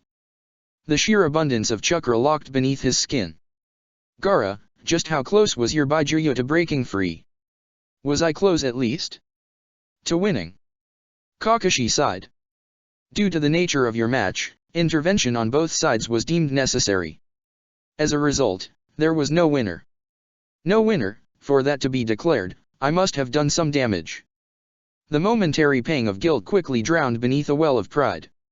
Sakura was no fool. Nobody had expected her to last more than 5 minutes. Comrades included.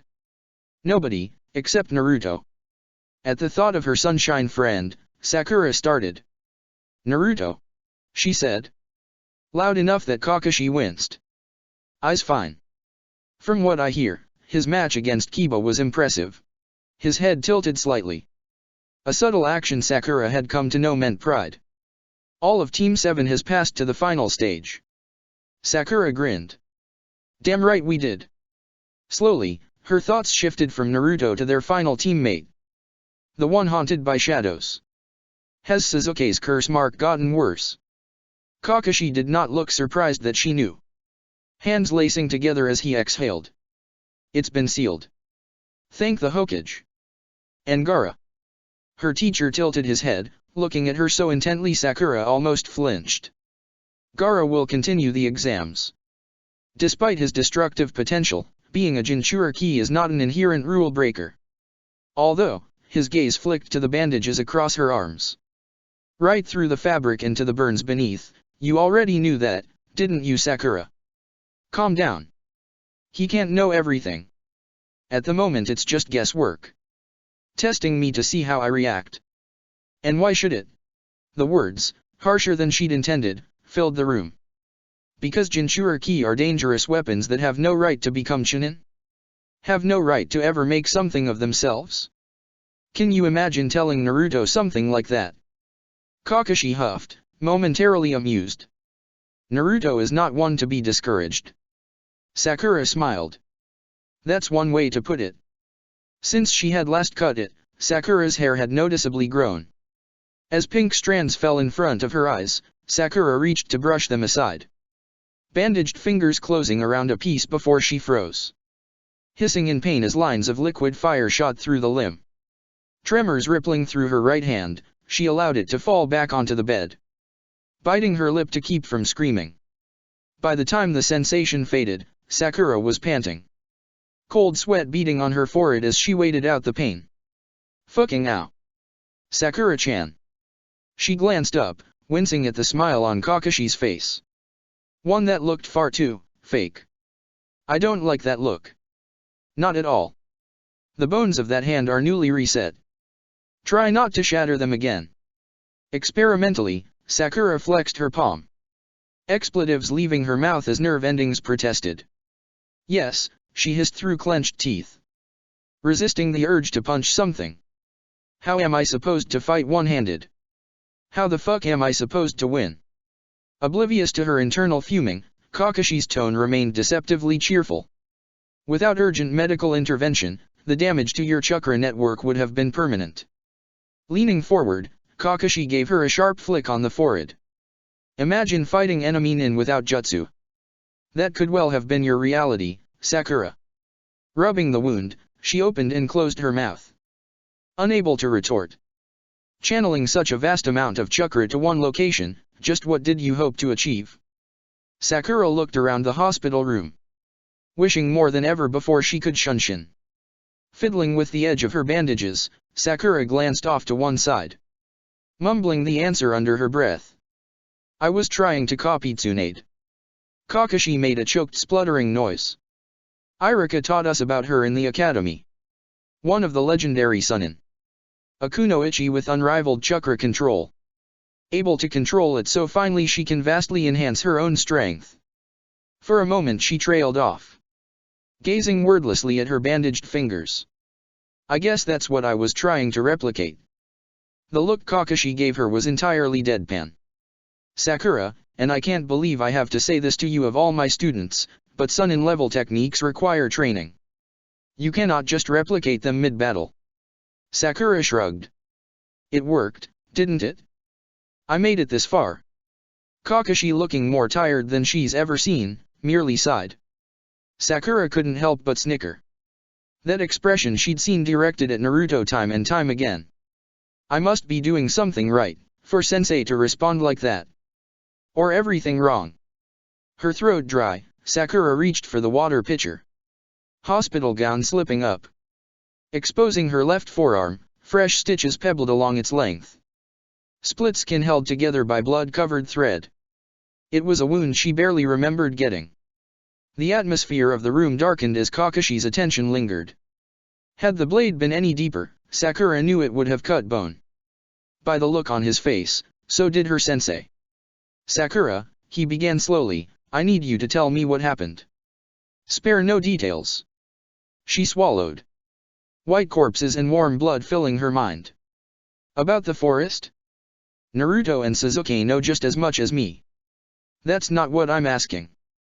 I know what you're asking. Not interested. Pouring herself a fresh glass of water, Sakura refused to react as her body throbbed with pain. To appear frail was a weakness she could not afford. Especially now. With effort, she returned the pitcher. The action pulled on her stitches. Sakura unable to hide her wince. Kakashi followed the movement. I read that mission report, he said quietly, but files only reveal so much. And clearly, there was much omitted from yours. For a long moment, Sakura merely stares at him. Why does it matter? She said at last. You've seen what I can do. What I am.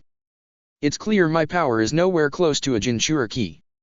Konoha doesn't view me as much of a threat. A hysterical laugh bubbled from her throat. Echoed in her mind. Or why the fuck am I still alive? Even so, his words were calm, understanding, I want to hear it from you. And maybe it was because she was tired. Tired of all the running. The fear. Subtle glances cast over one shoulder. The burden of secrecy growing with each passing day. Sakura was tired of lies. And so she told him. Slipping and stumbling over the words as though traversing a path in utter darkness. Throat closing as certain memories took hold. Claws writhed in green chakra wrapping around her windpipe. Shaking them off as best she could, often it took several minutes until she could speak again. And yet, gradually, infinitesimally the words came easier. The story broken from its rusted gate, a deluge that refused to cease. And when I returned home. There's no need to reveal everything. I don't need his pity. I realized it was time I left. Most shinobi live apart from civilians. It was better for everyone that way. Not giving him time to mull it over. To find the cracks in her hastily patched lie, Sakura barreled forward. Saying whatever came into her head. Adapting to Baijuyo chakra is not easy. I needed time to myself. Kakashi's tone sharpened. Does it hurt?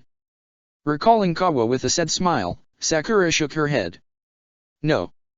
There was no pain. And besides, it's gone now. I'm just a regular, unimportant genin once more. Not that such a drawback would stop her. If someone like Lee can become strong, then so can I. And that's it, sensei. Sakura clicked her tongue. The whole report. Do whatever you want with it, I don't care anymore. Kakashi's face lifted into a smile. Though dark, violent emotions swirled behind his eyes. Thank you for telling me, Sakura-chan. He's thanking me? She coughed. I'm telling you this only because it's no longer worth the effort to keep hidden. You saw that fight. Everyone did. Honestly. Sakura's gaze flicked to him, and then away. I'm surprised you care. So used to his nonchalant attitude, she was shocked to witness it change. Kakashi's face darkening with anger. Storm clouds over still lakes. You are my student, a growl twisted his words, I could have protected you. I would have protected you. Sakura glared. Suddenly furious. Like you protect Naruto? Sasuke. On her lap, both hands closed into fists. It's obvious you don't give a shit about Team 7, sensei.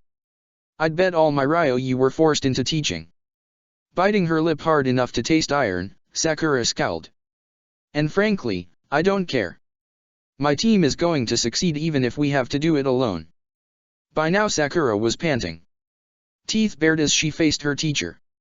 Anger at his attitude, the casual way he approached teaching. An unfortunate task. Not a responsibility. Naruto almost died in wave. And where the fuck was he? Unconscious. Emerald eyes burnt with cold fury. Alight with months of suppressed resentment. To her surprise, Kakashi met her gaze. Expression tired. You're right. Huh. You're right, he repeated, I had no desire to become a sensei. Even now, it's clear the Hokage made a mistake. Getting to his feet, Kakashi reached over. Gently unwrapping Sakura's fingers, which had clenched into fists so tightly the bones creaked. Forcing herself to relax, Sakura exhaled. The pain fading. The bandages on her right hand had come loose. Fabric unraveling like torn spider webs. Kakashi's fingers moved deftly to repair the damage. Moving with the confidence of a lifetime of practice. Rarely does anything manage to irritate me. Tying one finger, he moved on to the next. But you three take the cake. I wouldn't wish this genin team on my worst enemy. Thanks, Sakura muttered. And yet, for some inexplicable reason, I find myself caring. At that admission, she tilted her head. Surprised. It's not a feeling I'm used to, Kakashi continued. In fact, it terrifies me. Kakashi, afraid? The concept seemed wrong. Foreign. Finishing the bandages, Kakashi handed her another cup of jello. Like it or not, all three of you are stuck with me. Sakura took the cup, if only to hide her smile. It had been a long time since someone had taken care of her. The next time Sakura woke, her room was empty. Kakashi's seat cold beside her. Laying in the semi-darkness of early morning, she waited impatiently for sleep. Giving up as the birds began to call. A chorus of songs that trickled through from the outside. Light creeping forward like hesitant mice. Scattering golden footprints across her bed. Throwing back the covers, Sakura shivered at the chill. Her flimsy hospital gown, where are my clothes? Doing little to stave off the cold. Sitting upright, Sakura swung her legs over the edge. Aching body protesting. Bare feet pressing against the tile, she sucked in a breath. Praying her ankle, freshly broken, newly healed would hold her weight. One hand clutching the bed, Sakura took an experimental step. Her ankle throbbed. Yet the pain was dull, manageable. Thinking in silent horror of the stairs to her apartment, the kunoichi moved slowly toward the window. Its glassy surface, and the freedom beyond, her destination. I have enough chakra to make it to the street. There was only so long she could stand the clinical surfaces. The stench of antiseptic. Sakura was halfway out the window when the door opened. Fuck. She must have screamed the word aloud for Naruto, Sasuke, and Kakashi all shared a glance. Wearing identical puzzled expressions as they paused in the doorway. Definitely time to go. Ignoring them all, Sakura resumed her task. Muscles bunching to swing her outside when a shadow drew her attention. Perched upon the exterior wall, the Umbu agent met her gaze. head tilting quizzically as the kunoichi froze. The painted mask synonymous with Konoha's deadliest division, all the warning she needed. Sakura all but fell back into the room, stumbling on her injured ankle. Unassisted, the window slammed shut. Clutching at her chest, Sakura waited for her heart to slow down. The bed creaking beneath her weight as she settled atop it, making an obscene gesture to the wall outside. Striding into the room, Sasuke crossed his arms to stare at her. Konoha would hardly let a Jinchuriki roam free, he said bluntly. She shrugged, too tired to bother correcting him. Always worth a try. HN. As silence started to drag, Sakura fidgeted, detesting the suspicious light in Sasuke's eyes. The hesitation in Naruto's movements. Neither quite sure how to react. What to say? I'm not a circus animal. Sakura finally snapped after catching Naruto eyeing her bandages yet again. So whatever you want to ask, just do it. Sasuke, surprisingly, spoke first, brows furrowing over dark eyes. Sakura relieved to find him free of injuries. The snake Sunin's poisonous influence poison nowhere to be found. She just hoped it would stay that way. Orochimaru was right? About everything. She inclined her head. Yeah. He was right at the time. Yet now I'm alone. Left with nothing but the dregs of some ancient power. And scars. So many scars. That's how you suddenly became strong, he said, nodding wisely. Sakura bristled, furious at the implication. I did nothing except train. Uncharacteristically subdued, Naruto rubbed at his neck. Bruises dark across his knuckles. So, you're not like me, Sakura-chan. Sakura shook her head, wishing it were different. I'm not a Jinchuriki, Naruto. Just a failed attempt at one. Sasuke frowned. That's not what Orochimaru said. Shut up. Bastard Uchiha. Sakura bit her lip, unsure how best to explain. Experimentation. The word left her mouth in one hurried breath. Her teammates froze. I was assigned an escort mission. The kunoichi chuckled. Sound dry and cutting.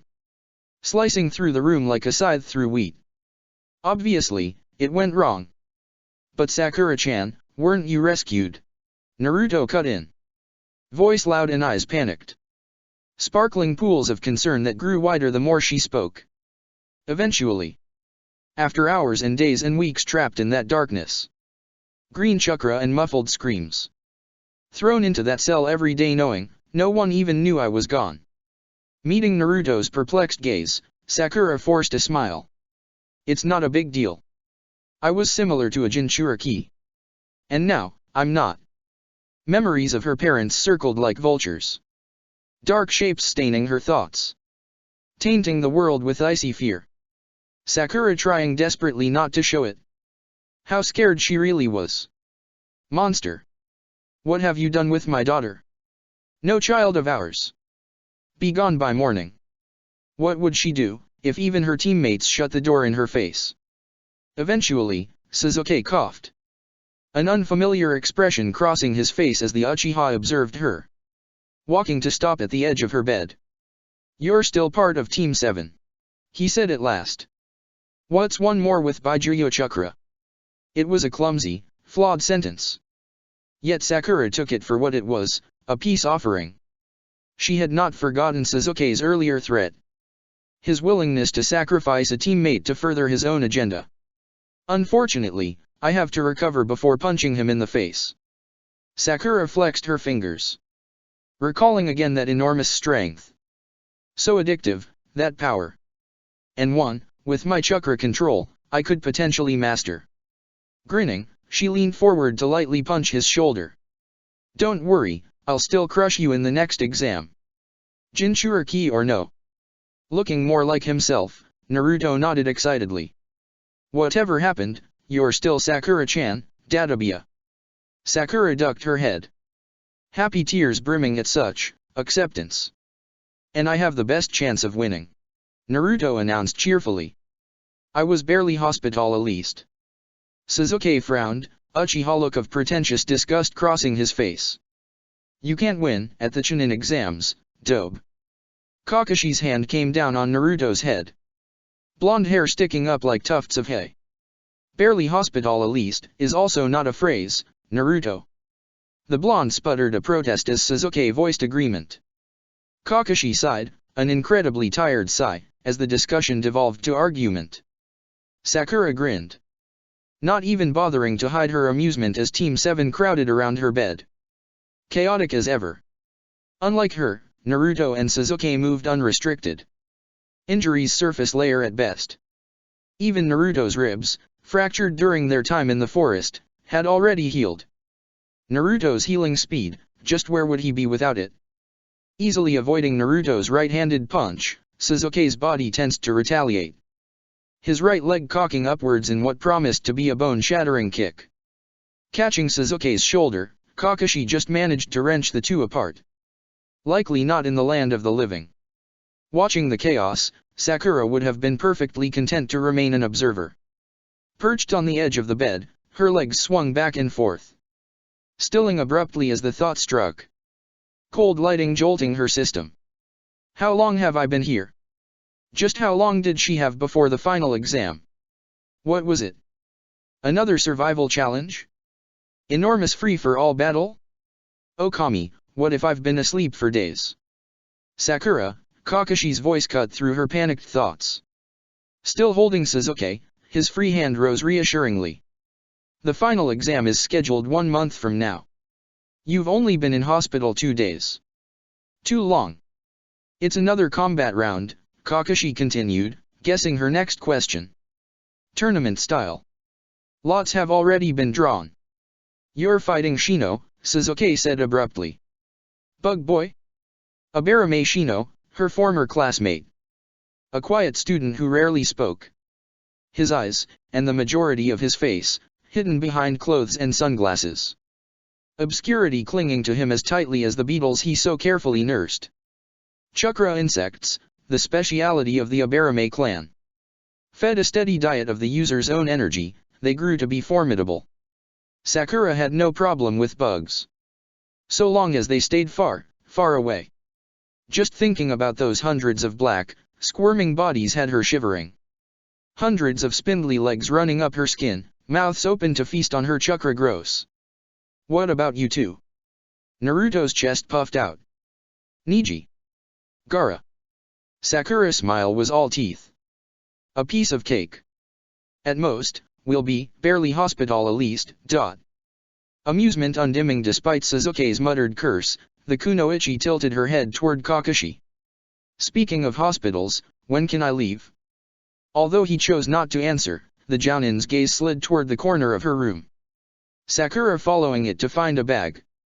A very familiar bag. Is that my stuff? Her sensei had the decency to appear embarrassed. Rubbing the back of his head, where silver hair stood up in spikes. Your clothes were torn to shreds. I thought it worthwhile to bring replacements. We'll be departing soon, after all. The confusion must have shown on her face, for Kakashi elaborated. You'll be accompanying Sasuke and I to train in the mountains, Kakashi. The mountains? Sakura blinked. Glancing from Kakashi to Sasuke and back again. What about Naruto? Punching the air in excitement, Naruto's eyes sparkled. Talking faster than Sakura could follow. Though she managed to glean the occasional Ebisu-sensei and world-renowned Jounin. Ebisu-sensei? Sakura asked as he paused for breath. The kunoichi frowned. Never heard of him. Naruto's mouth fell open before he whirled to face Kakashi. Accusing finger pointed straight at the Jounin's face. Kakashi-sensei. You said he was known across the continent as a super fantastic sensei Databia. Sasuke snorted. Deal with it, dope. It would be useless for you to train with us. Without lightning chakra nature you can't learn Chidori. Sakura's eyes grow big as saucers. We're learning Chidori. That's so fucking cool. Practically bouncing in place, Sakura couldn't keep herself still. Her excited cheering on par with Naruto's dismayed yelling. Standing amongst the chaos, Kakashi rubbed at his neck. Looking miffed. Eventually, he grabbed Naruto by the collar. placing one hand over his mouth to stifle the noise. Considering Gaara is Sasuke's opponent, the Jounin said, Chidori may be one of the few things able to break that sand defense. Recalling the durability of that jutsu, its golden, inescapable mass, Sakura whistled. Hope you are not expecting all those bones to remain intact, Sasuke. Gaara doesn't pull punches. The Uchiha leveled an unimpressed stare. Unlike you, I'm capable of dodging attacks. And unlike you, I've actually fought him and won. Free of Kakashi's grasp, Naruto scratched his cheek. Sakura-chan, you didn't win. A huff. Semantics. I was about to, and that's what counts. Sasuke smirked. Kakashi-sensei had to carry you out of the arena. Mimicking his look, Sakura crossed her arms. Like I carried you through the forest of death. Like ice under the sun, his smugness vanished. Sasuke looked away, muttering under his breath. It was only a short distance. Taking a diplomatic step forward, Kakashi shoved both hands in his pockets, head tilting to the side as he noted Sakura's trembling limbs. The pain she was trying desperately to hide. Flexing the fingers of her bandaged hand, she bit her lip thoughtfully. I guess my technique needs work. Sakura. At the mention of her name, the kunoichi glanced up. We depart early tomorrow, Kakashi said. Make sure to be ready. Sakura could have cried with relief. Does that mean I can go home? Afraid not. Kakashi smiled, though his eye glimmered with a warning. Just remember, Sakura-chan, this room is on the 3rd floor. A broken neck won't help your chances. Turning toward the doorway, he offered a casual wave. Bye for now. Their sensei vanished in a swirl of leaves and Sasuke followed a moment later. Pausing in the doorway, to nod at Sakura. See you tomorrow. Ignoring Naruto, the Uchiha disappeared down the hall. Silently enough his footsteps didn't echo.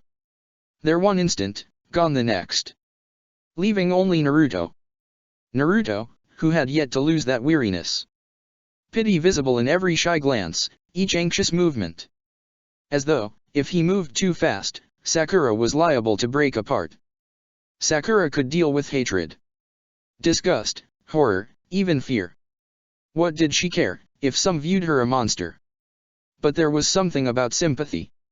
Shining eyes and softened voices. Unwarranted caresses down her skin. Oh, you poor thing. It made her want to kill something. Sakura could deal with most anything. Anything except pity. The sentiment only spitting in her face one word. Over and over that single word. Victim. Sakura was many things, but she wasn't a victim. Hating the awkwardness between them, Sakura did her best to defuse it. Blurting out the first idea that came to mind as Naruto shifted in place. Want to strategize with me? He blinked.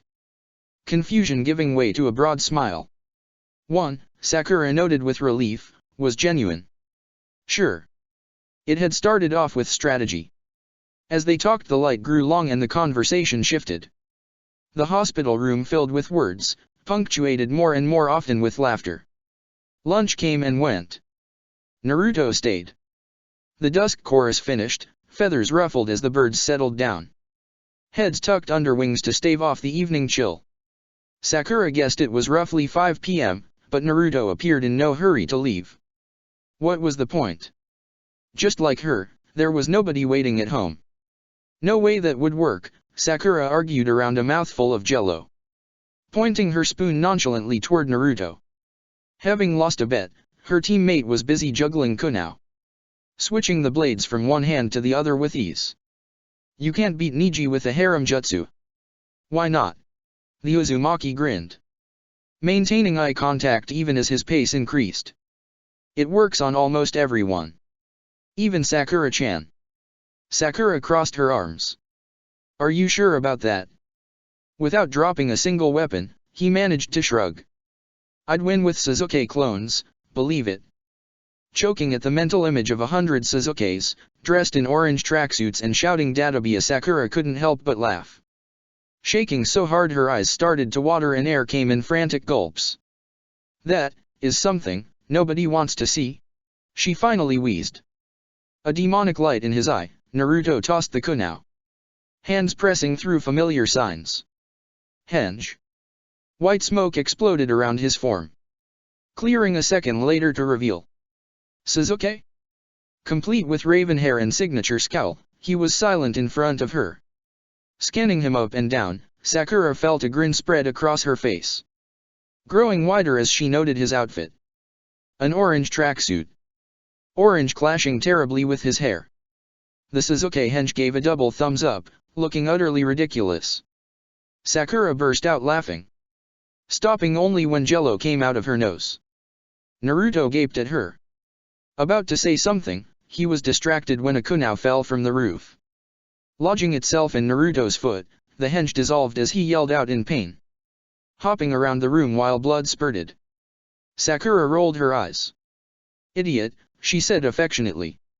Snorting at his latest antic, Sakura reached to summon a mednin. Walking through the hospital later that evening, Kakashi steeled himself for the oncoming conversation. The subject matter far out of his league, Sakura's parents. Despite everything, there was more she hadn't said. More he needed to know. Stopping outside her room door, Kakashi exhaled quietly, one hand bracing on the wooden surface whilst the other closed around the handle. Metal cool against his palm. The door swung silently open, and Kakashi wondered if he had the right room. Empty jello cups and weapons lay scattered across the floor. A deadly assortment of steel and debris, the Jounin picking his way through it with care. Reaching Sakura's bed, a loud snore drew his attention. The kunoichi was curled into a tight ball. Pink hair fuzzed around her like a makeshift halo. Next to her slept Naruto, Minato's son, starfishing across the hospital bed as though he owned it, mouth open in a wide grin, snoring loud enough to wake the dead. Well, everyone except Sakura, it appears. Head resting on Naruto's arm, the kunoichi breathed slowly and evenly, unbothered by her blonde intruder even as he kicked off the final blanket. Smiling to himself, Kakashi gathered his chakra. Intent on making a silent exit, the last thing he wanted was to disturb the pups. Behind him, the door opened. A mednin striding through the mess with scarcely a glance. Eyes cold and businesslike behind a pair of thick-framed glasses. The rich scent of coffee spiraling around her, the woman paused, sipping from a steaming cup as she surveyed the patients, unbothered by the Jounin at her side. "What happened to Naruto?" Kakashi asked after several moments. Attention drawn to the fresh bandages wrapped around Naruto's foot. A small circle of blood staining the fabric. Blood, Kakashi's nose informed him, was scarcely an hour old. The woman rolled her eyes, warm affection melting her icy demeanor. The kid tried to juggle kunai. Bending down to inspect the injury, the mednin glanced at him. "Clearly," she said wryly, "he missed. Check the description for the links to the author."